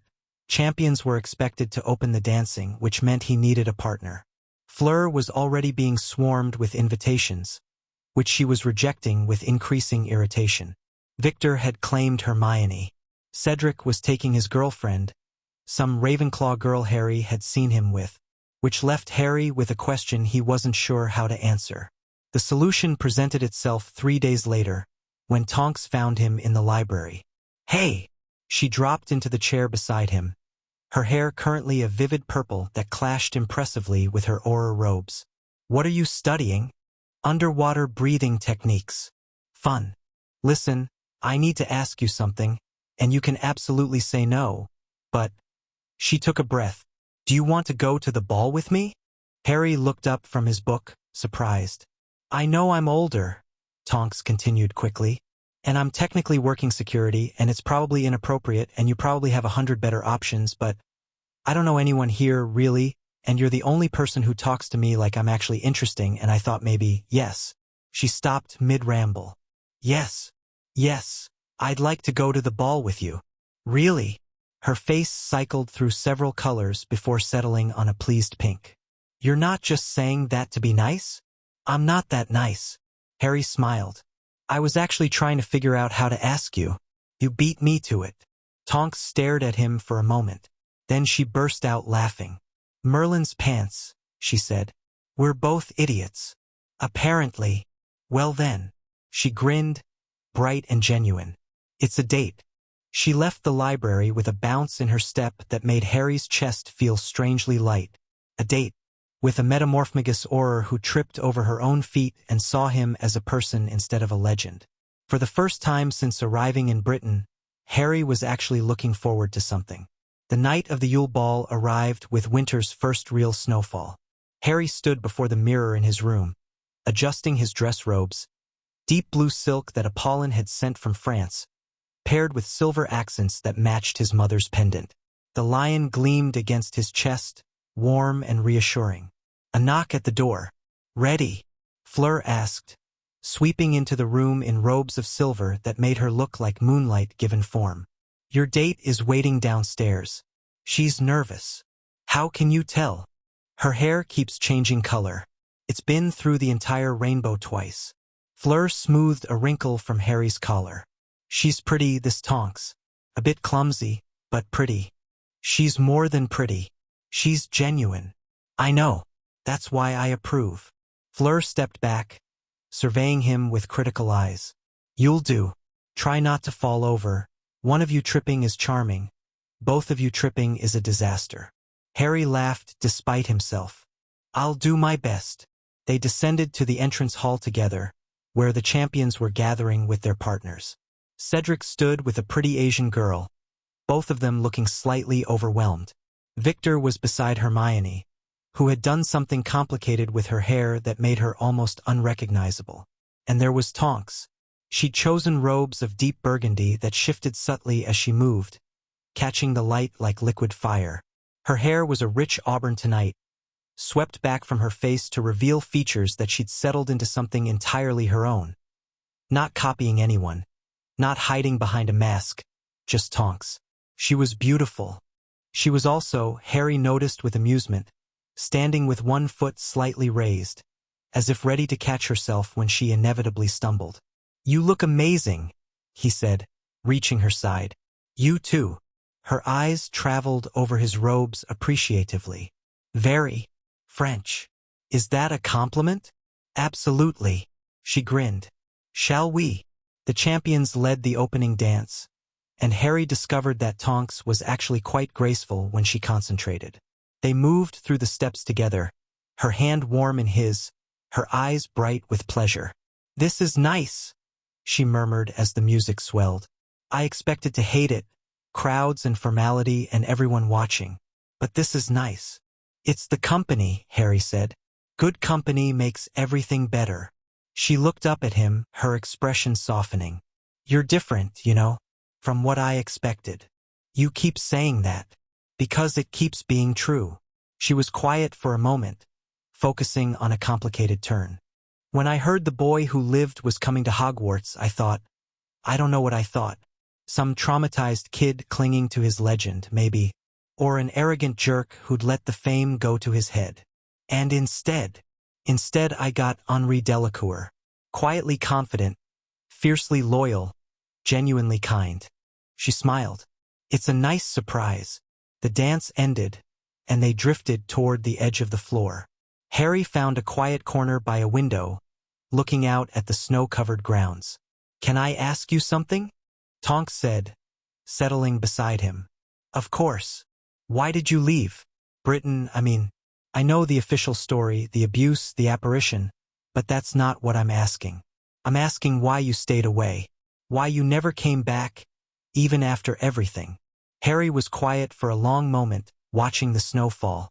Because the people who were supposed to protect me hurt me instead, he said finally. And the people who were supposed to care about me only cared about what I represented. When I left Britain, I wasn't running away from danger. I was running toward something better. Toward people who actually wanted me for who I was, not what I could do for them. And the Delacours gave you that? They gave me everything. Harry turned to look at her. A home, family, a sense of who I could be if I wasn't defined by a scar and a tragedy. I don't regret leaving.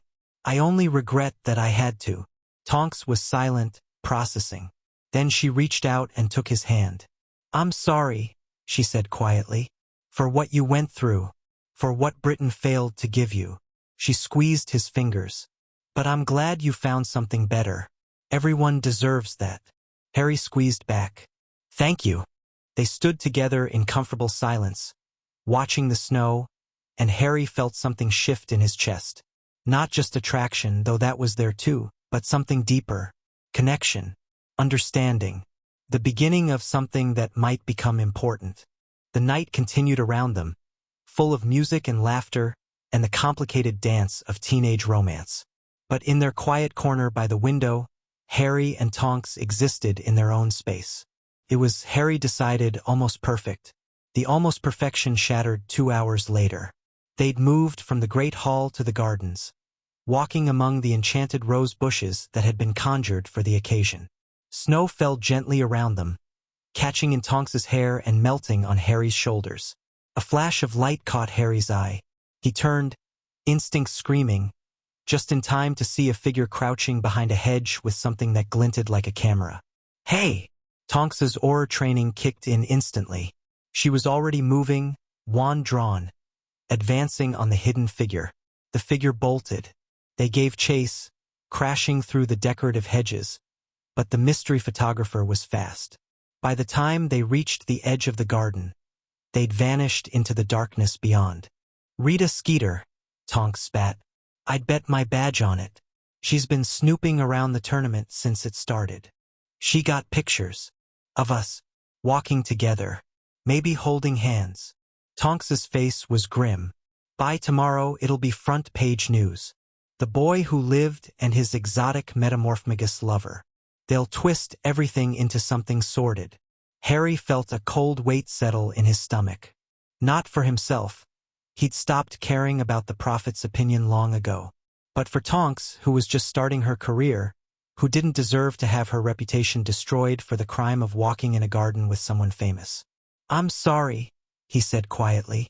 I should have been more careful. Don't. She turned to face him, her expression fierce. Don't apologize for something that isn't your fault.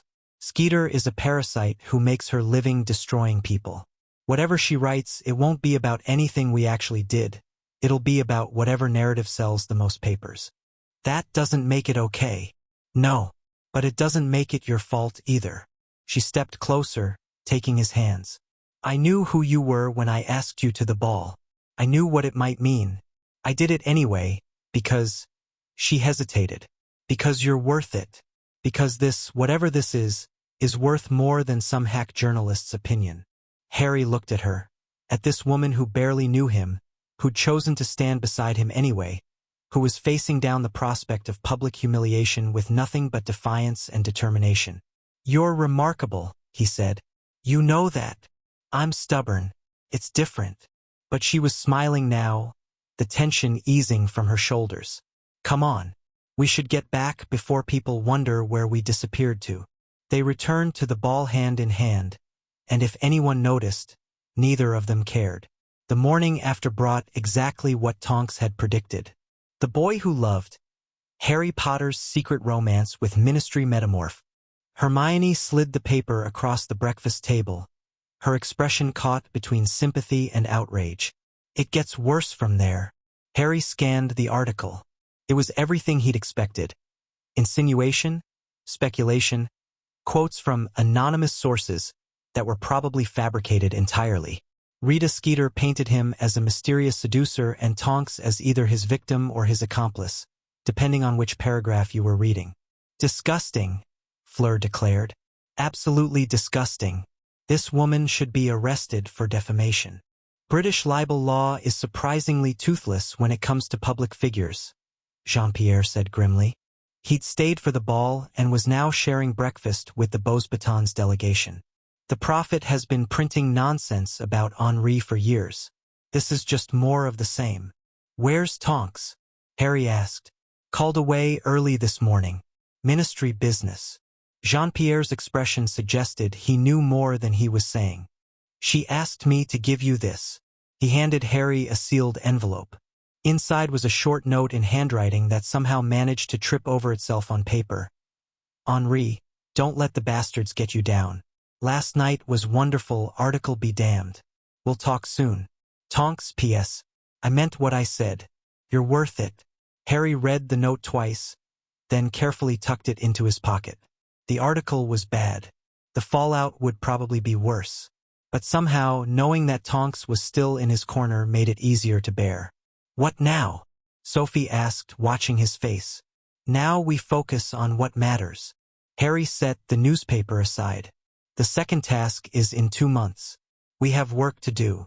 He rose from the table and his family rose with him. Whatever storms were coming, they'd face them together.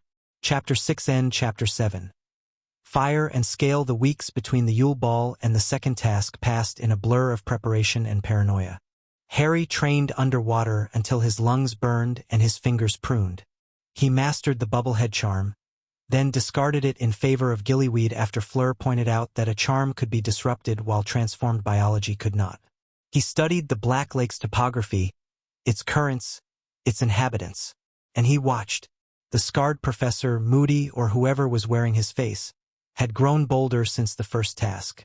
Harry caught him lurking near the Beauxbatons' wing, his magical eye tracking through walls. He appeared at meals, at training sessions, at moments when Harry should have been alone. He's planning something, Harry told Fleur during one of their late-night strategy sessions. I can feel it. Then we plan something first. Fleur's jaw was set with familiar determination. Whatever he's doing, we'll be ready. But readiness was easier to promise than to achieve. The tournament consumed everything: time, energy, attention, and beneath it all, the knowledge that Gabrielle was coming for Christmas, that she would almost certainly be taken as Harry's precious thing for the second task, gnawed at him constantly. They couldn't warn her, couldn't keep her away without revealing that they knew the task's nature. All they could do was prepare and hope it would be enough. Christmas at Hogwarts was strange. The castle transformed itself into a winter wonderland, complete with 12 Christmas trees in the Great Hall, and enchanted snowfall that somehow stayed dry. French students wandered the corridors in bewilderment, unaccustomed to British holiday traditions. Gabrielle arrived on Christmas Eve, tumbling out of the flue with her usual enthusiasm. Henri! She launched herself at him before he could brace, nearly knocking them both over. I missed you. Maman says you've been in danger but you're fine. And Papa says you're making France proud. And everyone at home is talking about the dragon. And, breathe Gabby. Harry caught her, holding her close. She'd grown since September. Taller, her features sharpening toward the beauty that would one day match Fleur's. But she was still his little sister. Still the girl who'd given him a stuffed dragon and demanded he stay forever. I'm just excited. She pulled back to look at him, her eyes searching his face. You look tired. It's been a busy few months. Fleur says you have a girlfriend. The words came out in an excited rush. A metamorphosis something. Is she pretty? Can she really change her face? Will I get to meet her? Metamorphmagus. And yes, and probably. Harry smiled despite himself. Her name is Tonks. She's special. Special like family special? Or special like kissing special? Gabrielle. What? Fleur talks about boys all the time. I want to know things too. Harry looked at his little sister. So bright, so innocent, so completely unaware that she might be used as a hostage in less than a month, and felt his heart clench. Come on, he said, taking her hand. Let's find Fleur.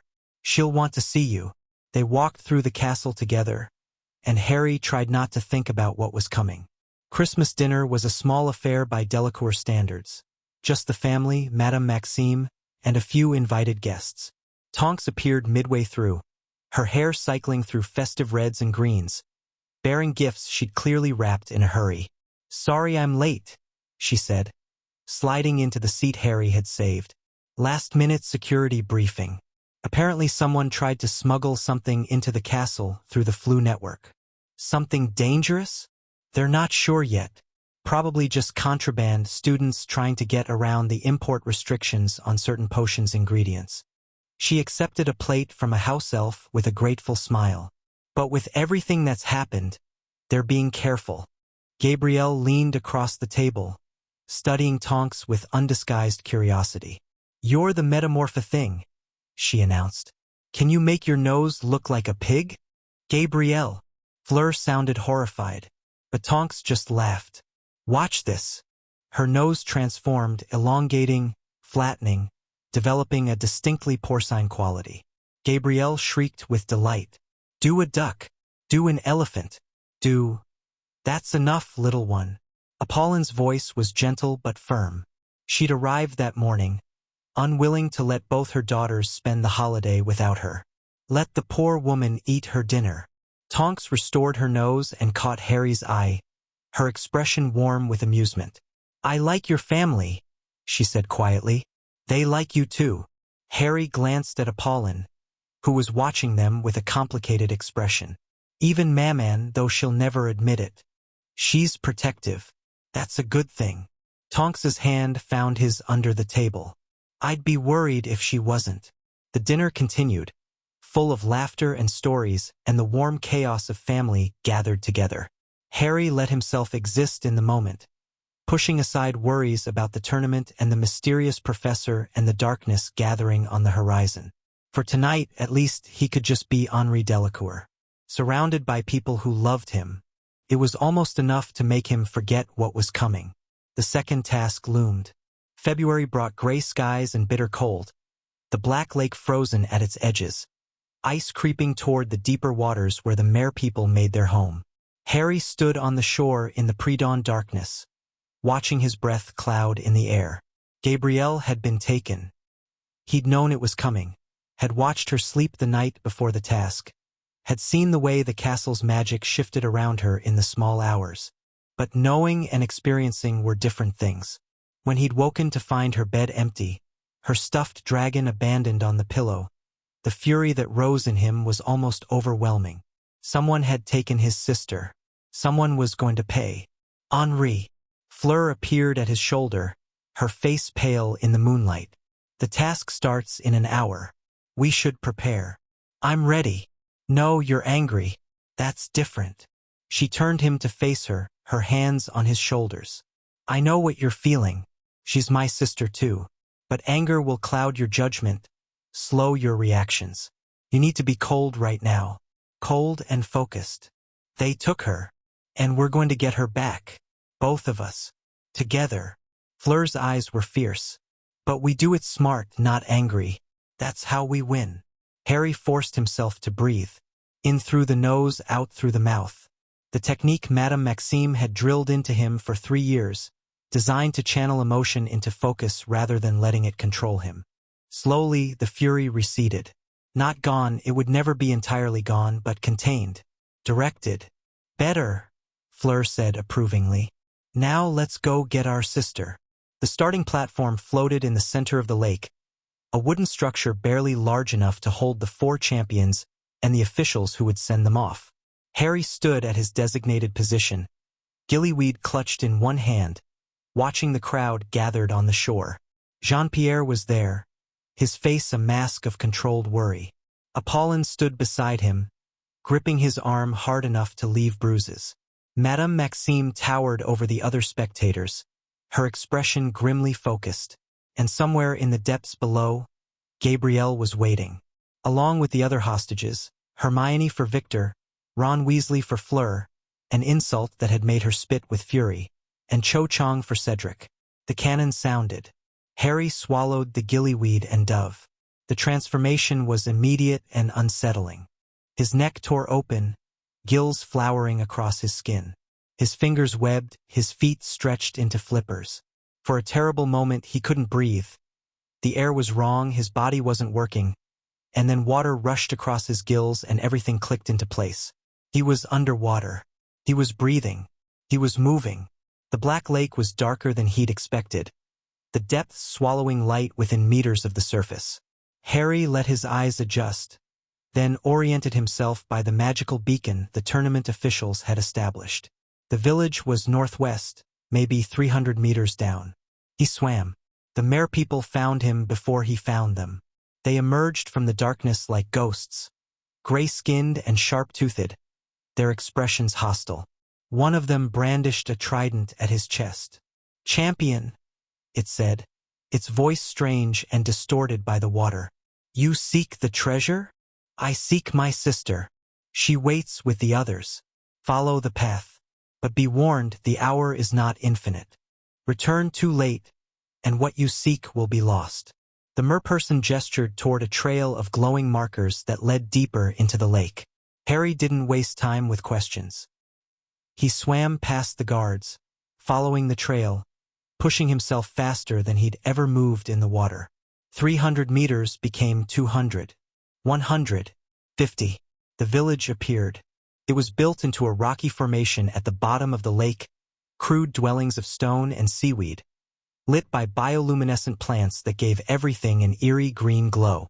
At the center of the village, bound to tall pillars of carved stone, for figures floated in enchanted sleep.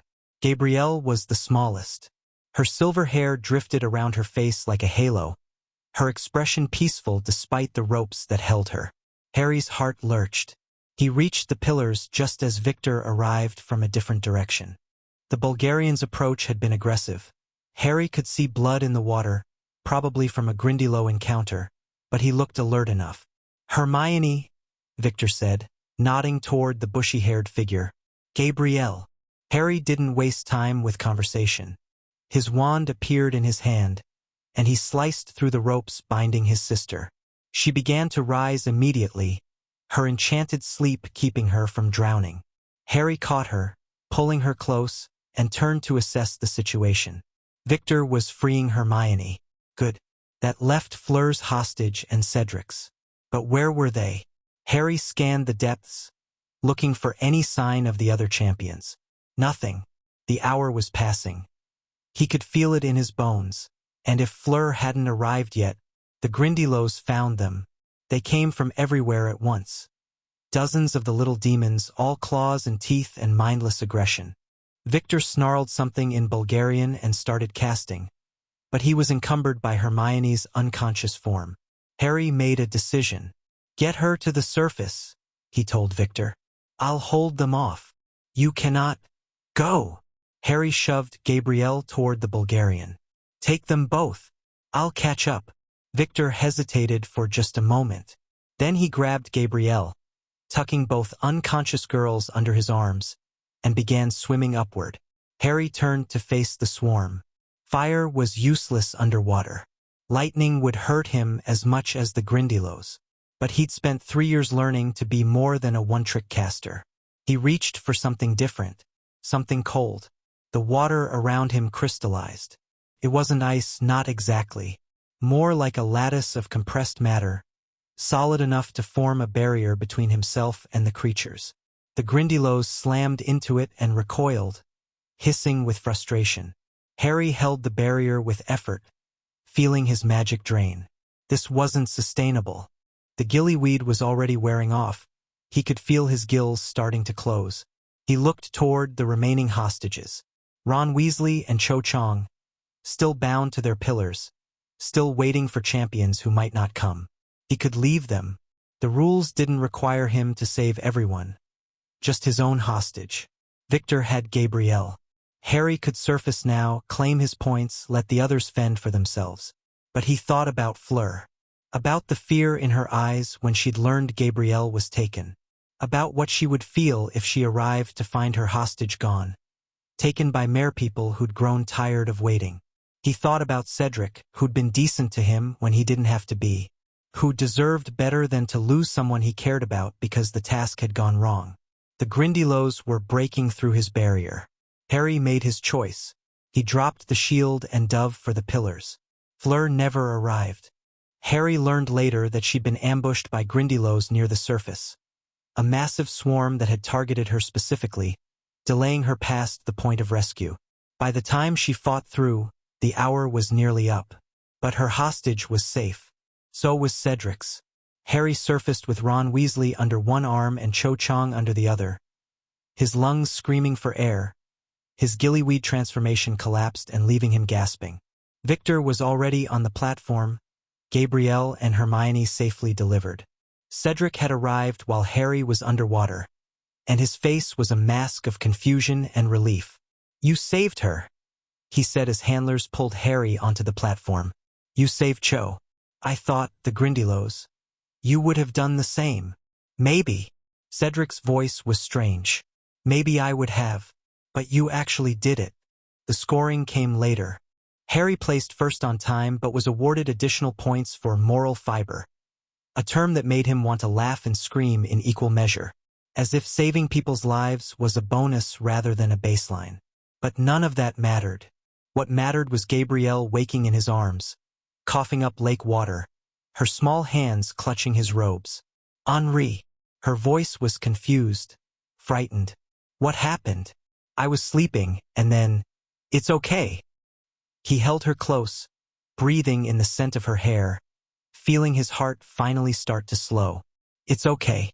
You're safe now. I've got you." Fleur appeared, soaking wet and furious and crying, and threw herself at both of them. "I'm sorry," she kept saying. "I'm sorry. I should have been faster. I should have. You didn't know about the ambush. None of us did." Harry looked up, scanning the crowd on the shore until he found a familiar scarred face. Moody was watching him, watching with an intensity that bordered on hunger. "You did this," Harry thought. "You sent the Grindylows after Fleur. You wanted me to fail." But he hadn't failed. He'd saved everyone. And sooner or later, whoever was wearing Moody's face was going to learn what happened to people who threatened Harry's family. The celebration that night was subdued. Gabrielle was exhausted, falling asleep against Harry's shoulder before dinner was finished. Apollon carried her to bed while Jean-Pierre stayed behind, his expression troubled. "Something's wrong with this tournament," he said quietly. "The Grindylow attack on Fleur, it wasn't natural. Someone directed them." "I know. You have a suspect?" "I have suspicions." Harry glanced toward the door, making sure they were alone. "The scarred professor. Moody. He's been watching me since I arrived. More than watching. Studying. And there's something wrong about the way he moves." Jean-Pierre's expression sharpened. "Wrong how?" "His prosthetic leg. He doesn't move like someone who's had years to adjust to it. He moves like someone still learning." Harry paused. "And his eye, it tracks me through walls, through wards, as if he's not just watching, but searching for something. Polyjuice. That's my guess. The real Moody is probably somewhere, captured, maybe dead. And whoever's wearing his face has been here since the beginning of term." Jean-Pierre was quiet for a long moment. "This is beyond what we can handle ourselves. If there's an imposter in Hogwarts, then we need proof before we act. Accusations against a war hero without evidence would destroy us politically." Harry's jaw tightened. "I'm close. The imposter is getting careless. If I can catch him in the act, you'll be in danger." "I'm already in danger. At least this way, I control the timing. Jean-Pierre studied his son's face, seeing something that hadn't been there 3 years ago. Not just confidence, resolve. The willingness to walk into danger for the sake of those he loved. Your mother would kill me if she knew I was agreeing to this, he said finally. Then don't tell her. I have to tell her something. She'll ask about the second task, about Gabrielle, about... Tell her the truth about today. Tell her I saved Gabrielle, that everyone's safe. Harry met his father's eyes. But the rest, let me handle the rest. Please. Jean-Pierre sighed. You're not a child anymore, are you? Somewhere along the way you grew up. I had good teachers. Yes, you did. Jean-Pierre clasped his shoulder. Be careful, Henri. Whatever you're planning, be careful. I will. But careful wasn't really the plan.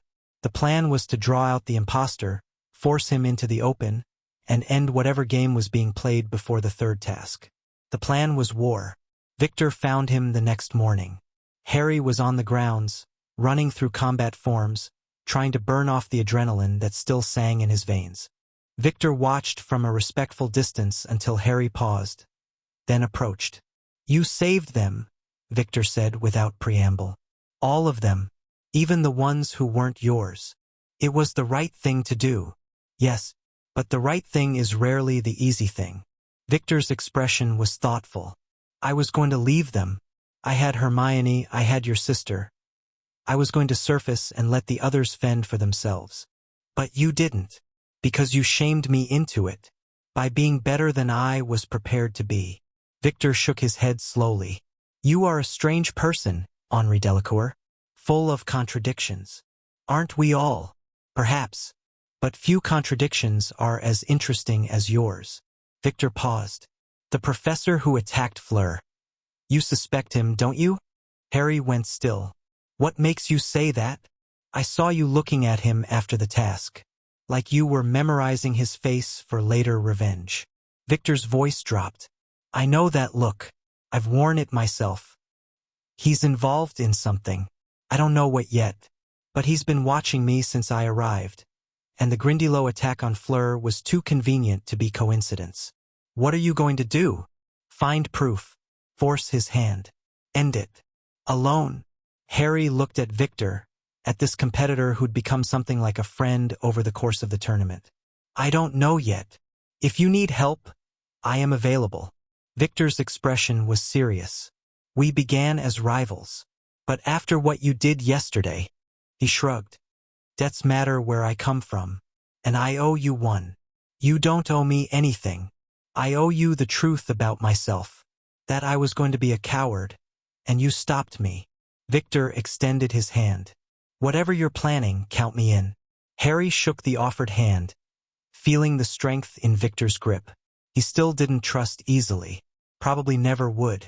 But allies were valuable, and Victor had proven himself in the water. Maybe he wouldn't have to fight alone after all. The confrontation came sooner than Harry expected. 2 weeks after the second task, he was crossing the castle's 7th floor when he felt it. A prickle at the back of his neck, the sense of being watched that had become familiar over months of surveillance. But this time, instead of ignoring it, Harry followed. He pretended to continue his route, then ducked into an alcove and waited. Footsteps approached, the distinctive thump-click of Moody's wooden leg, and stopped just around the corner. Harry could hear breathing, ragged, uneven, as if the person was fighting to maintain control of something. Then a voice, Moody's voice, but with an edge that didn't quite fit. I know you're there, Potter.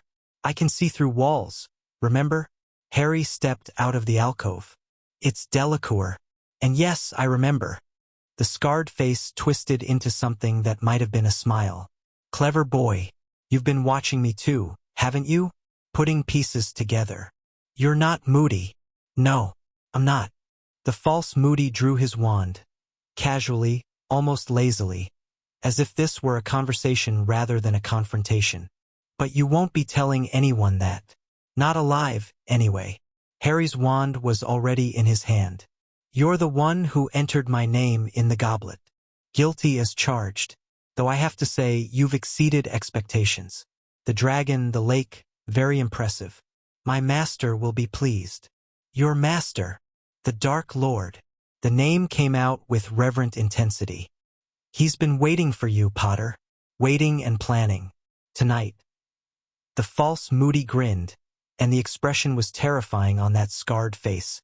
Tonight. It all comes together. The third task isn't for months. Who said anything about the third task? Harry felt the trap closing around him. This wasn't a chance encounter, this was planned. The imposter had been waiting for this moment, maneuvering Harry into position. He was going to be captured, taken to Voldemort, used in whatever ritual the Dark Lord had planned, unless he could fight his way out. You can't apparate in Hogwarts, the imposter said, as if reading his thoughts. I checked. Your little trick from the Dragon Arena won't work here. I've had months to analyze what you did and close the loopholes. Then I'll just have to beat you the old-fashioned way. The imposter laughed. Brave. Stupid but brave. Just like your father. He attacked.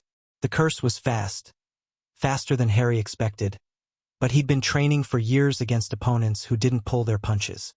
He twisted aside, letting the spell scorch the wall behind him, and returned fire with a bolt of lightning that crackled through the corridor.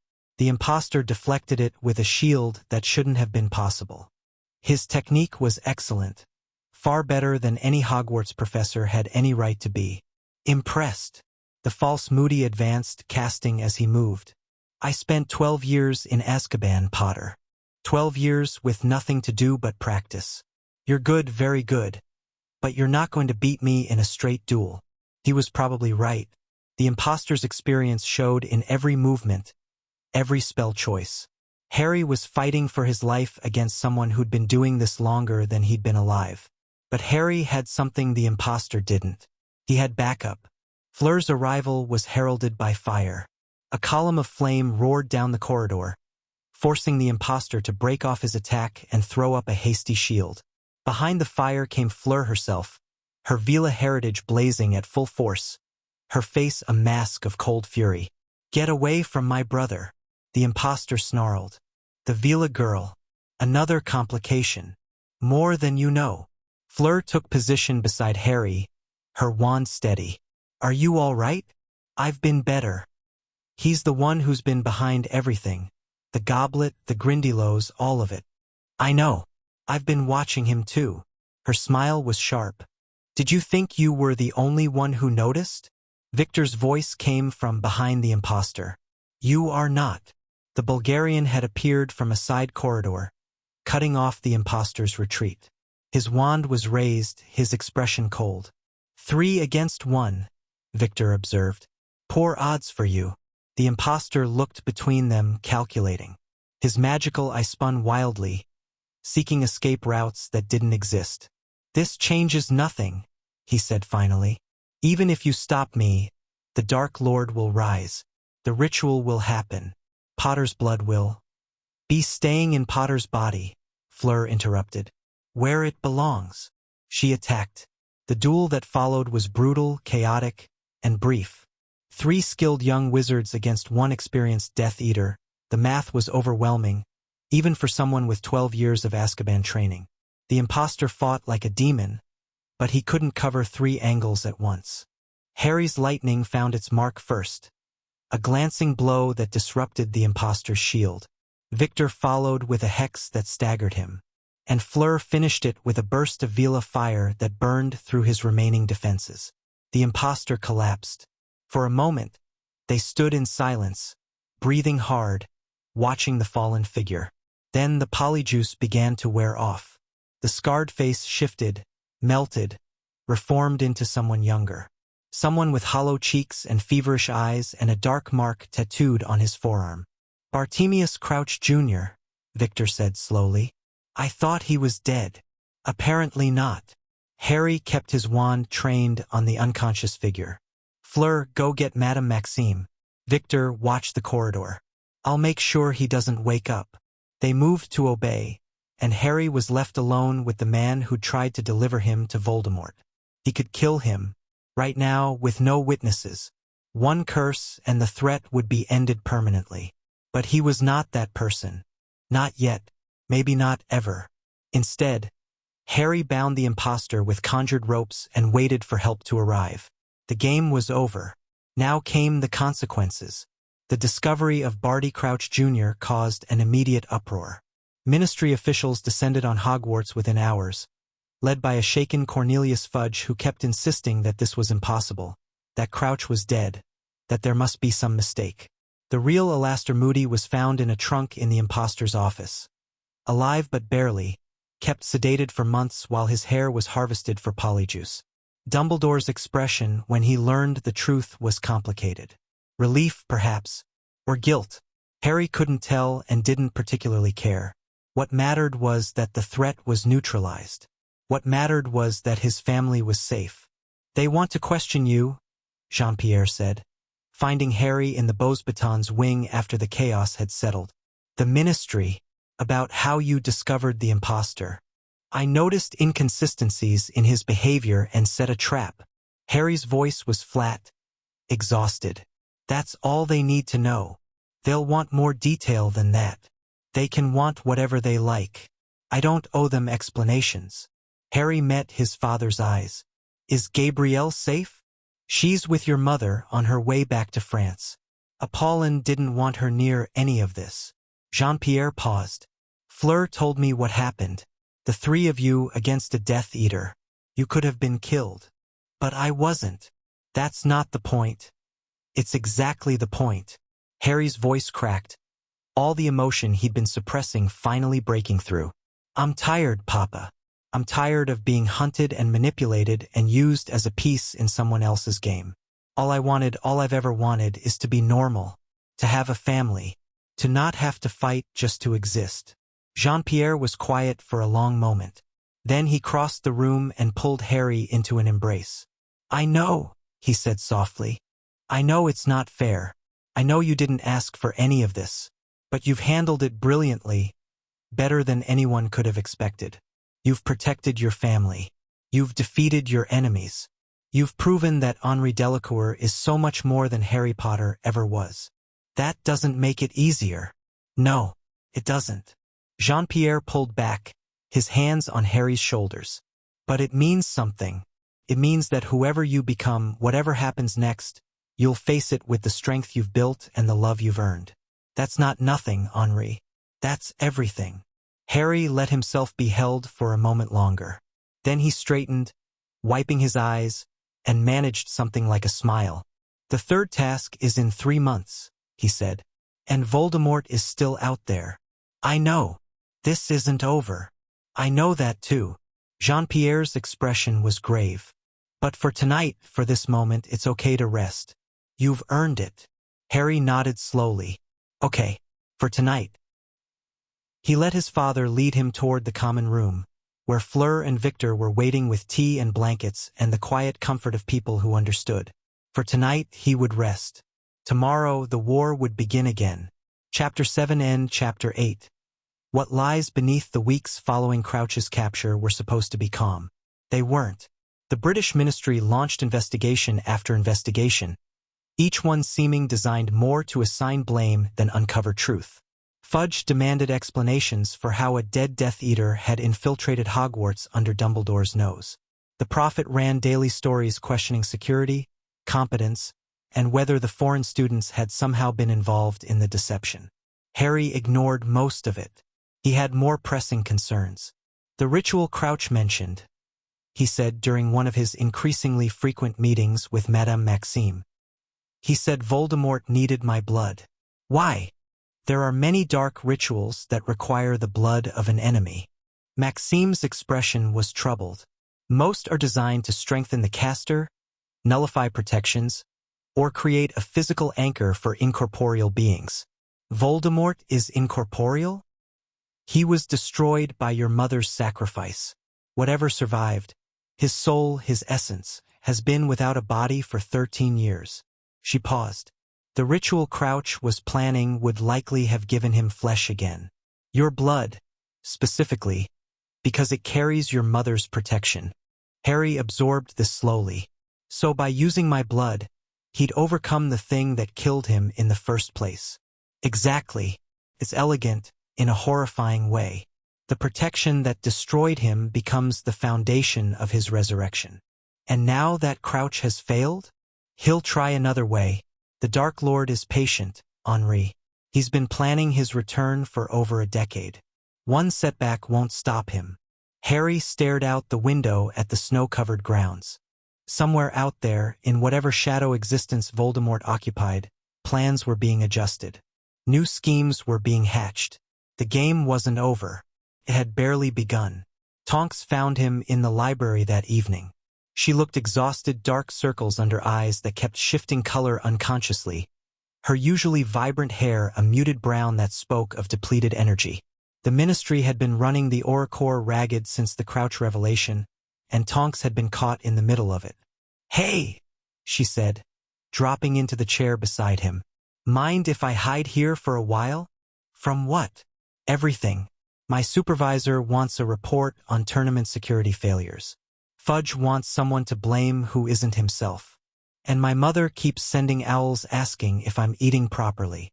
She let her head fall back against the chair. "I just want 5 minutes where nobody needs anything from me." Harry closed his book. "Take as long as you need. Careful. I might take you up on that." But she was smiling now, some of the tension easing from her shoulders. "How are you holding up? The Prophet's been running some nasty pieces about foreign interference in Ministry investigations." "I've stopped reading the Prophet." "Smart." She was quiet for a moment. Then, "I'm sorry for all of this. You came to Britain for a tournament and ended up in the middle of a political nightmare. It's not your fault." "No, but..." She struggled for words. "You deserve better. A normal life. The chance to just exist without everyone wanting something from you." Harry looked at her, at this woman who'd stumbled into his life and somehow become essential to it. "You don't want anything from me." "That's not true. I want..." She caught herself, cheeks flushing pink. "I want to know you. The real you, not the legend. I want to see where this goes, whatever this is. I want..." "What?" "I want you to be happy." The words came out soft, almost vulnerable. "Is that too much to ask?" Harry reached out and took her hand. "No, it's exactly right." They sat together in the quiet library, hands intertwined, and Harry let himself imagine a future where happiness wasn't just a theoretical concept. It was a nice fantasy. He hoped it might become real.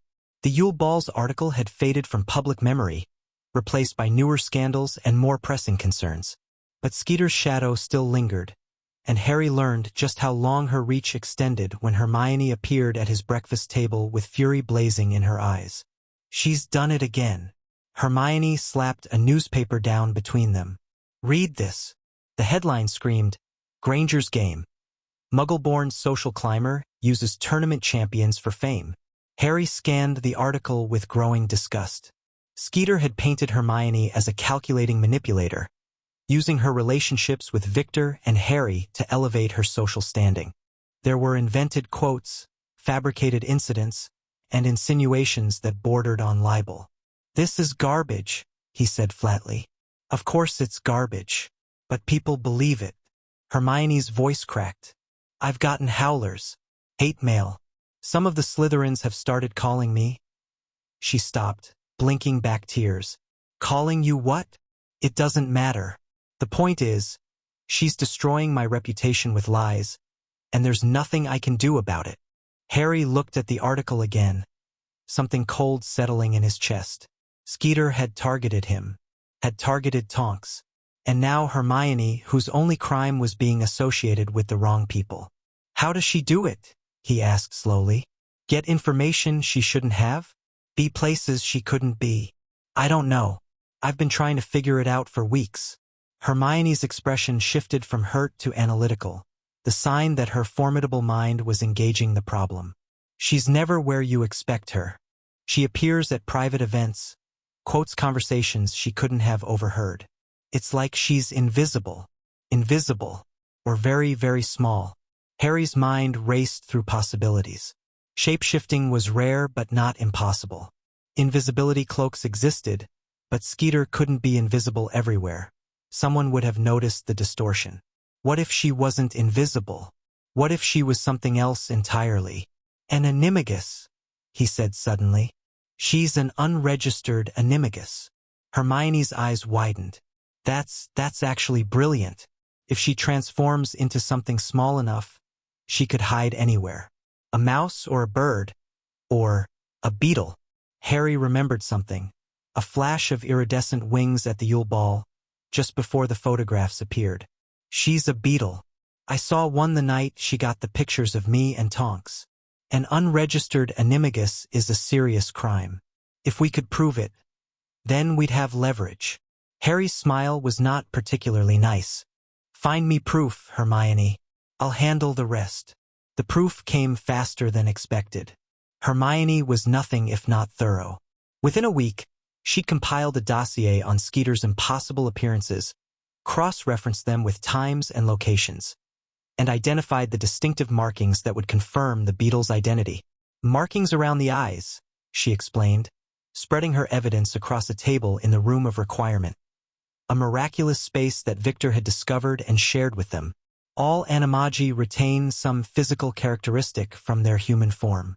Skeeter's glasses would translate into markings on a beetle's wings or head. How do we catch her? We don't catch her. We trap her. Hermione's smile was predatory. I've been developing a magical jar that can contain an animagus without forcing them to transform. If we can identify the beetle in a controlled environment, then we have her. Harry nodded slowly. Do it. Whatever resources you need, I'll provide them. Are you sure? This could backfire. If she realizes what we're planning, she spent months destroying people's lives with lies. It's time someone pushed back. Hermione studied him for a long moment. You've changed, since you got here. You're more decisive, more willing to fight. Britain has that effect on people. That's not what I mean. She hesitated. You're not just reacting anymore. You're planning, strategizing. Like you've accepted that all of this, is a war, and you're ready to fight it. Harry thought about Crouch, about Voldemort, about all the forces that had been circling him since he was a baby, trying to shape him into their vision of what he should be. I'm not ready, he said quietly. I don't think anyone's ever really ready, but I'm done being passive. I'm done letting things happen to me instead of happening back. Hermione nodded slowly. Then let's make things happen. The trap was set for the final week before the third task. Hermione had identified Skeeter's likely surveillance patterns. The beetle appeared most often near high-profile events, drawn by the promise of scandalous information. The champions' preparation sessions would be irresistible. Harry made sure to provide good bait. The third task is a maze, he announced loudly during a strategy session with Fleur and Victor, knowing that their practice room had already been infiltrated. Whoever reaches the center first wins. Simple enough, except that the maze will be filled with obstacles. Creatures. Challenges. What kind of creatures? Fleur asked, playing her part perfectly. I don't know yet, but I've been developing some techniques that should help. Harry launched into a detailed explanation of his combat strategies, deliberately including information that would be devastating if published out of context. The beetle listened. They could see it. A tiny shape perched on the window frame, its wings catching the light. Hermione made her move.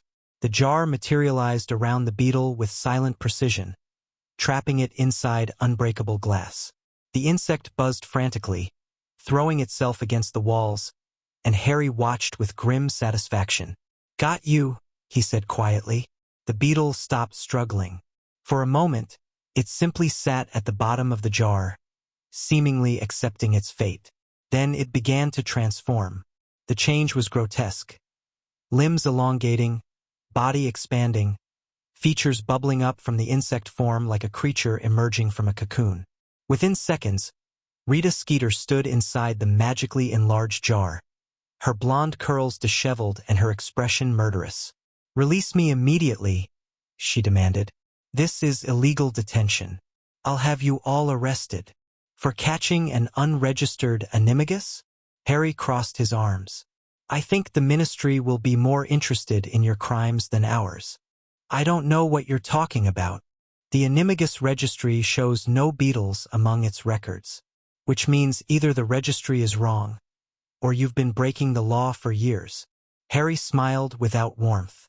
I wonder what the Wiesengemot would think about that, especially combined with the libel charges we could bring for your articles about Hermione, Tonks, and me. Skeeter's expression flickered, the first sign of fear breaking through her bravado. What do you want? I want you to stop. No more articles about me, my friends, or my family. No more fabricated quotes or invented scandals. You can write about whatever else you like. Politics, Quidditch, the weather. But Harry Potter and everyone associated with him is off limits. And if I refuse, then we turn you over to the Ministry, and you spend the next few years in Azkaban contemplating the consequences of your choices. Harry's voice was flat. Those are your options. Choose. Skeeter was silent for a long moment. Then, slowly, her shoulders slumped. Fine. I agree to your terms. I'll need an unbreakable vow. That's non-negotiable. Your word means nothing. The vow ensures compliance. Harry nodded to Victor, who stepped forward with his wand ready. Unless you'd prefer Azkaban? Skeeter took the vow. When it was done, they released her from the jar and watched her stalk away, her pride in tatters. Harry felt no satisfaction, only exhaustion and a vague sense that he'd become someone he didn't entirely recognize. You handled that well, Hermione said quietly. I did what needed to be done. I know.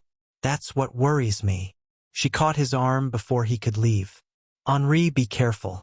It's easy to justify hard choices when you're fighting for the right reasons. But those choices add up. They change you. Harry looked at her. At this brilliant, compassionate girl who'd become a friend despite all expectations, and felt something crack in his chest. I know, he said. I'm trying to remember who I want to be. Good. Because the person you're becoming is impressive. I just want to make sure he's still someone you can live with. Harry had no answer for that. He left the room of requirement with her words echoing in his mind, wondering if the war he was fighting was changing him into something he wouldn't recognize. February became March. March became April. The third task loomed. Harry trained with increasing intensity, pushing his body and magic to their limits. Fleur worked beside him, their sibling bond strengthening with every shared session. Victor joined them when he could, adding his expertise to their preparations. But beneath the training, beneath the strategy sessions and the tournament politics, darker currents moved. The Ministry hearing about Crouch had been postponed indefinitely. Fudge was desperate to contain the scandal, and delaying the trial kept the worst details out of public view. Dumbledore had attempted to speak with Harry several times, but Harry had declined through Madame Maxime, unwilling to engage with the man who'd failed him so thoroughly. And then there was Gabrielle. The second task had shaken her more than she'd initially shown. Harry caught her having nightmares, screaming herself awake, thrashing against imagined ropes. She'd become clingy in a way she hadn't been since Harry's first weeks with the family, reluctant to let him out of her sight. She's processing trauma, Apollon explained during one of her frequent visits. Being taken, held underwater, helpless. It's affected her more than we realized. Is she seeing someone? A healer? Yes, but the best medicine for her is you. Apollon's expression was complicated. She trusts you completely, Henri. Believes you'll always save her. That faith is healing her, but it's also a burden I might not be able to carry. Yes. Apollon took his hand. You can't always be her hero. You can't always be everyone's hero. Sometimes you have to let people down, and they have to learn that the world keeps turning anyway. I know. Harry thought about all the expectations pressing down on him, the tournament, the prophecy, the looming threat of Voldemort. But I don't know how to stop trying. That's because you're a good person. Just remember to be good to yourself, too. You matter as much as anyone else. Harry hugged his mother, his real mother, the one who'd chosen him, and tried to believe her. The night before the third task, Tonks found him on the astronomy tower. He was sitting on the parapet, legs dangling over the edge, watching the stars whirl overhead. It was reckless, one wrong movement and he'd fall, But somehow the danger felt appropriate. A reminder that he was still alive, still able to choose his own risks.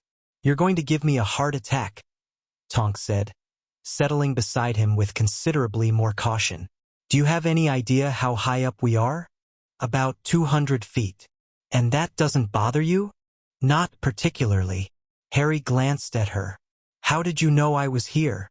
"Intuition. Also, the castle's tracking wards." She nudged his shoulder. "Want to talk about it?" "About what?" "About whatever's got you sitting on a ledge in the middle of the night, looking like you're carrying the weight of the world." Harry was quiet for a long moment. Then, slowly, he started talking. He told her about the prophecy, the real one, not the sanitized version the Ministry had released. He told her about Voldemort's plans, about the ritual that Crouch had been preparing, about what would happen if the Dark Lord ever managed to return. He told her that he was afraid. "Not of dying," he clarified. "I've faced death before, the cupboard, the dragon, the lake. I know how to handle immediate danger. What terrifies me is the long game.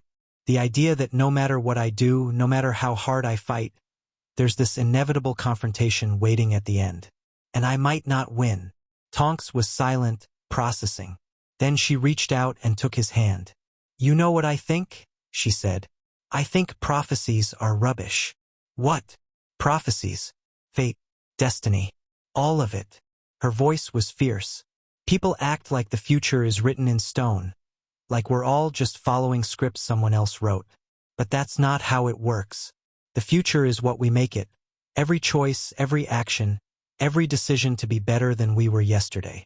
The prophecy says you and Voldemort will face each other. It doesn't say how or when or what happens after. The details are up to you." She squeezed his hand. "You've already defied expectations a dozen times over. You escaped Britain, survived the Dursleys, won 2 tournament tasks, and caught a Death Eater who'd been hiding for months. If anyone can rewrite their own destiny, it's you." Harry looked at her, at this woman who saw him clearly and believed in him anyway, and felt something shift in his chest. "I don't know what I'd do without you," he admitted. "Hopefully we'll never have to find out." She leaned into him, her head resting on his shoulder. "Whatever happens tomorrow, in the maze, with Voldemort, with all of it, you're not alone. I'll be there.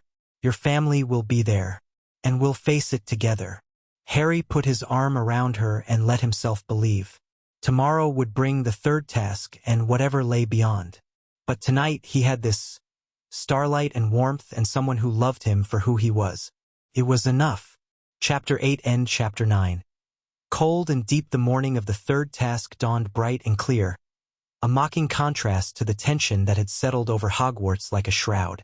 Harry stood at his window, watching the groundskeepers make final preparations to the maze that had consumed the Quidditch pitch. The hedges had grown impossibly tall over the past month. 20 feet of dense, impenetrable green that seemed to pulse with contained magic. Whatever waited inside those walls, it wouldn't be pleasant. A knock at the door pulled him from his thoughts. "Enter." Jean-Pierre stepped inside, his face drawn with the worry he'd been carrying for weeks. Behind him came Apollon, and between them, Gabrielle. Harry crossed the room and knelt to embrace his youngest sister. "You shouldn't be here. It's not safe." "I had to come." Her voice was small but determined. "I had to see you before the maze. You've seen me. Now you should go back to France with Maman." "No." Gabrielle pulled back, her pale eyes fierce in a way that reminded Harry painfully of Fleur. "I'm staying. I need to be here when you win." Harry looked to his parents, hoping for support, but found only resigned acceptance in their expressions. "We tried," Apollon said quietly. "She threatened to steal a portkey and come alone if we didn't bring her. At least this way, she's supervised. This is dangerous. If something goes wrong, then I want to be here." Gabrielle gripped his hands with surprising strength. "You saved me in the lake. You always save me. I have to believe you'll be okay. And I can't believe it if I'm hiding in France while you're fighting." Harry felt his throat tighten. This was the burden Apollon had warned him about, the weight of being someone's hero, someone's unshakable faith.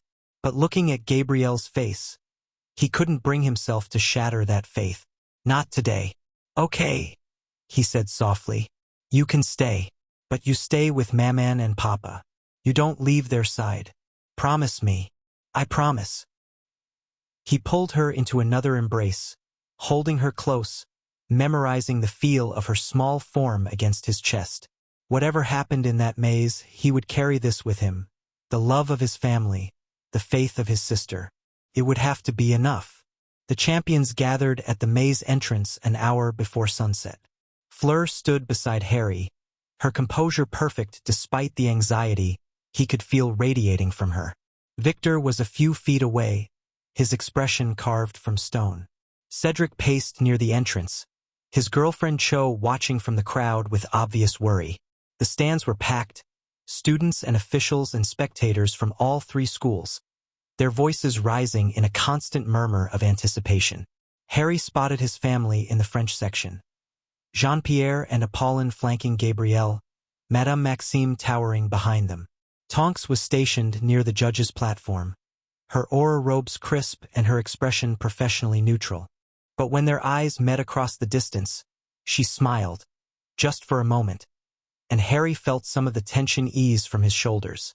Dumbledore rose to address the crowd. Welcome to the final task of the Tri-Wizard Tournament. His voice carried magically across the stadium. Tonight, our champions will enter the maze and navigate its challenges to reach the Tri-Wizard Cup at its center. The first champion to touch the cup will be declared the winner. He paused, his expression growing grave. The maze is not merely a physical challenge. It will test the champions' courage, their wisdom, and their character. Some of what they face inside will be dangerous. We have taken every precaution, but the risks are real. His eyes found Harry's across the distance, and something passed between them. Not warmth, but acknowledgement. Whatever their history, Dumbledore understood what Harry was walking into. Champions, take your positions. Mr. Potter and Mr. Crumb, as joint leaders, will enter first. Miss Delacours second. Mr. Diggory third. The cannon will signal each entrance. Harry moved to his designated spot, Fleur squeezing his hand briefly before separating to her own position. Be careful, she murmured. Whatever's in there, be careful. You too. The cannon sounded. Harry stepped into the maze, and the hedges closed behind him like a living thing swallowing its prey. The darkness was immediate and disorienting. The hedges blocked out the evening light, leaving Harry in a twilight gloom that seemed to press against him from all sides. The path ahead split into three directions, each one identical, each one offering no clue about what lay ahead. Harry drew his wand and cast a soft lumos, then immediately extinguished it. Light made him a target. Better to let his eyes adjust, to move carefully, to trust his instincts. He chose the left path and began walking. The maze was silent, unnaturally so. No sounds of other champions, no wind rustling the hedges, no indication that anyone else existed in this green labyrinth. Harry's footsteps seemed impossibly loud, each one echoing off the walls of vegetation. The first challenge found him within minutes. The boggart emerged from the hedge without warning, a shapeless mass of darkness that began to take form even as Harry raised his wand. He braced himself for whatever horror his subconscious would conjure. Vernon's belt, the cupboard, the endless cold of the lake. What appeared was worse. Gabrielle floated before him, her body limp and pale, her eyes staring at nothing. Water dripped from her silver hair, pooling on the ground beneath her suspended form. No, Harry whispered. The boggart Gabrielle didn't move, didn't speak. She just hung there, dead, accusing, a reminder of what he'd almost lost, what he might still lose. Harry forced himself to breathe. This wasn't real. Gabrielle was safe, in the stands, surrounded by family. This was just fear given form, nothing more. Ridiculous. The spell struck the boggart, and Gabrielle's form shifted, became absurd, cartoonish, a balloon version of his sister floating upward with a comical expression. The fear receded, replaced by something like relief. The boggart vanished. Harry continued deeper into the maze, his heart still racing.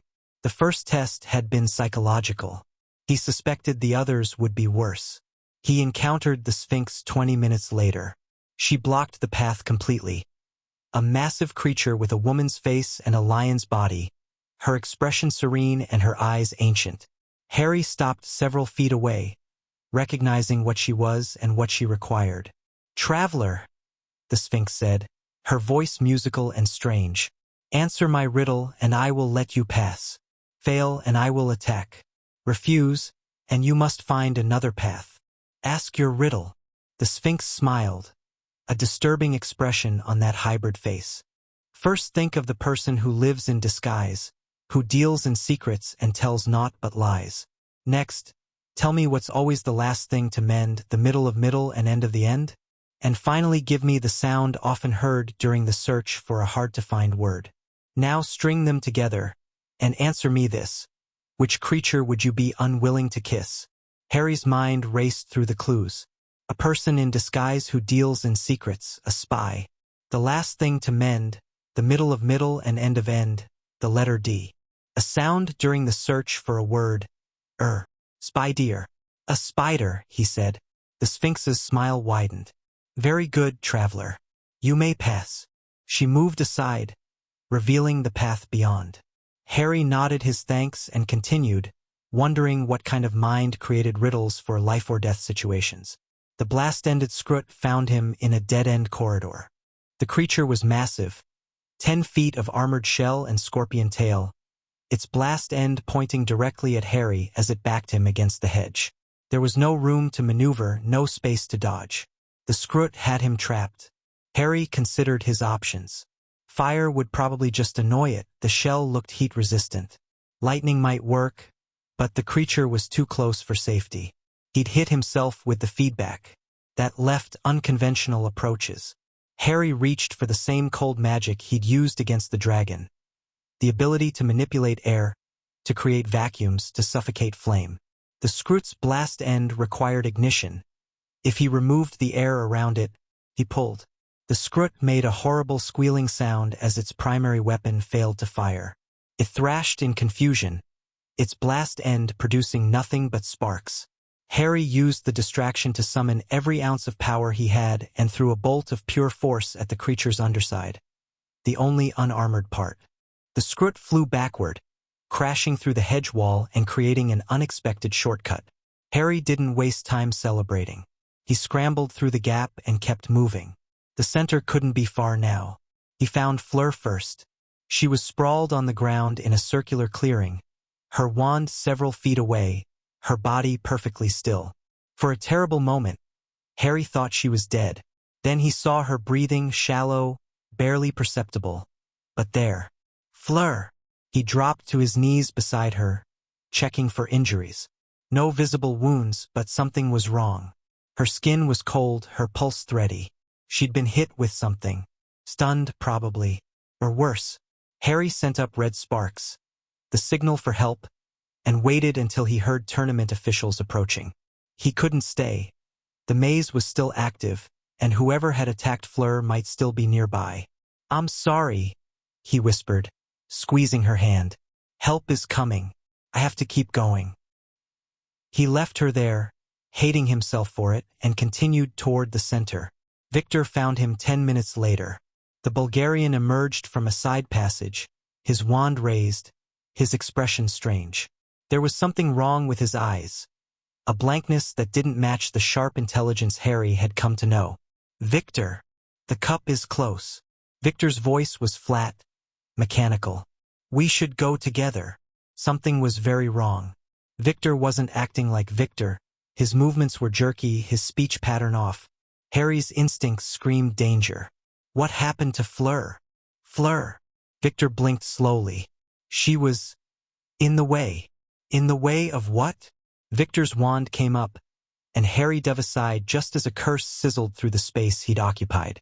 He came up rolling, his own wand ready, mind racing to understand. Imperius. Victor was under the Imperius curse. Victor, fight it. Harry blocked another curse, trying to reach his friend. Whatever's controlling you, you're stronger than this. Victor's face twisted, a brief flash of recognition breaking through the blankness. Then it was gone, replaced by the empty compliance of magical compulsion. He attacked again. The duel was brutal and brief.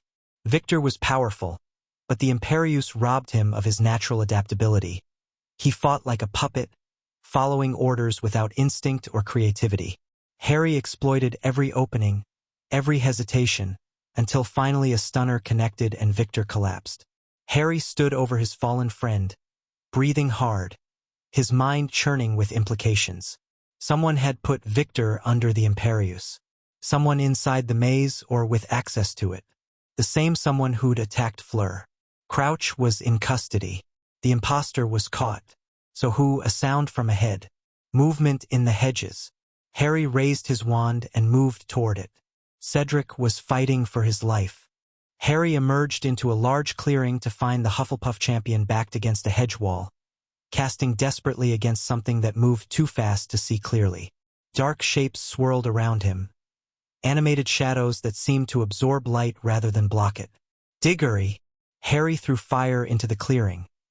Not targeted flames, but a wall of light and heat that forced the shadows back. Cedric stumbled toward him, his face pale with terror. What are those things? I don't know. They came out of nowhere. Cedric's voice was shaking. My spells go right through them. They're not physical. Harry watched the shadows regroup, circling at the edge of his firelight. They're some kind of manifestation, probably powered by the maze itself. How do we fight them? Together.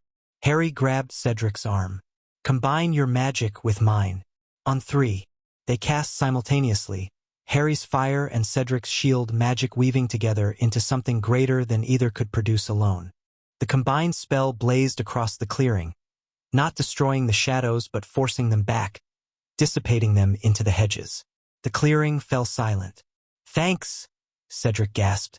I thought I was done for. Don't mention it. Harry looked toward the far end of the clearing, where a gap in the hedges revealed what lay beyond. Is that? The Triwizard Cup gleamed on a pedestal maybe 50 feet away.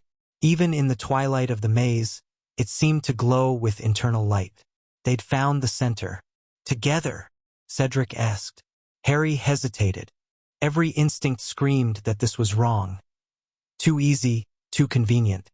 The maze had been throwing obstacles at them for hours, and now the cup was just there?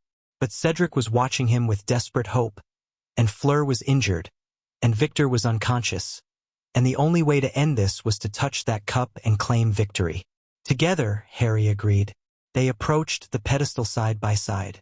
The cup was beautiful up close, silver and crystal, engraved with ancient runes that seemed to shift as Harry watched. On 3, Cedric asked. On 3. 1, 2, 3. They reached together. The moment Harry's fingers touched the cup, he knew something was wrong. The world lurched, twisted, and the maze vanished around them, replaced by darkness and cold and the smell of death. A portkey. The cup was a portkey. Harry landed hard on grass. Not the groomed grass of Hogwarts, but something wild and overgrown. Tombstones loomed in the darkness around him. He was in a graveyard. Cedric was sprawled beside him, groaning in confusion. Where are we? A voice from the darkness. Cold, familiar, terrible. Kill the spare. Green light blazed. Harry moved without thinking. Threw himself at Cedric, knocked him aside, felt the killing curse pass so close that his hair stood on end. The spell struck a tombstone behind them, shattering it into fragments. Run!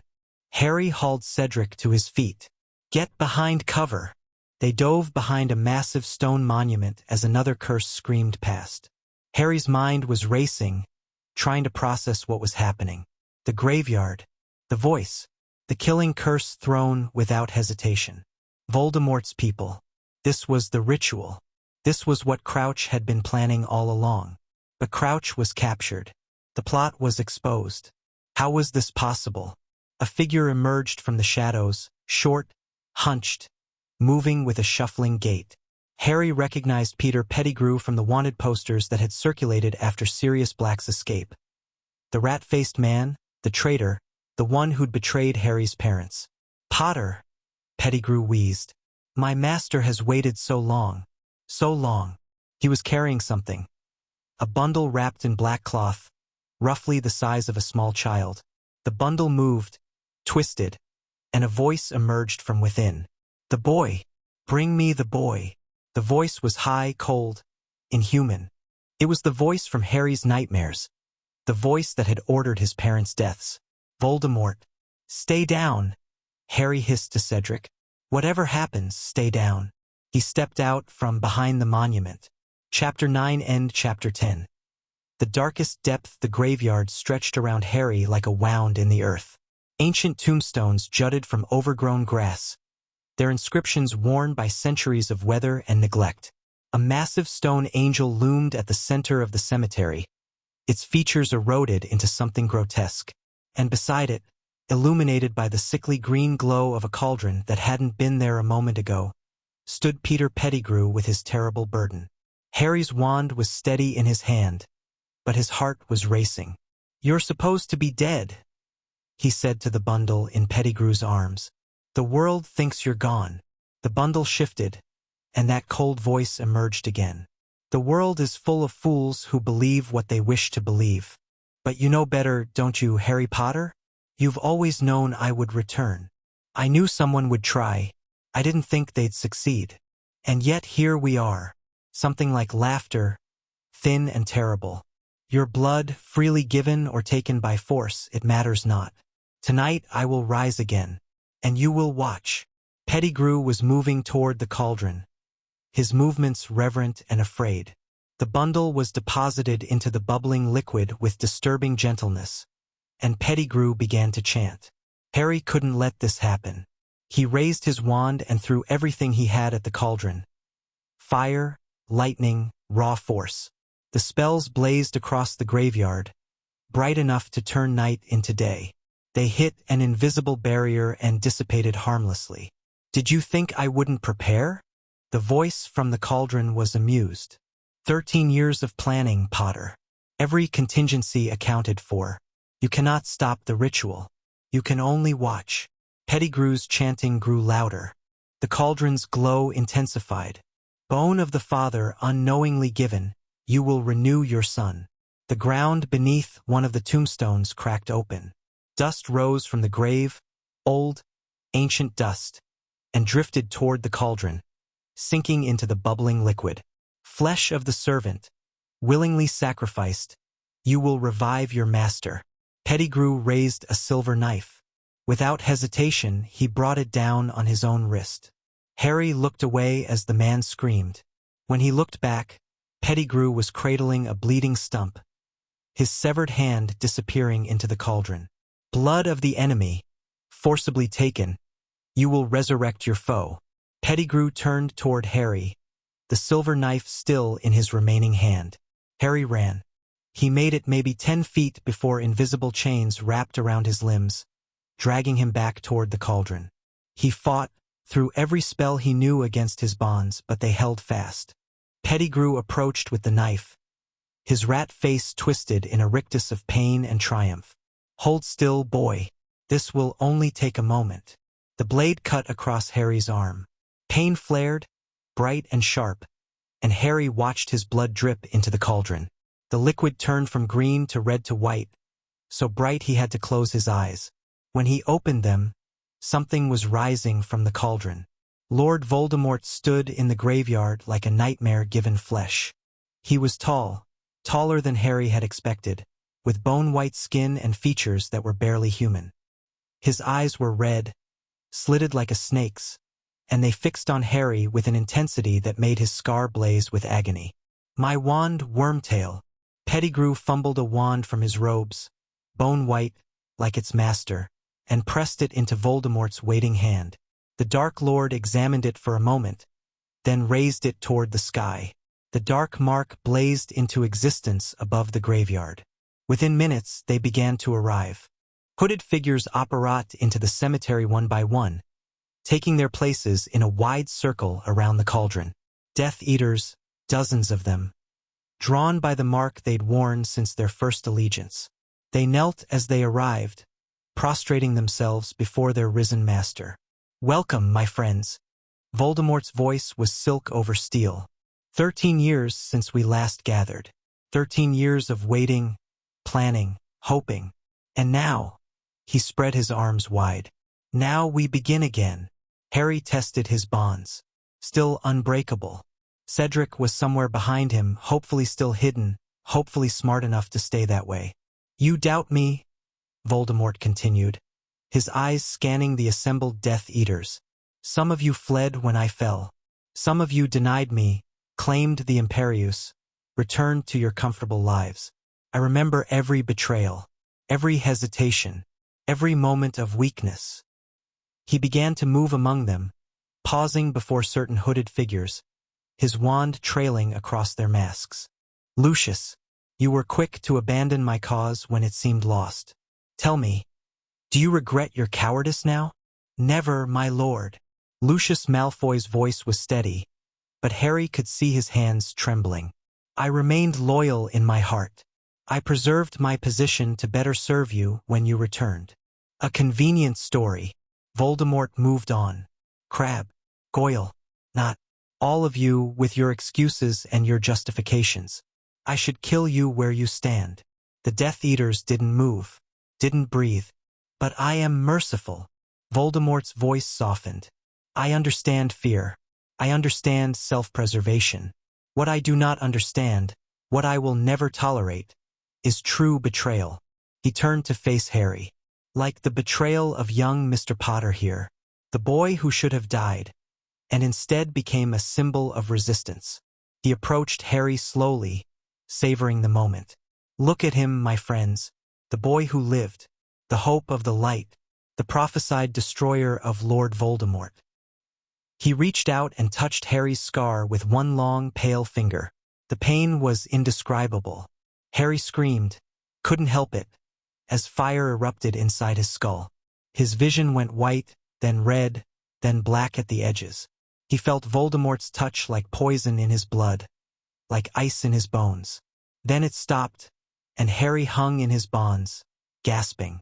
The protection your mother gave you. Voldemort sounded pleased. I can touch you now, Harry. Your blood flows in my veins. Her sacrifice no longer shields you. Good for you. Harry's voice was ragged but defiant. Want a medal? Voldemort's eyes narrowed. Courage, or foolishness. The line between them is thinner than you know. He stepped back, raising his wand. But we shall test it, I think. Release him. The bonds vanished. Harry collapsed to his knees, then forced himself upright.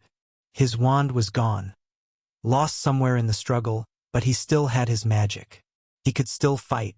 Pick up your wand. Voldemort gestured, and Harry's wand flew from the darkness into his hand. We duel properly, or not at all.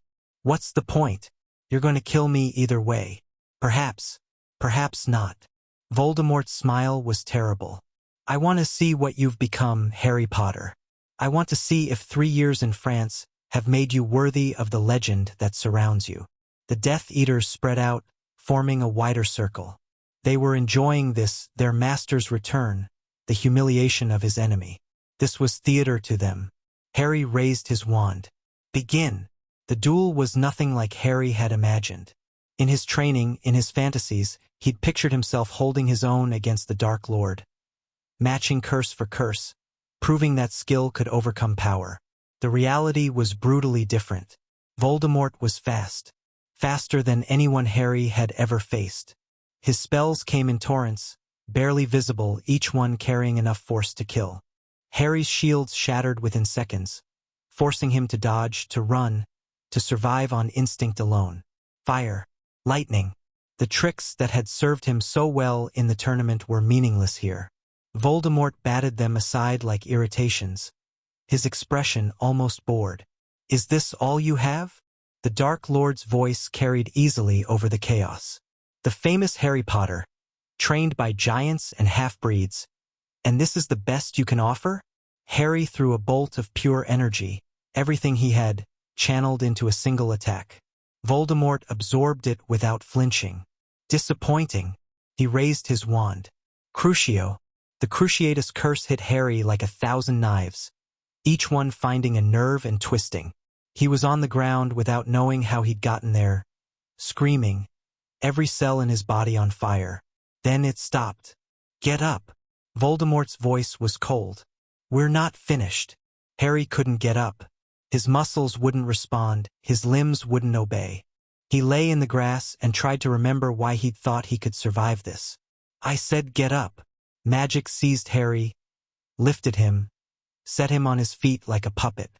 Voldemort stood 10 feet away, his red eyes gleaming with something that might have been disappointment. "I expected more from you. The prophecy speaks of you as my equal, but you're nothing. A child playing at war." "The prophecy," Harry gasped. "You know about the prophecy?" "I know it speaks of a power I cannot understand. A weapon you possess that I do not." Voldemort circled him slowly. "I've spent 13 years wondering what that power could be. 13 years fearing you, Harry Potter. And now I see that I had nothing to fear at all." He raised his wand. Avada Kedavra. The green light blazed toward Harry. And Harry, acting on instinct he didn't know he had, raised his own wand and cast the first spell that came to mind. Expelliarmus. The spells met. The world exploded into light. Harry's wand and Voldemort's connected. Actually connected, beams of magic linking them in a web of golden fire. The force of it lifted Harry off his feet, but he didn't fall. He was suspended, held by the magic itself, by a power that seemed to flow through him rather than from him. "What?" Voldemort's voice held genuine shock. "What is this?" Harry didn't know. He couldn't know. The wands were resonating, vibrating, singing with a frequency that made his teeth ache. The golden web around them began to form shapes, ghostly figures emerging from the connection like spirits rising from water. He saw a man first, young, weathered, with eyes that held horror and hope in equal measure. "Hold on, Harry." The voice was distant, echoing. "Don't let go." Then a woman, old, frail, transparent as morning mist. "He killed me," she whispered. "He killed us all." More figures emerged, victims of Voldemort's wand, forced into spectral existence by whatever magic was binding them together. Harry saw them all, felt their pain, their fear, their desperate hope that this boy could somehow end what they could not. And then, emerging from the golden light like sunrise after endless night, he saw them. James Potter had his father's unruly hair and a grin that seemed incongruous amid the horror. Lily Potter had Harry's eyes, green and fierce and full of a love that transcended death. "Harry." His mother's voice was clear despite the chaos. "My beautiful boy, look at what you've become." "Mom." Harry's voice cracked.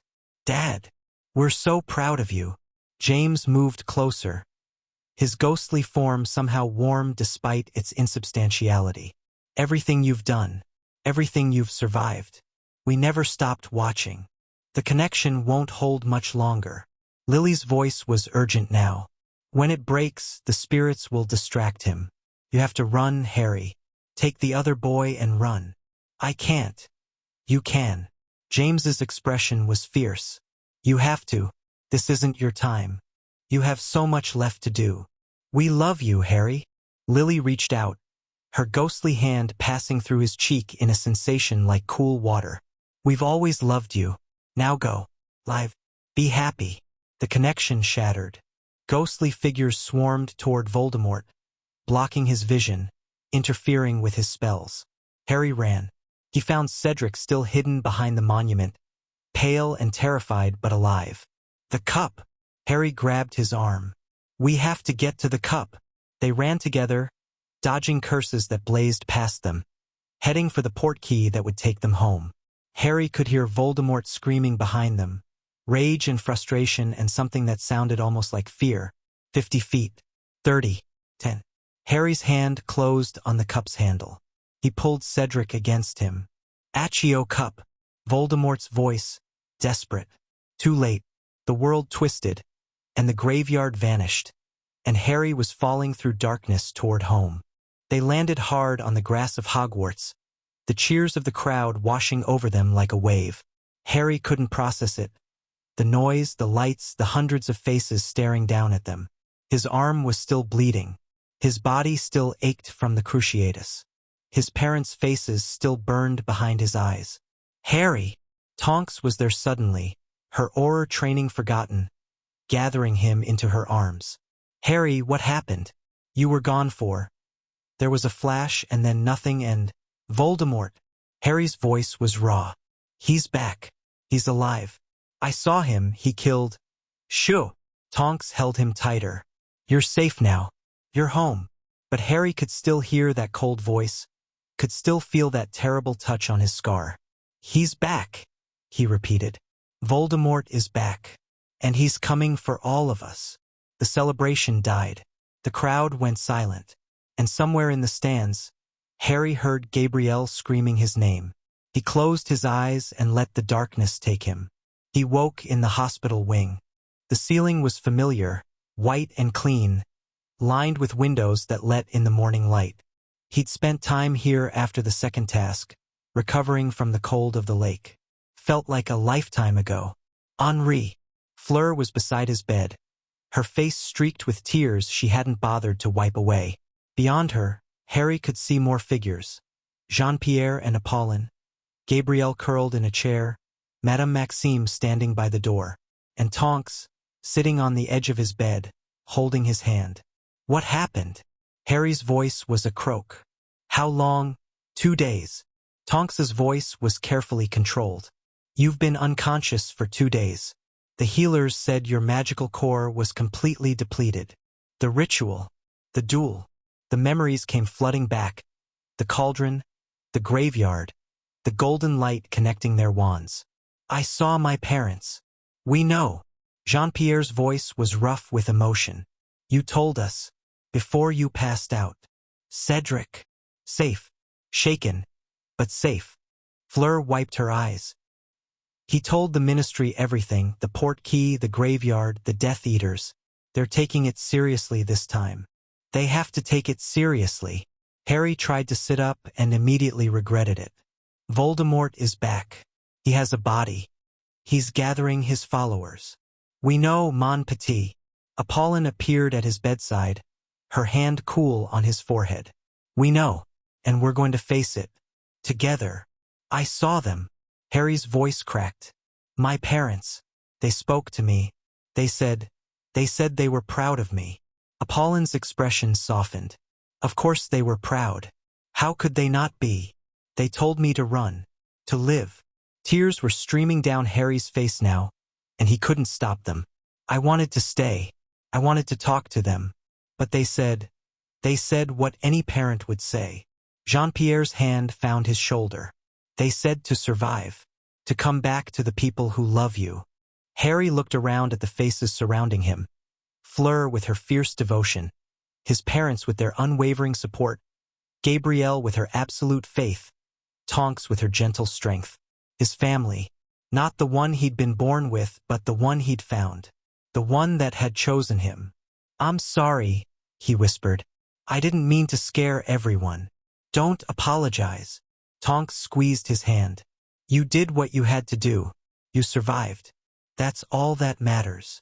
Harry closed his eyes, letting the presence of his loved ones wash over him like a blanket. Voldemort was back. The war had begun. Everything he'd feared was coming true. But he wasn't facing it alone. He had people who loved him, who would fight beside him, who would never let him fall. It would have to be enough. Chapter 10 End Chapter 11. Shadows and whispers. The world changed overnight. Harry watched it happen from his hospital bed, then from the Beauxbatons wing, then from increasingly tense meetings in Madame Maxime's office. The Daily Prophet went from skepticism to hysteria in the span of a week. Ministry officials who'd spent years denying the possibility of Voldemort's return scrambled to reposition themselves as having always believed. Fudge fell first. The vote of no confidence came 12 days after the graveyard. Harry read about it in the French papers, which covered British politics with the detached interest of observers watching a distant fire. Rufus Scrimgeour took the minister's position, promising strength and vigilance and all the things politicians promised when they were afraid. He's already sent requests, Jean-Pierre reported during one of their evening briefings. Formal inquiries about your availability. Your willingness to cooperate with British authorities. Cooperate how? He wants you to come home. Jean-Pierre's expression was grim. To be a symbol. A rallying point. I am home. I know. But Scrimgeour doesn't see it that way. To him, you're Harry Potter, British citizen, prophesied savior, the face of resistance against the Dark Lord. He paused. He's offering incentives, political favors, even French territorial concessions in certain magical trade disputes. Harry felt a cold anger settle in his chest. He's trying to buy me. He's desperate. They all are. Jean-Pierre sat down heavily. Voldemort hasn't made any public moves yet, but his people are organizing. Death Eater activity is up across Europe. There have been disappearances, Muggleborns, mostly people who won't be missed immediately. The war is starting, Henri, whether we acknowledge it or not. Then we acknowledge it. Harry's voice was flat. We prepare. But I'm not going back to Britain as their puppet. I'm not fighting this war on anyone's terms but my own. They won't accept that. They don't have a choice. The summer passed in a haze of training and politics. Harry returned to France with his family, but nothing felt the same. The Delacours estate, once a sanctuary, now felt like a fortress. Wards reinforced, Auror patrols circling the property. A constant tension in the air that never quite dissipated. Gabrielle had nightmares almost every night. Harry heard her screaming sometimes, and he'd go to her room and hold her until she fell back asleep. She never talked about what she saw in her dreams, but he could guess. The lake, the graveyard, the knowledge that the people she loved were targets in a war she couldn't understand. She'll recover, Apollon said during one of their quiet conversations. Children are resilient, but it will take time. Time we might not have. Time will make. Apollon's voice was fierce. Whatever happens, Henri, we protect our own. Gabrielle will heal. You'll heal. We'll face what's coming together. Harry wanted to believe her, but the weight of the prophecy pressed down on him constantly, and he couldn't shake the feeling that his family's safety and his own survival were increasingly incompatible goals. Nicholas Flamel arrived in July. Harry hadn't seen the ancient alchemist since their brief meeting before the tournament. Flamel looked even older now, more fragile, his movements slower, but his eyes were as sharp as ever.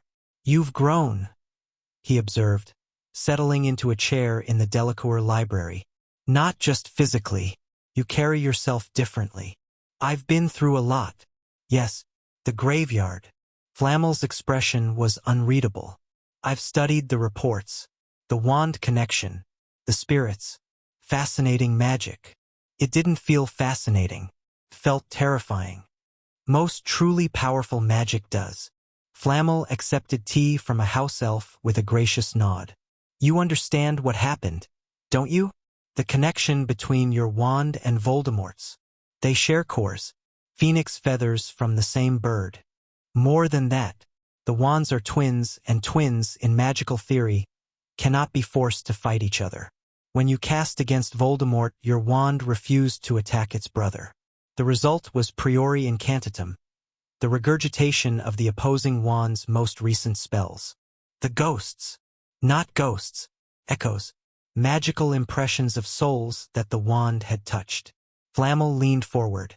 Your parents weren't really there, Henri. What you saw was a memory, a fragment preserved by the wand's magic. They couldn't save you. They could only buy you time. Harry had suspected as much, but hearing it confirmed still hurt. Why are you telling me this? Because you need to understand what you're dealing with. Voldemort's wand is powerful, one of the most powerful ever created. But it has limitations. Twin cores cannot be used against each other effectively. That gives you an advantage. An advantage that only works if we're dueling directly. And even then, I couldn't beat him. The connection saved me, nothing else. The connection saved you this time. Next time, you'll need something more. Flamel set down his teacup. I've spent 6 centuries studying magic, Henri. I've seen empires rise and fall, dark lords emerge and be defeated. And in all that time, I've learned one consistent truth. Power alone is never enough. What matters is wisdom. knowing when to fight, when to flee, when to sacrifice, when to endure. Is that why you're here? To teach me wisdom? I'm here to give you tools. What you do with them is your choice. Flamel produced a small book from his robes, leather-bound, ancient, covered in runes that seemed to shift when Harry looked at them. This contains everything I've learned about soul magic, horcruxes, anchors, the ways dark wizards have sought to escape death. Harry took the book carefully. Horcruxes. Crouch mentioned that word. Voldemort has created them.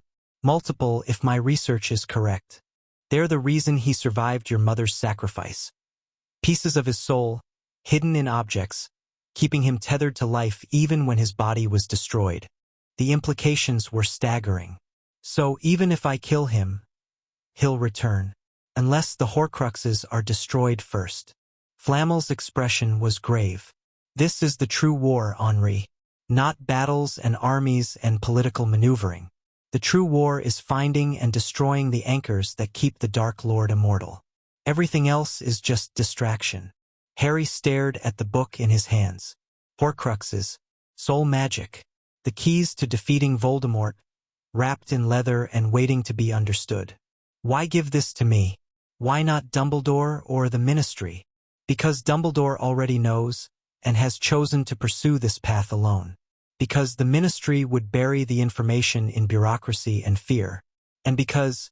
Flamel paused, something complicated moving behind his ancient eyes. Because I'm dying, Henri. The stone has been destroyed. My time is measured in months now, not years. I need to pass on what I know to someone who will use it well. You think that's me? I think you have something Dumbledore lacks. Something Voldemort could never understand. Flamel rose slowly, his joints creaking with the effort. You have family, people who love you, who you love in return. That's not weakness, despite what the Dark Lord believes. It's the strongest magic of all. He moved toward the door, then paused. Read the book. Learn what you can. And when the time comes, when you have to make the choice between your safety and your family's, remember that love is always worth the cost. He was gone before Harry could respond. August brought the Covenant's return. Harry was practicing combat forms in the estate's training grounds when he felt the shift. A presence at the edge of the wards, powerful and patient. He continued his exercises, pretending not to notice, while his senses tracked the intrusion. The woman materialized from shadow as if she'd always been there. She was tall and elegant, dressed in robes that seemed to absorb light rather than reflect it. Her face was ageless, neither young nor old, but somehow both. The symbol on her brooch was familiar. The circle, the triangle, the line. Henri Delacours. Her voice was musical and cold. We meet at last. I was wondering when you'd make contact again. Harry didn't lower his wand. The Covenant, I assume? You assume correctly. I am Seraphina, first voice of the circle. She inclined her head slightly. We have been watching your progress with great interest. Watching, not helping. Help takes many forms. We ensured certain information reached you at critical moments. We prevented certain interventions that would have complicated your path. Her smile was thin. You survived the graveyard. That was not guaranteed. And now? Now we offer you a choice. Seraphina moved closer, her steps making no sound on the grass. The Dark Lord has returned. The magical world stands on the edge of war. Old powers are stirring, alliances shifting. The Covenant has maintained balance for centuries, but balance is becoming increasingly difficult to achieve. You want me to join you. We want you to understand us. She stopped a few feet away, her pale eyes searching his face. You see us as manipulators, puppet masters pulling strings from the shadows. But we are preservers, Henri. We maintain the stability that allows magical society to function. Without us, the conflicts between light and dark would have consumed the world long ago. By allowing atrocities to happen, by standing aside while people suffered, by preventing worse atrocities, by making impossible choices so that others wouldn't have to. Seraphina's expression flickered, the first sign of emotion Harry had seen. Do you know what would have happened if we'd intervened against Grindelwald directly? The war would have spread beyond Europe. Muggle nations would have become involved. The statute of secrecy would have collapsed. Millions more would have died. So you let thousands die instead. We let thousands die to save millions. Yes. Her voice was flat. That is what we do. That is what we have always done. And now, with Voldemort rising, with prophecy in play, with forces gathering that could reshape the magical world entirely, we need people who understand that kind of calculus. People like me. You have proven yourself capable of impossible things.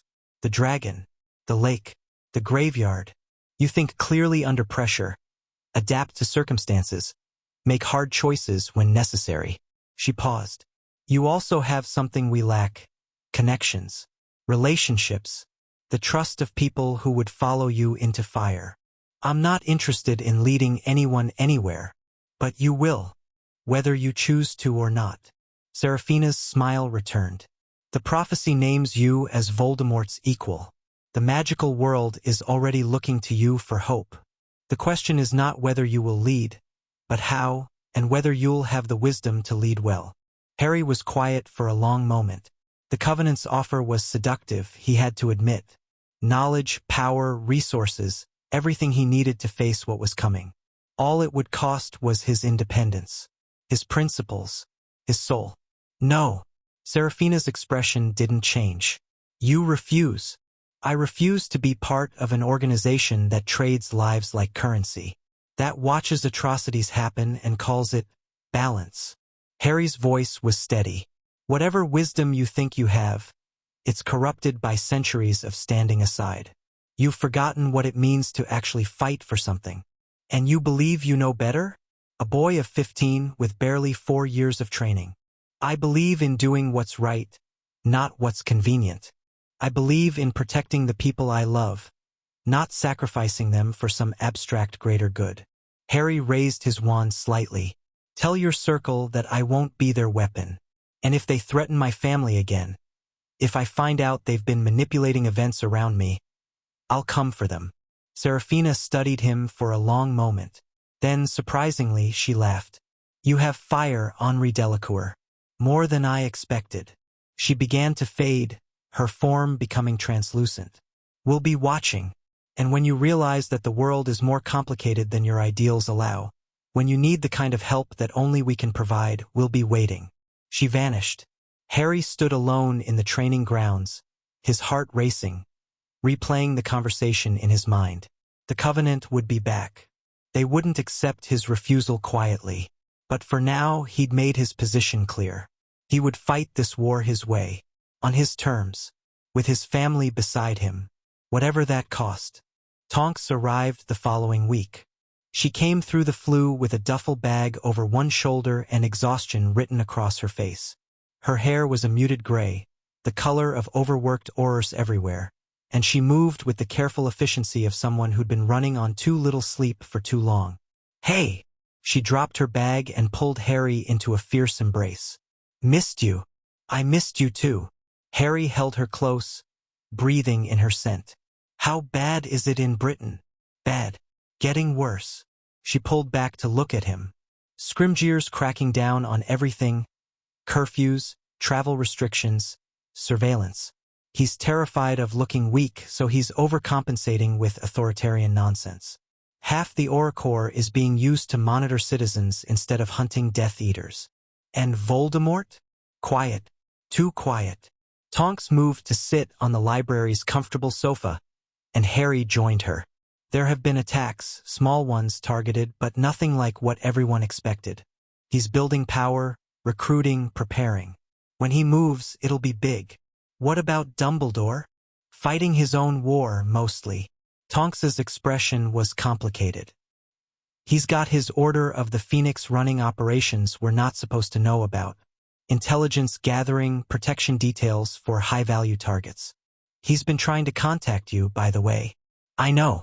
I've been ignoring his letters. Can't say I blame you, but... She hesitated. He might have information you need. About the prophecy, about Voldemort's weaknesses. Whatever you think of him, He's been studying the Dark Lord longer than anyone. I'll consider it. Harry took her hand. How long can you stay? A week. Maybe 2 if I can swing it.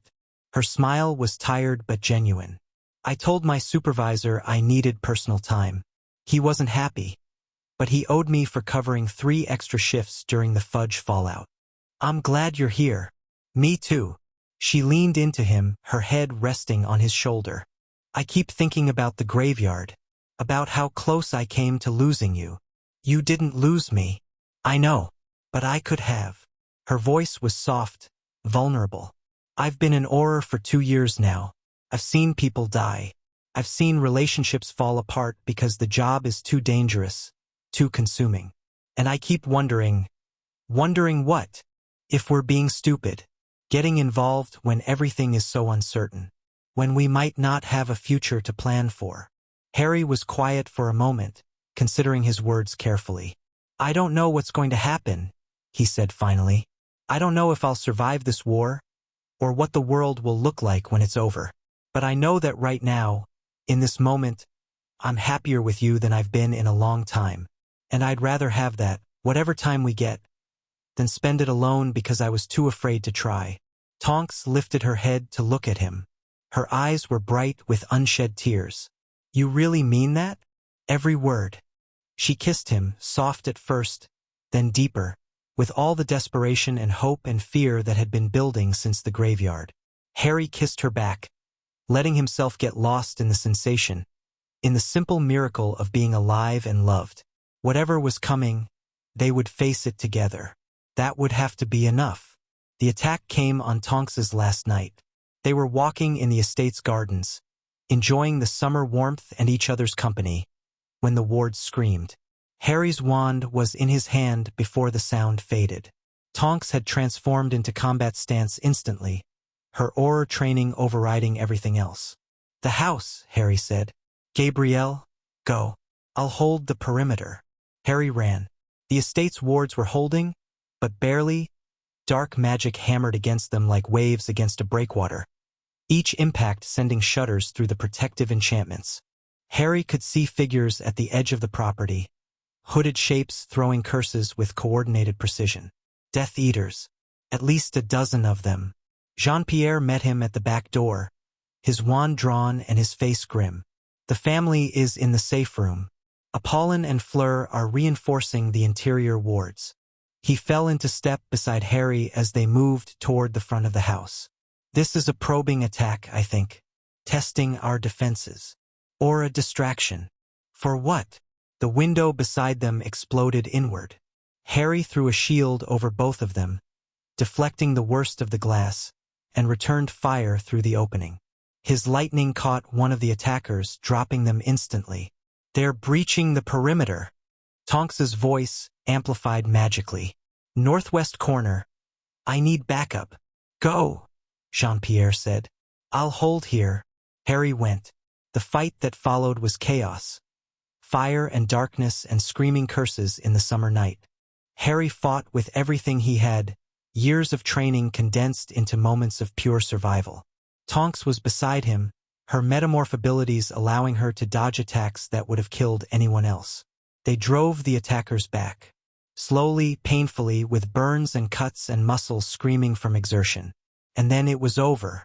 The Death Eaters retreated, disappearing into the darkness beyond the wards. Harry stood in the ruined garden, breathing hard, trying to process what had just happened. Henri, Apollon's voice, from the house. Henri, come quickly. The cold that washed over him had nothing to do with the night air. He ran. Jean-Pierre was on the floor of the entrance hall, blood pooling beneath him. Apollon knelt beside him, her hands pressed to a wound in his chest, healing magic flowing from her fingers in desperate golden light. Fleur stood guard by the door, her face pale with terror. Papa! Harry dropped to his knees beside his father. What happened? One of them got through. Jean-Pierre's voice was weak, thready. I didn't see. The curse came from behind. Don't talk. Save your strength. Harry added his own magic to Apollon's, pouring everything he had into the healing spells. We're going to fix this. You're going to be fine. But he could see the wound, dark and deep and spreading despite their efforts. This wasn't normal damage. This was dark magic, designed to resist healing, to corrupt and consume. Henri. Jean-Pierre caught his hand with surprising strength. Listen to me. You can tell me later, after we've... Listen. His father's eyes were clear despite the pain. You're the best thing that ever happened to this family. The day we found you, the day you chose us, that was the greatest gift I've ever received. Papa, please, protect them. Pauline, the girls, they're your family now. Promise me. I promise. But you're going to be there too. You're going to... The light faded from Jean-Pierre's eyes. Harry felt the moment his father died. Felt it like a physical blow, like something being torn from his chest. Pauline's keening wail filled the hall. Fleur collapsed against the wall, sobbing. And Harry knelt in his father's blood and felt something inside him go very, very cold. They buried Jean-Pierre Delacours 3 days later. The funeral was small, family and close friends. A handful of ministry officials who'd respected the man Jean-Pierre had been. The French magical community mourned one of its most honorable sons. But their grief was distant, abstract. Harry's grief was anything but. He stood at the graveside, his mother's pendant warm against his chest, and watched them lower his father into the earth. Pauline stood beside him, her face a mask of controlled devastation. Fleur held Gabrielle, who hadn't stopped crying since the attack.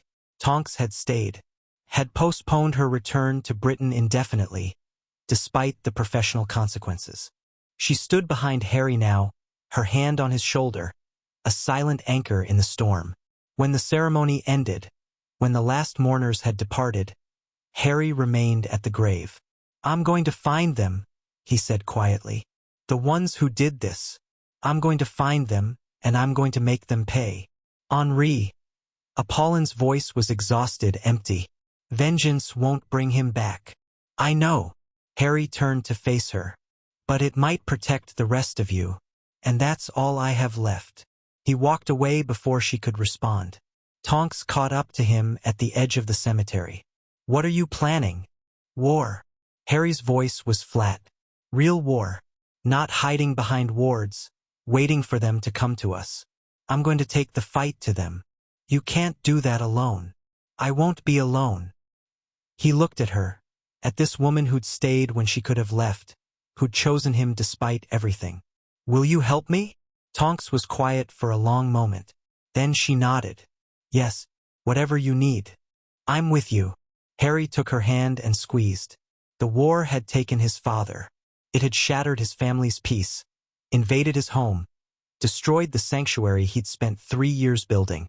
But it had also given him something: clarity, purpose, the cold, burning certainty that he would not rest until Voldemort and everyone who served him had been destroyed.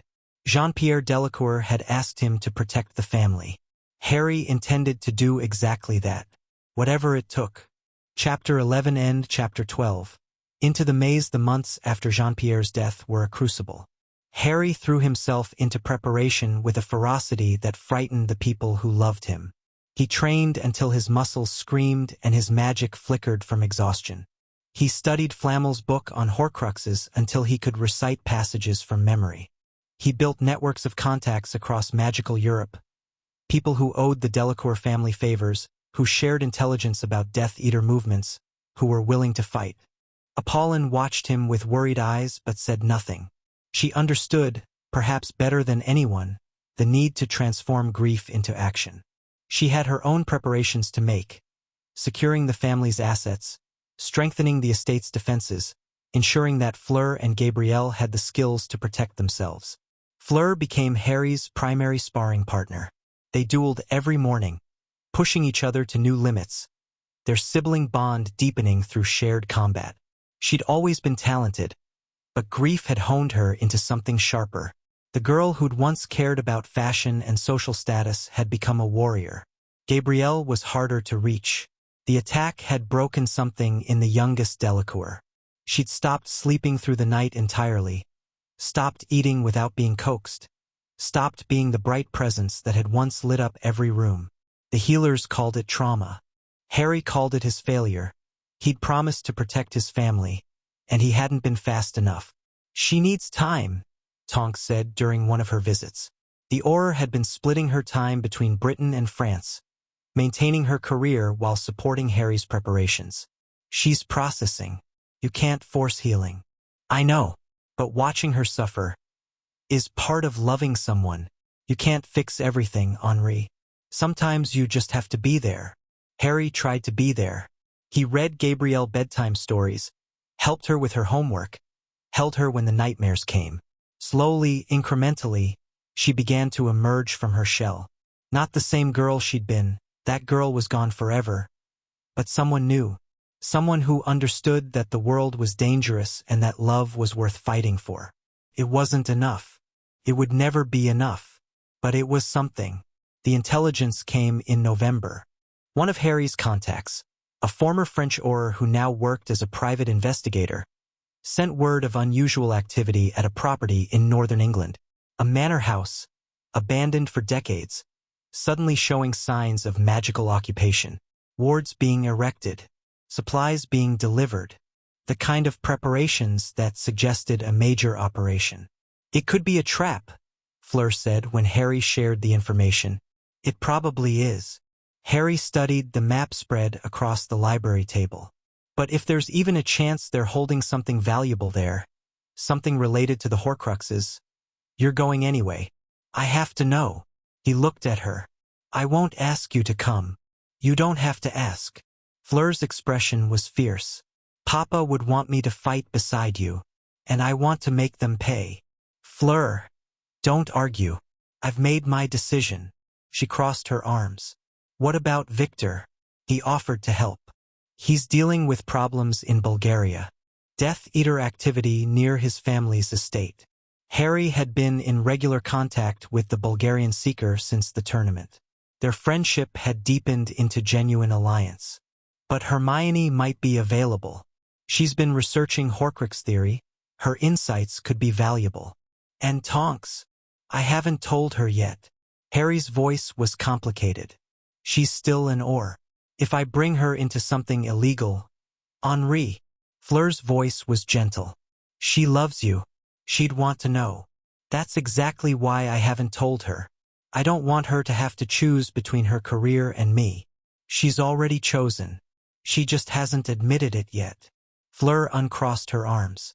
Talk to her. Tonight. Whatever you decide after that, at least make the decision together. Harry knew she was right. He'd been avoiding this conversation for weeks, telling himself he was protecting Tonks from difficult choices. But the truth was simpler. He was afraid. Afraid that asking her to cross lines would change things between them. Afraid that she'd say no. Afraid that she'd say yes. Okay, he said finally. Tonight. Tonks arrived through the flue just after sunset. She looked tired. She always looked tired these days, but her face lit up when she saw him. That smile still did things to Harry's heart, even after months of war and loss and grinding preparation. Hey! She kissed him softly. Miss me? Always. He led her to the library, where a fire crackled and tea waited.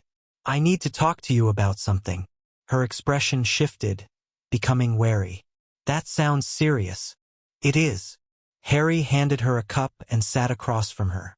I found something. A lead on a possible Horcrux location. A Horcrux? Tonks set down her tea. You're sure? Not certain. But the intelligence is solid. He explained what he'd learned, the manner, the activity, the implications. I'm going to investigate, with or without official support. Henri, Tonks's voice was troubled. If you're wrong, if it's a trap, then I need to know that too. Every piece of information about Voldemort's operations is valuable. He met her eyes. I'm not asking you to come. I know what it would mean for your career. My career. She laughed, but there was no humor in it. You think I care about my career when you're planning to assault a Death Eater stronghold? I think you've worked hard to become an Auror. I think you believe in what the Corps represents. And I think asking you to throw that away for a mission that might be suicide isn't fair. You're right. It isn't fair. Tonks stood, pacing to the window. None of this is fair. Not the war. Not the prophecy. Not the fact that the person I love keeps putting himself in danger while I sit in London filing paperwork. Tonks. I joined the Aurors to make a difference, to protect people. But all I've done for the past year is watch Scrimgeour play politics while Voldemort builds his army. She turned to face him. You're actually fighting. You're actually doing something. How can I call myself a protector if I let you do it alone? You wouldn't be letting me do anything. This is my choice. And this is mine. She crossed the room, taking his hands in hers. I'm coming with you. And if that ends my career, if it means I never wear the Auror badge again, then that's a price I'm willing to pay. Harry looked at her, at this woman who'd chosen him over and over, who saw him clearly and loved him anyway. Are you sure? I've never been more sure of anything. She kissed him again, longer this time. When do we leave? 3 days. I'm coordinating with Hermione and a few others. We'll need supplies, contingency plans, extraction protocols. He pulled back slightly. If this goes wrong, then we go wrong together. Her smile was fierce. That's what partners do. The team assembled 2 days later. Hermione arrived from Hogwarts under cover of a research trip to France. She'd grown since the tournament. More confident, more decisive, with an edge that hadn't been there before. The war had changed her too. I've been analyzing Flamel's notes, she said, spreading parchments across the library table. The Horcrux theory is solid, but there are gaps. We don't know how many Voldemort created, or where he hid them. Dumbledore might know more, Fleur observed. He's been researching this longer than anyone. Dumbledore isn't sharing. Harry's voice was flat. I reached out through back channels. He acknowledged receiving my inquiry but declined to respond. Typical. Tonks shook her head. The old man plays everything close to the chest, which means we gather our own intelligence. Harry pointed to the map. The manor is here, Riddle House, according to the property records. It belonged to Voldemort's Muggle family before they died. Died? Hermione looked up sharply. How? Murdered. By Voldemort himself, probably. In 1943, when he was still a student at Hogwarts. Harry had done his research. If he left a Horcrux anywhere connected to his family, that would be a logical choice. Hermione nodded slowly. Magical objects often gravitate toward places of emotional significance. And killing his father would certainly qualify. So we go in, search the property, and get out before anyone notices. Tonks was studying the map. What are we expecting in terms of opposition? Unknown. The wards suggest significant investment, but we haven't been able to count actual personnel. Harry looked around the table. This could be a small operation, a handful of guards maintaining a safe house. Or it could be a major staging area with dozens of Death Eaters. Comforting, Fleur muttered. Which is why we plan for the worst. Harry began outlining the approach, entry points, fallback positions, communication protocols. 3 years of Madame Maxime's training had taught him to think tactically, to anticipate problems before they emerged. By the time they finished, the plan was as solid as it was going to get. They'd approach at night, breach the wards using techniques Hermione had developed, search the manor systematically, and extract before dawn. Simple. Clean. The kind of operation that only went smoothly in theory. They departed at midnight. The portkey dropped them in a field a mile from Riddle House, the summer darkness thick around them. Harry could feel the manor's wards from here, heavy, oppressive, radiating the particular wrongness of dark magic. Stay close, he murmured. Fleur, take point. Hermione, handle the ward breaking. Tonks, watch our backs. They moved through the darkness like ghosts. The manor emerged from the night slowly. A hulking Victorian structure, its windows dark, its gardens overgrown. Whatever activity had been reported here, it wasn't visible from outside, which meant it was probably underground. Hermione approached the ward boundary with careful precision, her wand tracing patterns that Harry had seen her practice dozens of times. The wards resisted, then flickered, then parted just enough to admit them. 30 seconds, she whispered. Before they reset, they slipped through. The manor's interior was worse than its exterior, dusty, decayed, with the smell of rot and abandonment. But beneath that, Harry could sense something else. Magic, old and dark and powerful, buried deep. This way, he said, following the pull. The basement door was hidden behind a tapestry, locked with enchantments that Hermione dismantled in seconds. Beyond it, stairs descended into darkness. Harry went first. The chamber at the bottom was not what he expected. Instead of a storage room or holding cells, he found a ritual space. A massive circular room carved from stone, its walls covered in runes that glowed with sickly green light. At the center, on a pedestal of black marble, sat a single object, a ring. Harry approached it carefully, his senses screaming warnings. The ring was simple, gold band, black stone, but the magic radiating from it was overwhelming. Dark, corrupted, wrong in ways that made his skin crawl. Is that? Fleur's voice was hushed. A Horcrux. Harry could feel it now, the fragment of soul trapped inside the metal. One of Voldemort's anchors. Don't touch it. Hermione was already casting diagnostic spells. There will be protections. Curses designed to kill anyone who... I know. Harry studied the ring without approaching closer. But we can't leave it here. Every Horcrux destroyed weakens him. And every Horcrux is protected by magic that kills. Tonks moved to his side. We need expertise we don't have. We need Dumbledore. The words tasted bitter, but Harry forced them out. He's the only one with the knowledge to safely destroy these things. I thought you didn't trust him. I don't. But this is bigger than trust. Harry made his decision. We document everything. Location, wards, protections. Then we contact Dumbledore and offer an exchange. Our intelligence for his expertise. And if he refuses, then we find another way. Harry turned away from the ring. But we're not dying here tonight. Not for this. They mapped the chamber quickly, recording every rune, every ward signature, every magical trace. Hermione's notes were meticulous. Fleur's memory was photographic. By the time they finished, they had everything they needed. The extraction should have been simple. It wasn't. They met the Death Eaters at the top of the stairs. A dozen of them, arranged in a semicircle, wands raised and masks gleaming. At their center stood a figure Harry recognized from the graveyard, Lucius Malfoy, his silver-blonde hair immaculate despite the circumstances.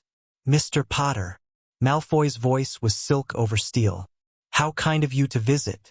Harry's wand was already in his hand, but the numbers were bad. For against 12, in a confined space with no room to maneuver. The wards alerted you, he said flatly. Of course. Did you think we wouldn't notice someone disabling our protections? Malfoy smiled. The Dark Lord will be pleased. He's been hoping you would come to him. Sorry to disappoint. I prefer meetings on my terms. That's not an option tonight. Malfoy raised his wand. You can surrender or you can die. Those are your choices. Harry looked at his team. At Fleur with her fierce determination. At Hermione with her brilliant mind. At Tonks with her unwavering love. They'd come this far together. They weren't going to fail now.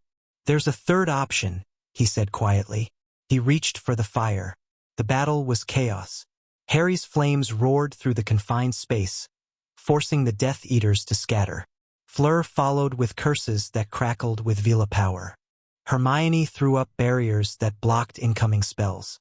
Tonks shifted and dodged, her metamorph abilities making her impossible to target. They fought their way toward the exit, step by bloody step.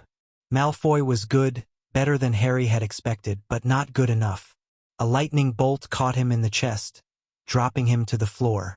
2 more Death Eaters fell to Fleur's assault. 3 more broke and ran when Hermione's trap spell caught them in a web of binding magic.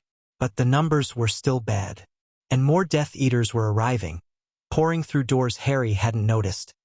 Reinforcements called by whatever alarm system they'd triggered. We need to go, Tonks shouted. Now! They ran. The manor's entrance was 50 feet away, 40, 30. A curse caught Hermione from behind, sending her tumbling. Harry spun, threw fire at the caster, and hauled Hermione to her feet. "Can you walk? I can run." Her face was pale with pain, but her voice was steady. "Go." They burst through the manor's doors and sprinted for the ward boundary. Hermione's earlier breach had closed, but she threw another spell. Desperate, underpowered, and the wards parted just enough. They dove through. The portkey activated the moment they were clear, yanking them through space and depositing them in the field where they'd started. Harry landed hard, gasping, his magic depleted and his body screaming. But they were alive. All of them. "Everyone okay?" His voice was hoarse. "Define okay." Fleur was clutching her arm, blood seeping between her fingers. "I'll live." "Hermione." The curse hit my shoulder. "It hurts like hell, but I don't think anything's broken." Hermione was already running diagnostic spells on herself. "We need to get back. I need proper healing. The estate. Now."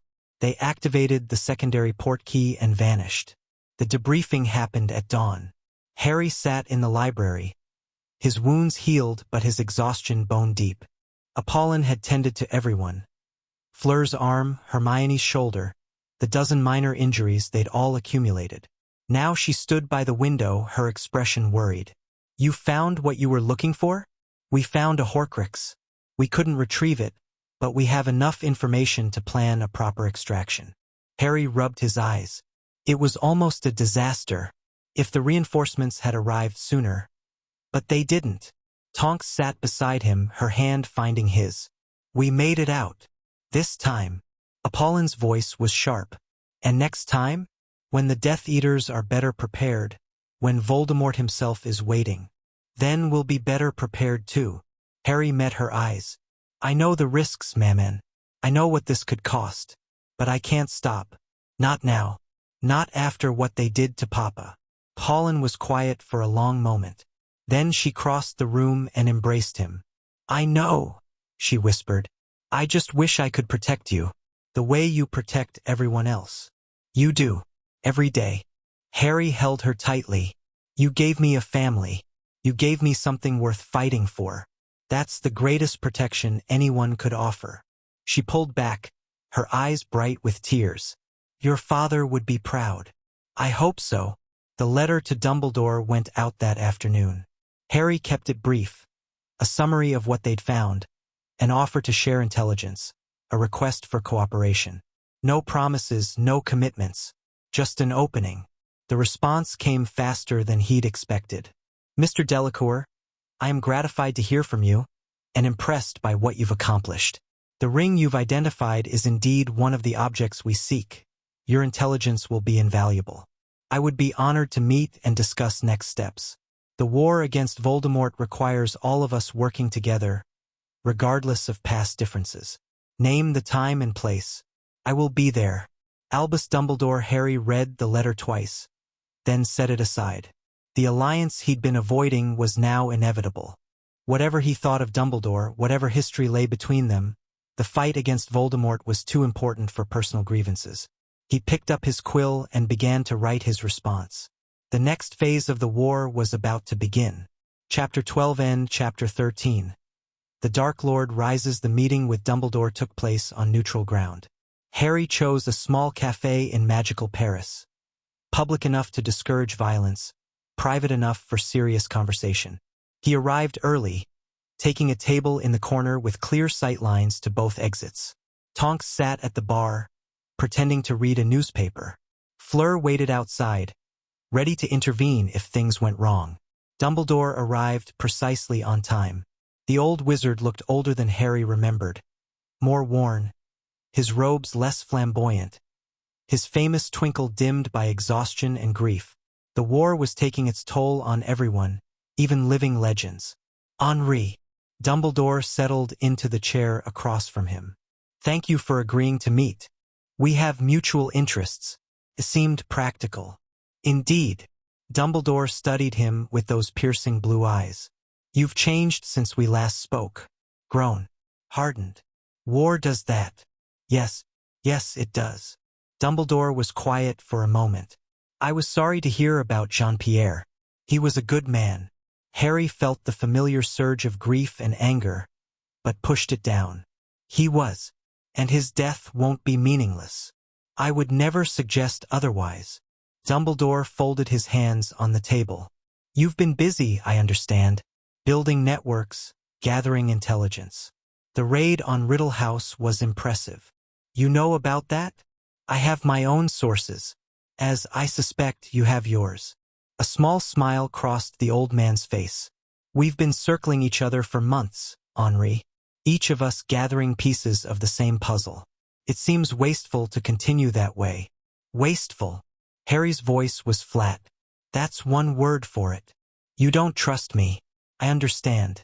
I made decisions about your life without consulting you, and those decisions caused you harm. Dumbledore's expression was grave. I won't offer excuses. I will only say that I believed I was acting in your best interest, and I was wrong. The protection of the blood wards meant nothing if the people inside them were monsters. Apologies are easy. They are. Which is why I'm not asking for forgiveness, only cooperation. Dumbledore leaned forward. The Horcruxes, Henri. That's what matters now. Voldemort has created multiple anchors for his soul, and until they're destroyed, he cannot truly die. I've spent years researching their locations. I believe I know where most of them are. Most. 6, to be precise. The ring you found is 1.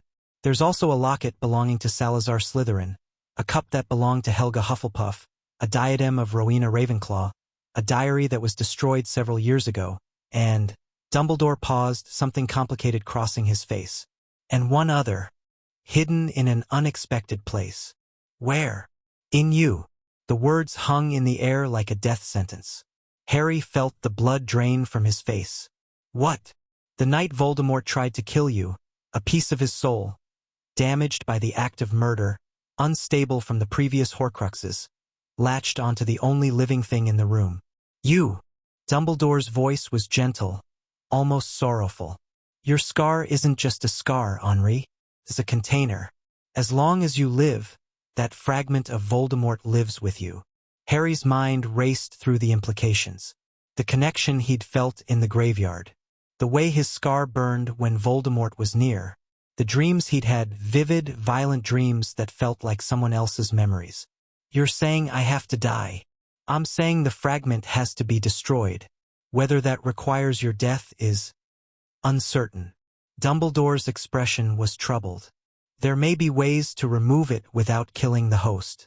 Ancient magic, rarely attempted with no guarantee of success. But the possibility exists. And if it doesn't work, then a choice will have to be made. Dumbledore met his eyes squarely. I won't lie to you, Henri. The path ahead is dark, and its end is not guaranteed. But I truly believe that you can survive this. That you can defeat Voldemort and live to see the world you've fought for. Harry sat in silence, processing. A piece of Voldemort's soul, living in his head. The thing he'd been fighting was part of him. Had always been part of him. Why tell me this now? Because you deserve to know. Because the decisions ahead should be yours, not mine. Dumbledore's voice was heavy. I've kept too many secrets. Made too many choices for others. That ends here. Whatever we do next, we do together. As equals. Harry wanted to rage. Wanted to throw the table aside and storm out, to reject everything Dumbledore represented. But he forced himself to think past the emotion. The Horcruxes were real. The peace inside him was real. And Dumbledore, for all his flaws, was the only person alive with the knowledge to address it. Okay, he said finally. We work together. But I have conditions. Name them. No more secrets. Everything you know about Voldemort, the Horcruxes, the prophecy. I want access to all of it. Agreed. My team stays involved. Fleur, Tonks, Hermione, anyone else I bring in. They're not subordinates. They're partners. Also agreed. And if there comes a point where my death is the only option. Harry's voice was steady, though his heart was racing. That decision is mine, not yours. You don't get to sacrifice me for the greater good. Dumbledore was quiet for a long moment. Then he nodded slowly. I accept your terms. All of them. He extended his hand. Shall we begin? Harry looked at the offered hand. The hand of the man who'd left him with the Dursleys, who'd shaped his life without his consent, who'd kept secrets that could have killed him. Then he thought about Jean-Pierre, about the promise he'd made at his father's grave. He shook Dumbledore's hand. Let's begin. The months that followed were a blur of planning and preparation. Dumbledore's knowledge was extensive. Decades of research condensed into briefings that lasted hours. Harry learned the history of each Horcrux, the protections Voldemort had placed around them, the likely locations where they might be hidden. The locket was in a cave on the coast, protected by dark magic and an army of Inferi. The cup was in the Lestrange vault at Gringotts, buried under layers of curses and the goblins' legendary security. The diadem was at Hogwarts itself, hidden in a room that appeared only to those in desperate need. The ring we'll retrieve first, Dumbledore decided. You've already mapped its location and defenses. A surgical strike, in and out before the Death Eaters can respond. And the piece in me? We research, we experiment, we find a way. Dumbledore's expression was determined. I won't accept your death as inevitable, Henri. Not while alternatives exist. The Order of the Phoenix was brought into the planning, cautiously, with Harry's team maintaining operational independence. He met Sirius Black, his godfather, a wild-eyed man who looked at Harry with a mixture of grief and wonder. He met Remus Lupin, quiet and thoughtful, who'd known Harry's parents and spoke of them with gentle affection. He met people who'd been fighting this war since before he was born, who'd lost friends and family and hope but kept going anyway. Why? He asked Sirius one evening, when they'd found themselves alone in Grimmauld Place. After everything that's happened, the betrayals, the losses, why do you keep fighting? Because the alternative is worse. Sirius's voice was rough. Because if we stop, the darkness wins. Because, he paused, his eyes finding Harry's. Because your parents believed in something worth dying for. Giving up would dishonor their memory. Did you know them well? James was my best friend. Lily was. Sirius smiled sadly. Lily was the conscience he needed and the fire he deserved. They were perfect together. And they loved you, Harry. More than anything in the world. Harry thought about the ghosts in the graveyard. About the echoes that had bought him time to escape. I saw them, he said quietly. When the wands connected, they spoke to me. What did they say? That they were proud of me. That they wanted me to live. Harry's throat tightened. I spent years hating them for dying, for leaving me with the Dursleys. And then I saw them, and all I felt was love. Sirius was quiet for a long moment. Then he reached out and pulled Harry into an embrace. They'd be so proud of who you've become, he murmured. The man you are, the family you've built. Whatever happens next, don't ever doubt that. Harry let himself be held, and something wounded inside him began to heal. The assault on Riddle House came in January. This time they were prepared. The team was larger: Harry, Fleur, Tonks, and Hermione, augmented by Sirius, Remus, and 3 Order members with combat experience. They approached in darkness, using every trick they'd learned to avoid detection. The wards fell faster than before. Hermione had refined her techniques, finding weaknesses in the Death Eater protections. They breached the perimeter in seconds and descended into the ritual chamber before the alarm could sound. The ring sat on its pedestal, unchanged. Careful, Dumbledore cautioned. He'd insisted on coming, despite the risk. The curses on this object are designed to kill anyone who touches it. Let me work. He approached the ring with deliberate care, his wand tracing complex patterns in the air. Harry watched, fascinated despite himself, as layers of dark magic peeled away, revealing the trap beneath. A compulsion curse, Dumbledore murmured. Anyone who touches the ring will be compelled to wear it. And the stone. His face went pale. The stone is poisoned. One touch, and the curse begins to spread. Can you disable it? I can try. The work took nearly an hour. Harry and the others maintained a perimeter, watching for reinforcements that never came. Either the Death Eaters had abandoned this position, or they were waiting for something. Neither option was comforting. Done. Dumbledore stepped back, the ring now encased in a shimmering protective bubble. We can transport it safely. The destruction will have to wait until we have the proper tools. What kind of tools? Basilisk venom, fiend fire, the sword of Gryffindor. Dumbledore's expression was grim. Horcruxes are not easy to destroy. Their magic resists ordinary methods. They extracted without incident, returning to Grimmauld Place with their prize. One Horcrux secured. For more to go, plus the fragment in Harry's head. The war was far from over, but they'd taken the first real step toward ending it. Spring brought Voldemort's response. The attack on Azkaban was swift and devastating. Death Eaters, backed by Dementors who'd abandoned the Ministry, overwhelmed the prison's defenses in hours. Hundreds of dark wizards escaped. Murderers, terrorists, fanatics who'd been waiting for exactly this moment. Among them was Bellatrix Lestrange. Harry learned of her release through Sirius, whose hatred for his cousin bordered on obsessive. Bellatrix had tortured Neville Longbottom's parents into insanity, had murdered dozens during the First War, had been Voldemort's most devoted servant. She's dangerous, Sirius warned. More dangerous than anyone except Voldemort himself. If she comes after you, then I'll be ready. Harry's voice was flat. I'm done being afraid of these people. But the attack on Azkaban was just the beginning. Throughout the spring, Death Eater activity intensified. Murders, disappearances, Muggle-born witches and wizards vanishing from their homes, never to be seen again. The Ministry scrambled to respond, but their efforts were ineffective, too slow, too cautious, too compromised by Voldemort's infiltrators. He's building an army, Tonks reported after a particularly brutal briefing. Not just recruiting, conscripting. Anyone with magical talent is being pressured to join. Those who refuse are made examples of.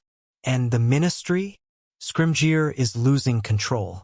Half his department heads are either sympathizers or too terrified to act. The Aurors are doing what we can, but we're outnumbered and outmaneuvered. Her expression was grim. It's only a matter of time before he makes a move on the Ministry itself. Harry had been expecting this. The pattern was clear. Voldemort was consolidating power, eliminating opposition, preparing for the final push. Then we need to move faster. He gathered his team for an emergency meeting. The Horcruxes. We destroy what we can as quickly as we can, before Voldemort becomes too powerful to stop. We don't have the tools. Then we get them. Harry's voice was fierce. The sword of Gryffindor is at Hogwarts. Basilisk venom can be harvested from the Chamber of Secrets. Fiend fire is dangerous but manageable with proper control. You're talking about infiltrating Hogwarts, Hermione said slowly, while it's in session, with students present.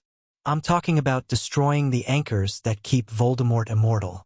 Everything else is secondary. The room was quiet. Harry could see the doubt on their faces, the worry that he was pushing too hard, too fast. But he could also see the understanding. They knew what was at stake. They knew the cost of inaction. Okay, Fleur said finally. How do we get into Hogwarts? Harry smiled grimly. Leave that to me. The infiltration happened in June. Harry used the Room of Requirement, the same room Victor had discovered during the tournament. It had another secret, one Dumbledore had revealed. A hidden passage leading into Hogsmeade, past the school's wards. He entered alone. Fleur and Tonks waited at the other end, ready to extract him if something went wrong. Hogwarts at night was eerily beautiful, moonlight streaming through ancient windows, the castle's magic humming in the stones beneath his feet. Harry moved through corridors he'd never walked, past classrooms he'd never studied in, feeling the weight of the history that surrounded him. This could have been my home, he thought, if things had been different. But things weren't different, and he had work to do. The Room of Requirement provided what he needed. Access to the Chamber of Secrets and, hidden in a mountain of forgotten objects, Ravenclaw's diadem. Harry found the diadem first, a beautiful tiara, corrupted by the soul fragment it contained. He could feel the darkness radiating from it, the whisper of Voldemort's consciousness trying to influence him. He resisted. He'd had practice. The Chamber of Secrets was harder to reach. The entrance was in a girl's bathroom, guarded by a ghostly presence who seemed startled by his arrival. "A boy!" The ghost, moaning Myrtle, according to the castle's records, wailed. "A boy in my bathroom. What do you want?" "The chamber below." Harry approached the sink that concealed the entrance. "I need to get inside. The chamber is dangerous. The last person who opened it. Terrible things happened." "I know."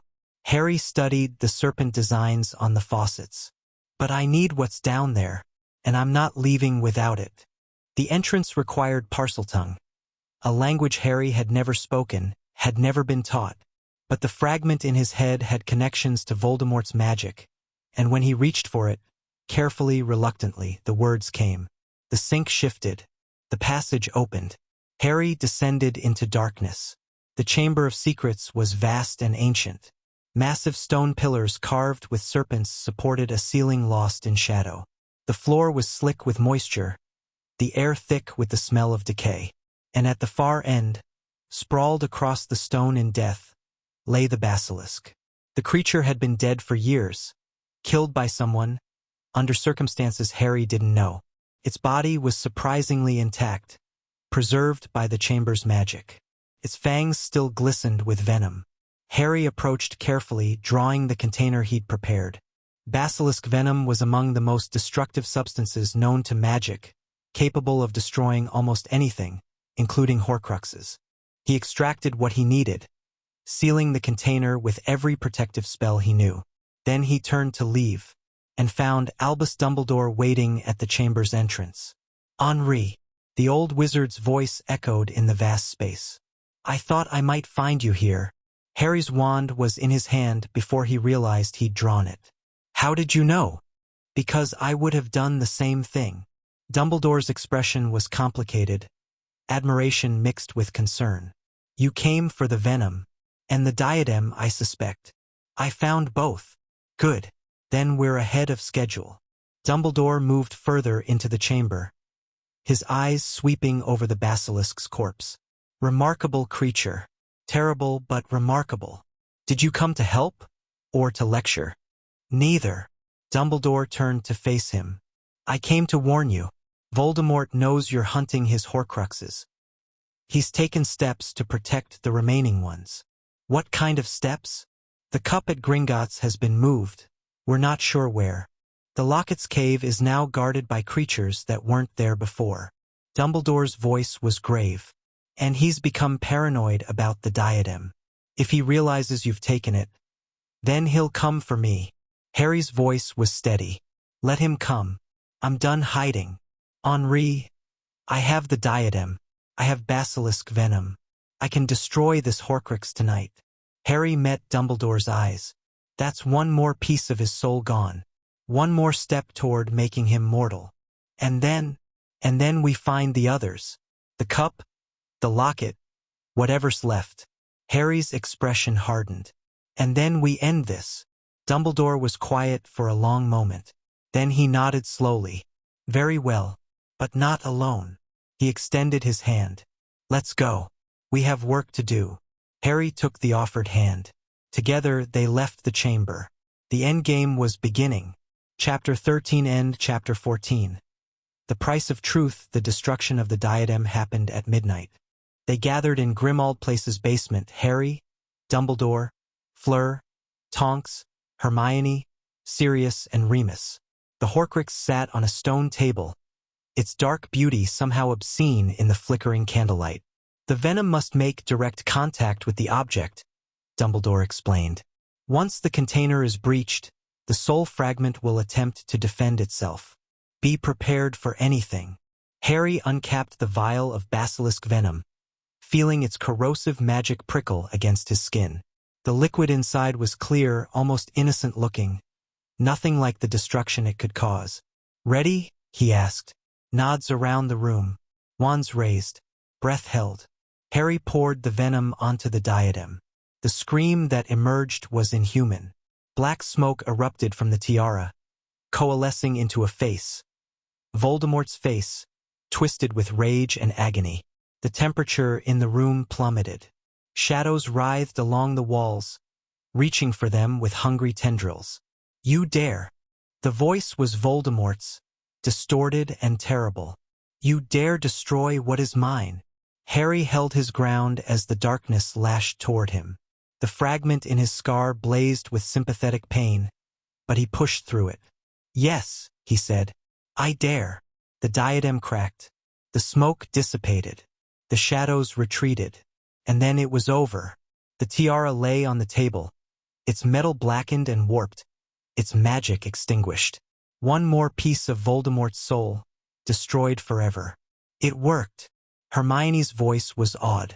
It actually worked. 1 down. Harry capped the remaining venom. 4 to go. Plus the fragment in me. We're making progress, Dumbledore said quietly. Real progress.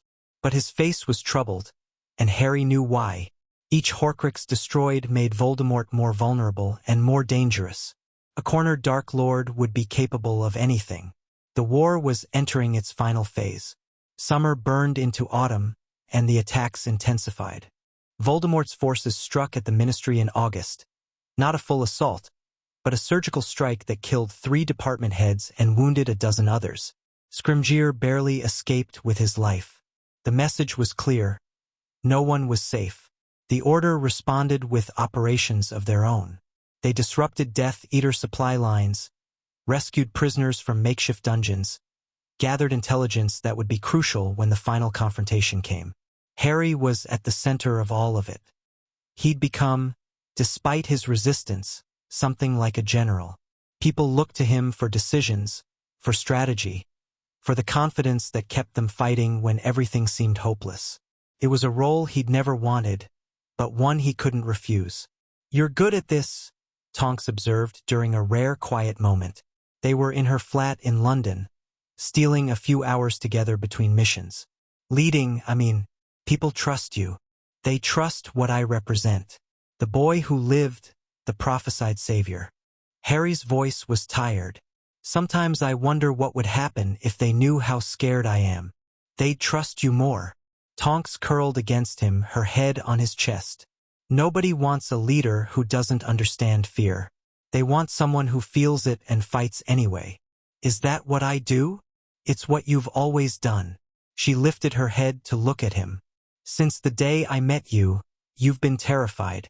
Of the tournament, of Voldemort, of losing the people you love. But you've never let it stop you. I can't afford to let it stop me. That's not the same thing. Her hand found his, fingers intertwining. You choose to keep going. Every day, every mission, you make that choice. That's not fearlessness, it's courage. Real courage. Harry didn't know what to say, so he kissed her instead. The intelligence about the locket came in October. One of their contacts, a former Death Eater who'd turned informant, reported that Voldemort had moved the Horcrux from its original location. The cave was now empty, its protections dismantled. The locket had been taken somewhere else. Where? Harry demanded during the debriefing. I don't know exactly, but I heard rumors. The informant was nervous, his eyes darting between the Order members gathered around him. Something about a house, a place connected to the Dark Lord's followers. Somewhere they'd never think to look. That's not helpful. It's all I have. Please, I've told you everything. Harry studied the man, weighing his honesty against his fear. The informant was telling the truth, or believed he was.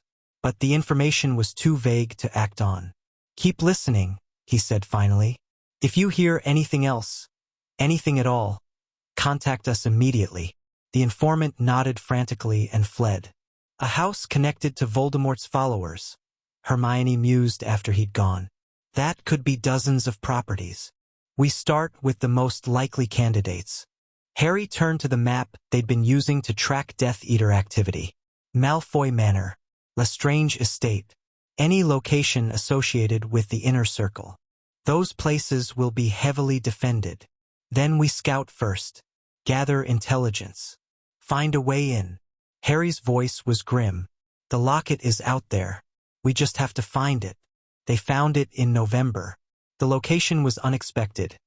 Not one of the grand estates they'd been investigating, but a small house in London. Number 12, Grimald Place. Their own headquarters. It was here the whole time? Sirius's voice was disbelieving. In my family's house?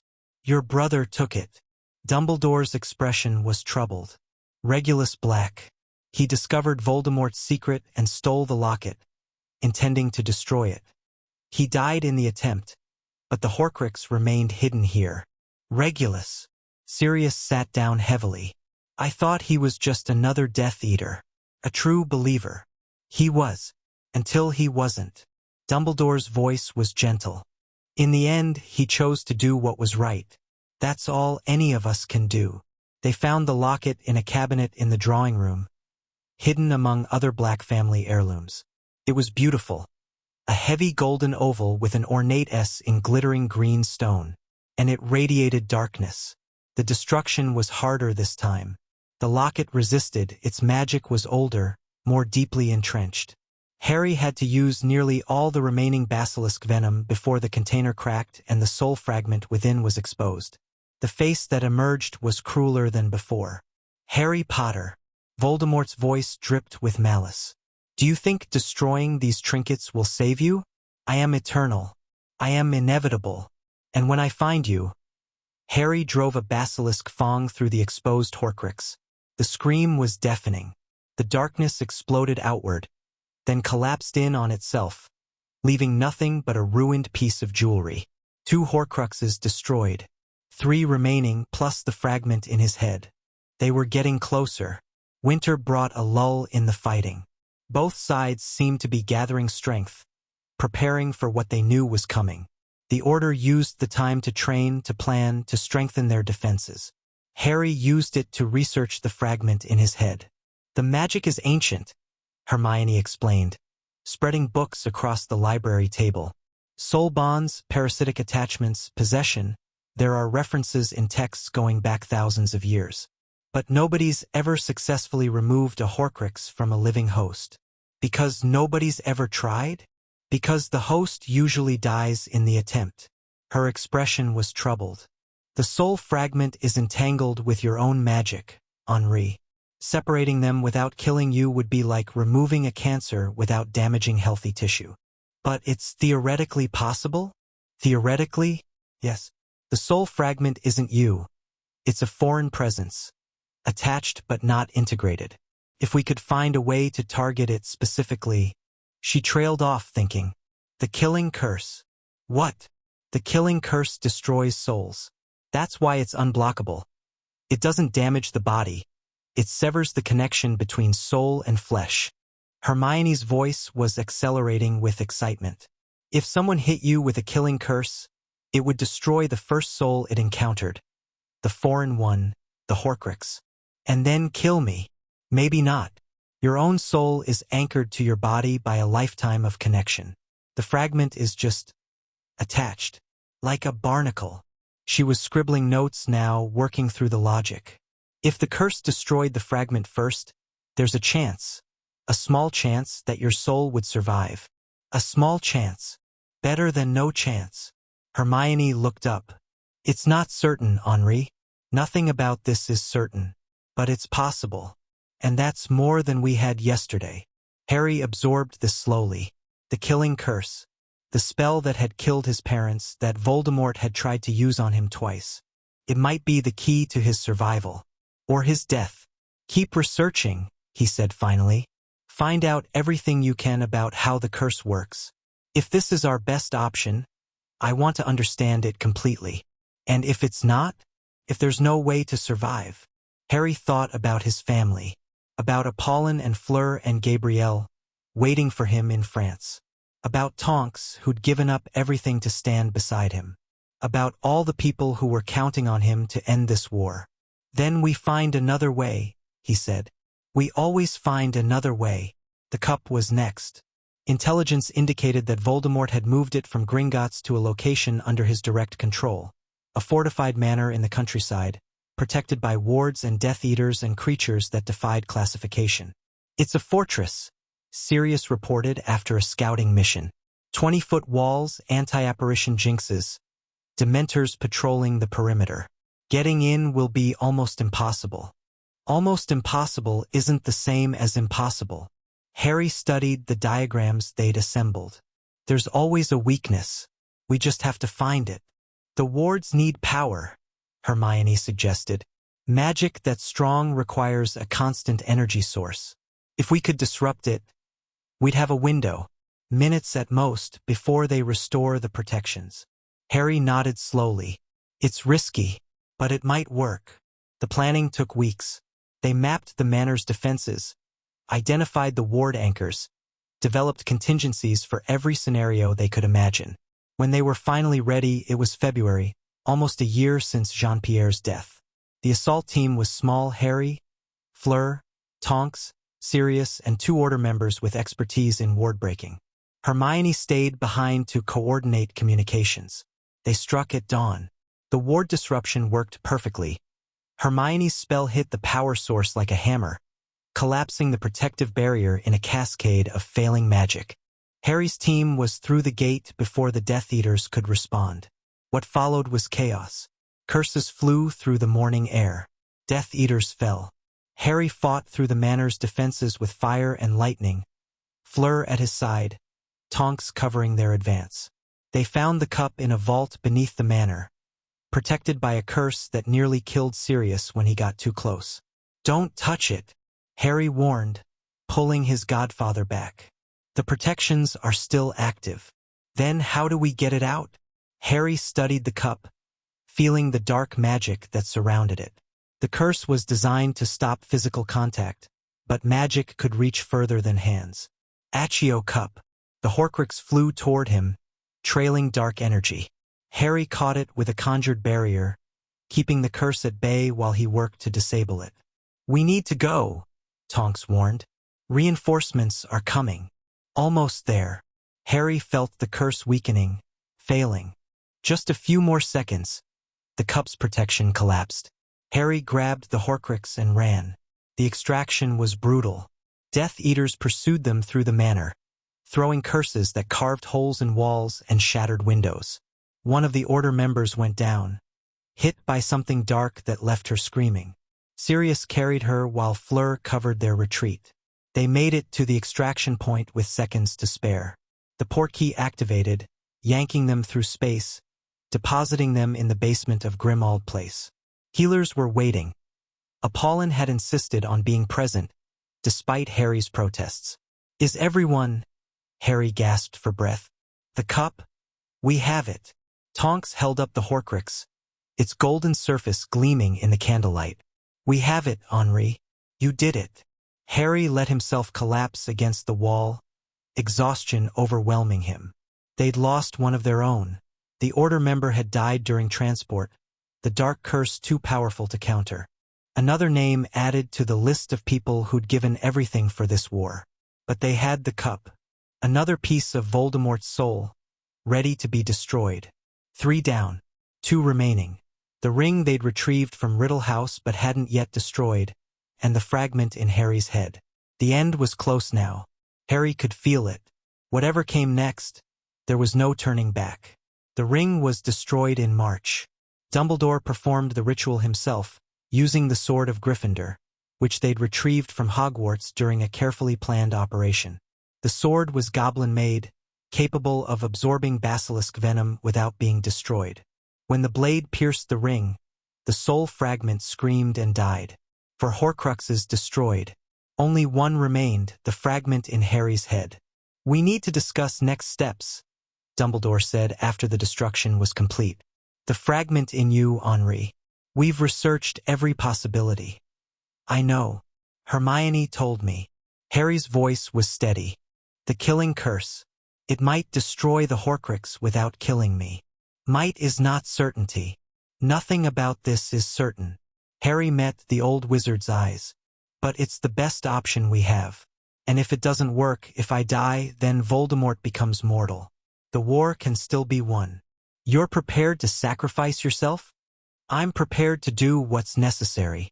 Harry thought about his family. about everything he'd fought for. But I'm also prepared to survive. I don't intend to die if I can help it. Dumbledore studied him for a long moment. You've grown, Henri, into someone remarkable. I had good teachers, and a family worth fighting for. Yes, you did. Dumbledore's expression was complicated. Pride and sorrow and something that looked almost like peace. Whatever happens next, I want you to know, I was wrong about you. Wrong about what you needed, wrong about how to protect you.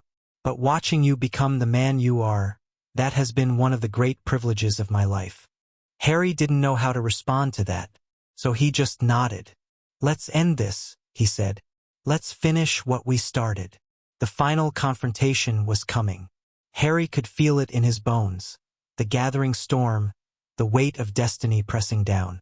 Voldemort was out there, weakened by the loss of his Horcruxes, furious beyond measure. He would come for Harry. It was inevitable. The question was when, and whether Harry would be ready. He spent the remaining days with the people he loved. Long conversations with Apollon about Jean-Pierre, about the future, about what would happen if Harry didn't survive. Training sessions with Fleur, pushing each other to new limits. Quiet evenings with Tonks, holding each other in the darkness, memorizing the feeling of being together. I love you, she said one night, her voice soft in the silence. I know we haven't said it enough, but I love you, Henri Delacour. Whatever happens tomorrow, I want you to know that. I love you too. Harry held her close. And I'm going to come back to you. I promise. Don't promise. Just try. She kissed him gently. Try as hard as you can. I will. The morning came too quickly. Harry gathered his team, his family, his friends, his allies. The people who'd stood beside him through everything. They looked at him with trust and fear and determination. This is it, he said. Whatever happens today, we end this. Voldemort has one anchor left, the fragment in me. When that's destroyed, he becomes mortal. He can be killed. And the fragment? Fleur asked quietly. I'll handle the fragment. Harry's voice was steady. Trust me. They trusted him. They always had. Harry led them into battle one final time. Chapter 14 End Chapter 15. The lion roars. The battle began at Hogwarts. Voldemort had chosen his ground well. The ancient castle, saturated with centuries of magic, offered power that could be drawn upon by those who knew how. The Dark Lord knew. He'd studied Hogwarts as a student, had hidden a Horcrux within its walls. This was his arena, but it was also Dumbledore's. And now it was Harry's.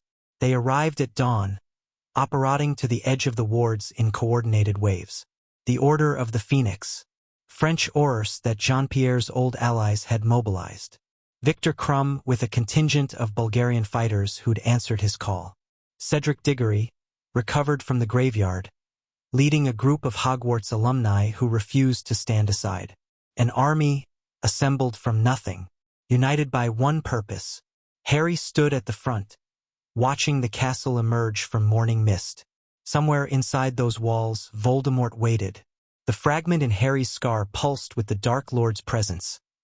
Anger, anticipation, the absolute certainty of victory. He knows we're here, Harry said quietly. Good.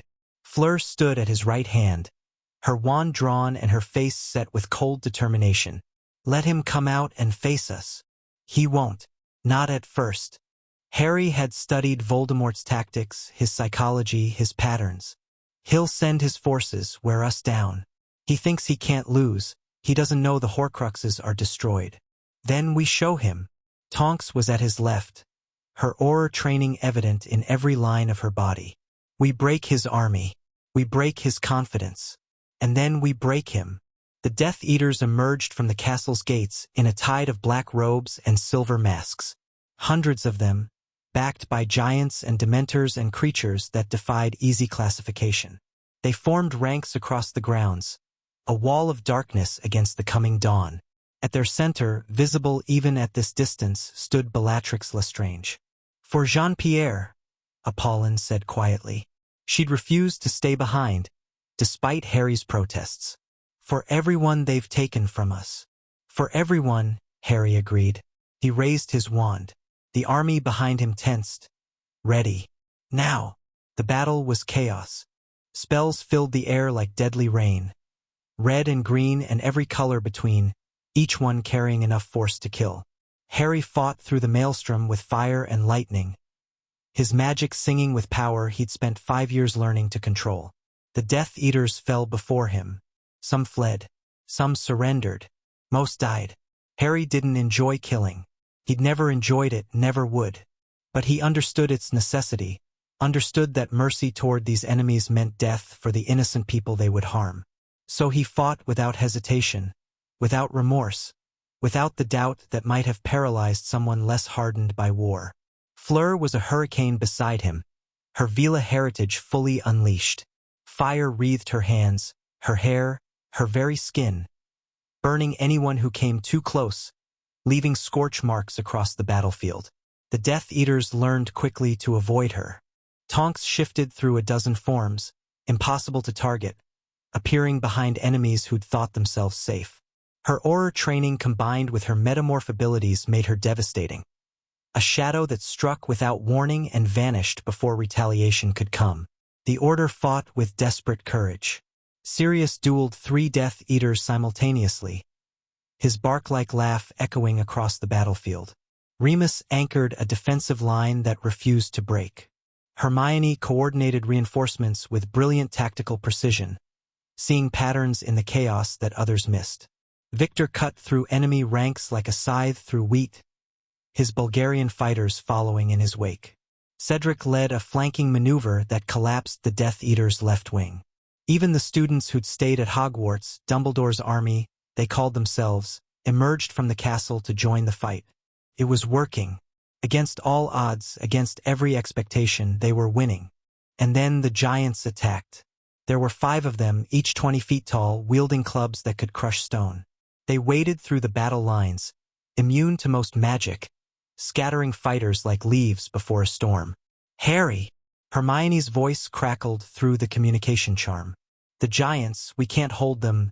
I see them. Harry broke away from his current engagement, racing toward the nearest giant. His mind raced through options. Fire wouldn't affect them, lightning might slow them, but nothing in his arsenal could actually stop something that size. Nothing conventional, anyway. He reached for the same magic he'd used against the dragon. The elemental manipulation that went beyond simple spells, drawing on the fundamental forces of nature itself. Fire was useless. Lightning was insufficient. But earth was everywhere. Harry slammed his hands against the ground and pulled. The giant's feet sank into suddenly liquid stone. It roared in confusion, trying to free itself, but Harry wasn't finished. He hardened the earth again. Not just solid, but compressed, diamond hard, trapping the giant up to its waist in an unbreakable prison. "Someone finish it!" he shouted, already moving toward the next target. Spells converged on the trapped giant from a dozen directions. It fell. Harry didn't watch. The second giant met the same fate. The third, the fourth, the fifth saw what was coming and fled. "Bloody hell!" Sirius breathed as Harry passed. "When did you learn to do that?" "Just now." Harry's magic was straining. He'd pushed himself further than ever before, and he could feel the cost. "Where's Voldemort?" "Still in the castle. Waiting." "Then I stop waiting for him." Harry turned toward the gates. "Cover me. I'm going in." The castle's interior was a maze of combat. Death Eaters defended every corridor, every staircase, every intersection. Harry fought through them with Fleur and Tonks at his back, leaving destruction in their wake. They found Bellatrix on the 3rd floor. The Dark Lord's most devoted servant waited in a wide hallway, her wand already raised, her smile sharp as a blade. Bodies lay around her. Students who'd tried to stop her advance, Order members who'd fallen in the attempt. "Potter!" Her voice was a caress of pure malice. "I've been waiting for you." "Then stop waiting." Harry raised his own wand. "Fleur, Tonks, find Voldemort. I'll handle her. Henri, go. Now, I've got this." They went, though Tonks's expression promised a long argument later. Harry faced Bellatrix alone. Brave, she cooed. Stupid but brave. Just like your parents. Don't talk about my parents. Why not? I knew them, you know. Saw them in battle once or twice. They were pathetic. Weak. Just like you. Harry felt the anger rise. Hot and familiar. Begging to be unleashed. He pushed it down. Bellatrix wanted him angry, wanted him sloppy. He wouldn't give her the satisfaction. Are we going to fight? He asked calmly. Or are you going to keep talking? Her smile vanished. Her wand moved. The duel was everything Harry had feared and more. Bellatrix was brilliant, utterly, terrifyingly brilliant. Her magic was instinctive and savage, backed by decades of experience and an absolute willingness to cause harm. She threw cruciatus curses like casual conversation, killing spells like punctuation. Harry met her strike for strike. His training with Madame Maxime, his years of combat practice, his elemental abilities, all of it channeled into this single confrontation.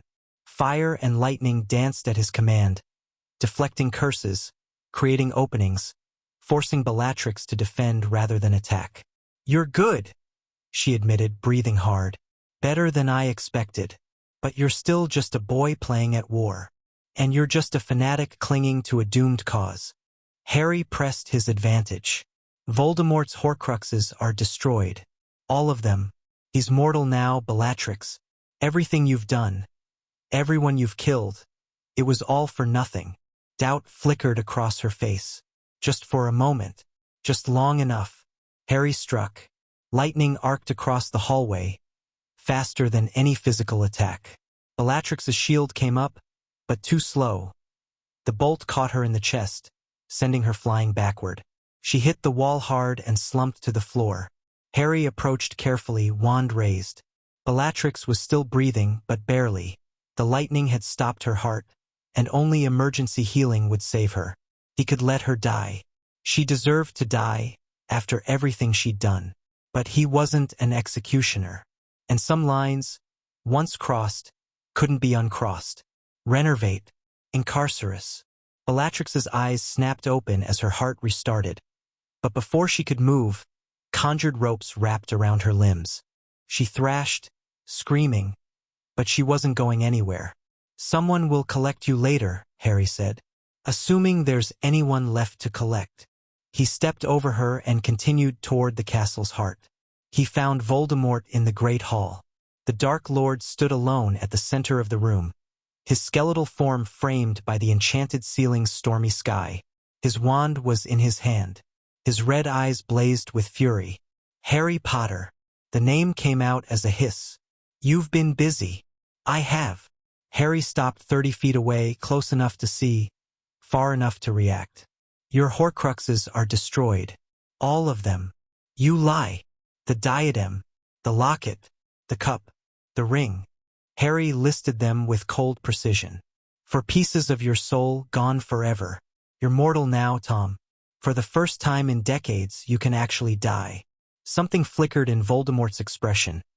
Fear? Maybe? Or disbelief. He'd believed himself eternal, untouchable. The idea that his safeguards had failed was almost inconceivable. Even if that were true, he said slowly, it changes nothing. I am still the most powerful wizard alive. You're still Tom Riddle, a scared orphan who couldn't accept his own mortality. Harry's voice was steady. Everything you've done, the murders, the torture, the war, it's all because you're afraid to die. But death comes for everyone, Tom. Even you. I am Lord Voldemort. The words echoed through the hall, backed by magic that made the walls shake. I am beyond death, beyond fear, beyond everything you pathetic mortals cling to. Then prove it. Harry raised his wand. Fight me, one-on-one. No Death Eaters, no tricks. Just us. Voldemort studied him for a long moment. The fear was still there, hidden beneath the rage. Harry could see it now, could feel it through the fragment that connected them. Very well. Voldemort's wand came up. Let us end this. The duel that followed was unlike anything Harry had experienced. Voldemort fought with the desperation of a man who sensed his own mortality. Savage, relentless, throwing curses that carved trenches in the stone floor and shattered the enchanted windows. His magic was vast, ancient, refined by decades of study and experimentation. But Harry had something Voldemort lacked. He had people worth fighting for. Every spell Harry cast was backed by memory. Apollin's gentle hands healing his wounds, Fleur's fierce protection, Gabrielle's unwavering faith, Jean-Pierre's sacrifice, Tonks's love, the family that had saved him, shaped him, given him something worth surviving for. Voldemort had nothing, only power and fear and the desperate need to exist. It wasn't enough. Harry pressed his advantage, driving Voldemort back across the hall. Fire and lightning merged into something greater. Elemental force channeled through pure will, the magic of a boy who'd refused to be broken by the worst the world could offer. Enough! Voldemort's voice cracked with desperation. Avada Kedavra! The green light blazed toward Harry. And Harry, remembering Hermione's theory, remembering the fragment in his head, didn't dodge. He stepped into the curse. The world went white. Harry found himself in a place that wasn't quite anywhere. A vast, empty space that might have been King's Cross Station or might have been something else entirely. The light was soft, diffuse, coming from everywhere and nowhere. "Hello, Harry." He turned to find Dumbledore standing behind him. Not the worn, exhausted Dumbledore of recent months, but something different, younger, maybe, or simply more real. "Am I dead? That is the question, isn't it?" Dumbledore smiled gently. "What do you think?" Harry considered. He felt different, lighter somehow, as if a weight he'd carried for so long had finally been lifted. "The fragment, the Horcrux, the curse destroyed it," he said slowly. "The piece of Voldemort that was in me. Yes, it did." Dumbledore's expression was complicated. "But the question remains. Did it destroy you as well?" "I don't know." Harry looked around the empty space. Are we in my head? We're in a place between. A choice you haven't yet made." Dumbledore gestured to something behind Harry. "You could go on if you wanted. Move past this life into whatever comes next. Your parents are there, waiting. James and Lily." Harry turned and saw it. A distant light, warm and welcoming. He could feel the pull of it, the promise of rest and reunion. His parents were there. Peace was there. But so was everything else. "And if I go back?" "Then you return to a world still at war. To a fight that isn't finished. To people who need you." Dumbledore's voice was soft. "The choice is yours, Harry. It always has been." Harry thought about his parents. About the echoes in the graveyard. The love that had transcended death. They'd told him to live, to find happiness, to not waste the sacrifice they'd made. He thought about Tonks waiting for him on the other side. About Apollon and Fleur and Gabrielle. About Victor and Hermione and Cedric and Sirius and everyone who'd fought beside him. The choice wasn't hard at all. "I'm going back," he said. "I'm not finished yet." Dumbledore smiled. A real smile, full of pride and warmth. "Then go," he said. "Finish what you started." The white light blazed, and Harry opened his eyes. He was lying on the floor of the great hall, surrounded by silence. Voldemort stood over him, wand still raised, expression frozen in shock. The Dark Lord had seen Harry fall, had watched the killing curse connect, had believed, for one glorious moment, that his enemy was finally dead. Now Harry rose to his feet, and Voldemort's certainty crumbled. "No." The word came out as a whisper. "That's impossible. I killed you. I saw. You killed the piece of yourself that was inside me." Harry's voice was steady, strong. "The Horcrux is destroyed, Tom. You're alone now. Truly alone. I am Lord Voldemort. I cannot. You can. And you will." Harry raised his wand one final time. "This ends now." Voldemort's eyes went wide with something Harry had never seen in them before. Pure, absolute terror. Avada Kedavra. Expelliarmus. The spells met in the air between them. Green and red, death and disarmament. The connection flared, blazing with light that filled the hall. But this time, there was no priori incantatum. This time, Voldemort had no Horcruxes to anchor him, no safeguards to fall back on. He was mortal, and his magic was mortal, and when Harry's will pushed against his, the connection shattered. Voldemort's wand flew from his hand. His own curse rebounded, striking him in the chest with all the force of inevitable justice. The Dark Lord fell, and this time he didn't get back up. The silence lasted for an eternity. Then someone screamed, not in fear, but in triumph. The sound broke the spell, and suddenly everyone was shouting, crying, rushing toward Harry with expressions of disbelief and joy. Henri! Tonks was there first, throwing her arms around him, holding him so tightly he could barely breathe. You're alive. I saw you fall. I thought, I'm alive. Harry held her close, breathing in her scent, feeling the reality of her against him. I'm alive and he's dead. It's over, Tonks. It's finally over. Fleur reached them next, then Apollon, then Gabrielle. His family surrounding him, their tears mixing with his own. Sirius was laughing and crying at the same time. Hermione was already explaining to anyone who'd listen about Horcruxes and killing curses and the theory behind what had just happened. The battle continued outside, but it was already ending. Without Voldemort, the Death Eaters had no purpose, no leadership. Most fled. Some surrendered. The war that had consumed the magical world was grinding to a halt. Harry stood in the center of his family and let himself feel something he hadn't felt in years. Hope. Real hope. For a future he might actually get to see. The days that followed were a blur of aftermath. Trials for the captured Death Eaters. Funerals for the fallen. Rebuilding efforts that would take years to complete. The magical world was scarred, changed forever by the war, but it was healing. Harry refused to be a politician. The offers came flooding in ministry positions, public appearances, requests to inspire the next generation. He turned them all down. He'd spent his entire life being someone else's symbol. He had no interest in continuing. Instead, he went home. The Delacours estate was quiet when he arrived, the wards humming with familiar magic.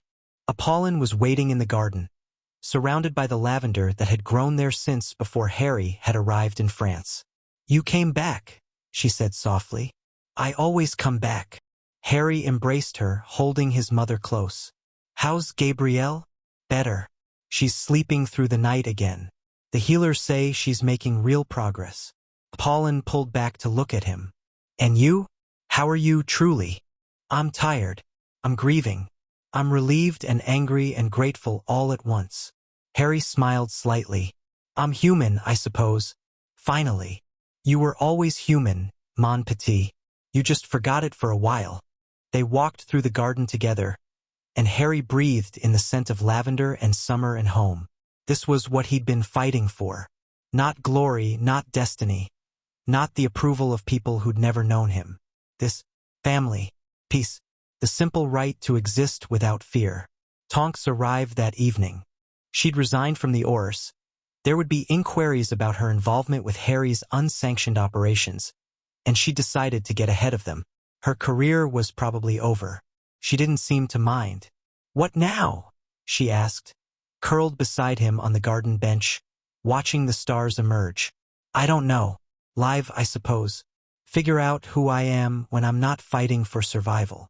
Harry's arm tightened around her. Does that sound boring? It sounds perfect. She kissed him gently. And I want to be there for all of it. Even the boring parts? Especially the boring parts. I've had enough excitement to last a lifetime. Harry laughed. A real laugh, free of tension and fear. The war was over. The prophecy was fulfilled. And Henri Delacours, who had once been Harry Potter, was finally free to choose his own path. Victor arrived a week later, bearing news from Bulgaria. The dark forces there are scattered, he reported. Whatever Voldemort promised them, they've lost hope without him. We're mopping up the remnants. Good. Harry handed him a drink. And you? What's next? Back to Quidditch, I think. The World Cup qualifiers are starting soon. Victor smiled slightly. You should come. Watch me play. Maybe I will. Cedric came to eventually, recovered from his graveyard trauma, ready to start building something new. He and Harry talked for hours about the war, about loss, about the strange experience of surviving when so many hadn't. They wanted me to be their hero, Harry admitted. The boy who lived, returned to save them. And you refused? I found my own kind. They're called family. Harry glanced toward the house, where Fleur and Gabrielle were visible through the window. Whatever happens next, I face it with them. That's the right choice. Cedric clasped his shoulder. You've earned the right to choose. The formal recognition came in autumn. Harry attended the ceremony at the French ministry, not because he wanted glory, but because Jean-Pierre would have wanted to see it. His father had believed in public service, in the importance of institutions, in the power of symbols to inspire change. Harry could honor that belief at least. The Order of Merlin, first class, was presented by the French minister herself. The citation praised his courage, his leadership, his role in defeating the greatest dark wizard of the age. Harry accepted it with quiet dignity, then set it aside and never looked at it again. What mattered wasn't the medal. What mattered was the future he was building. A life with Tonks, a family that had chosen him, a world finally free of the shadow that had haunted it for decades. The wedding was small, just family and close friends, gathered in the Delacours garden on a warm spring day. Tonks wore a simple white dress that shifted colors with her mood. Harry wore the dress robes that Apollon had given him years ago, the ones Jean-Pierre had helped him pick out. Fleur was maid of honor. Victor stood as best man. Gabrielle scattered flowers down the aisle, her smile bright and genuine for the first time in too long. The ceremony was brief. Words of commitment, exchanges of vows, the magic that bound them together in the eyes of law and love. When it was over, Harry kissed his wife and felt the last weight lift from his shoulders. He had a family. He had a future. He had everything he'd ever wanted. Epilogue. 5 years later, the garden was full of children. Harry watched from the terrace as Gabrielle, 17 now, beautiful and confident, chased his daughter through the lavender. Little Lily had inherited her mother's metamorph abilities and kept changing her hair color to avoid being caught, giggling wildly. She's getting good at that, Tonks observed, settling beside him.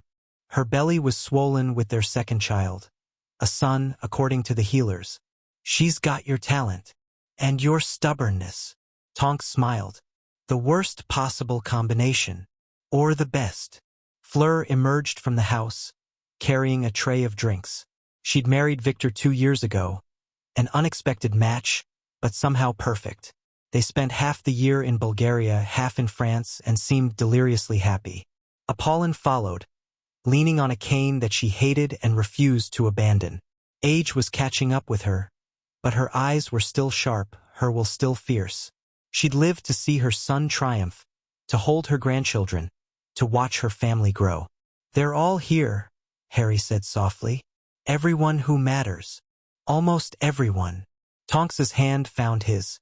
Your parents would be proud. I know. Harry thought about James and Lily, about the echoes in the graveyard, about the choice he'd made in that white space between life and death. I think about them sometimes. Wonder what they'd say. They'd say you did good.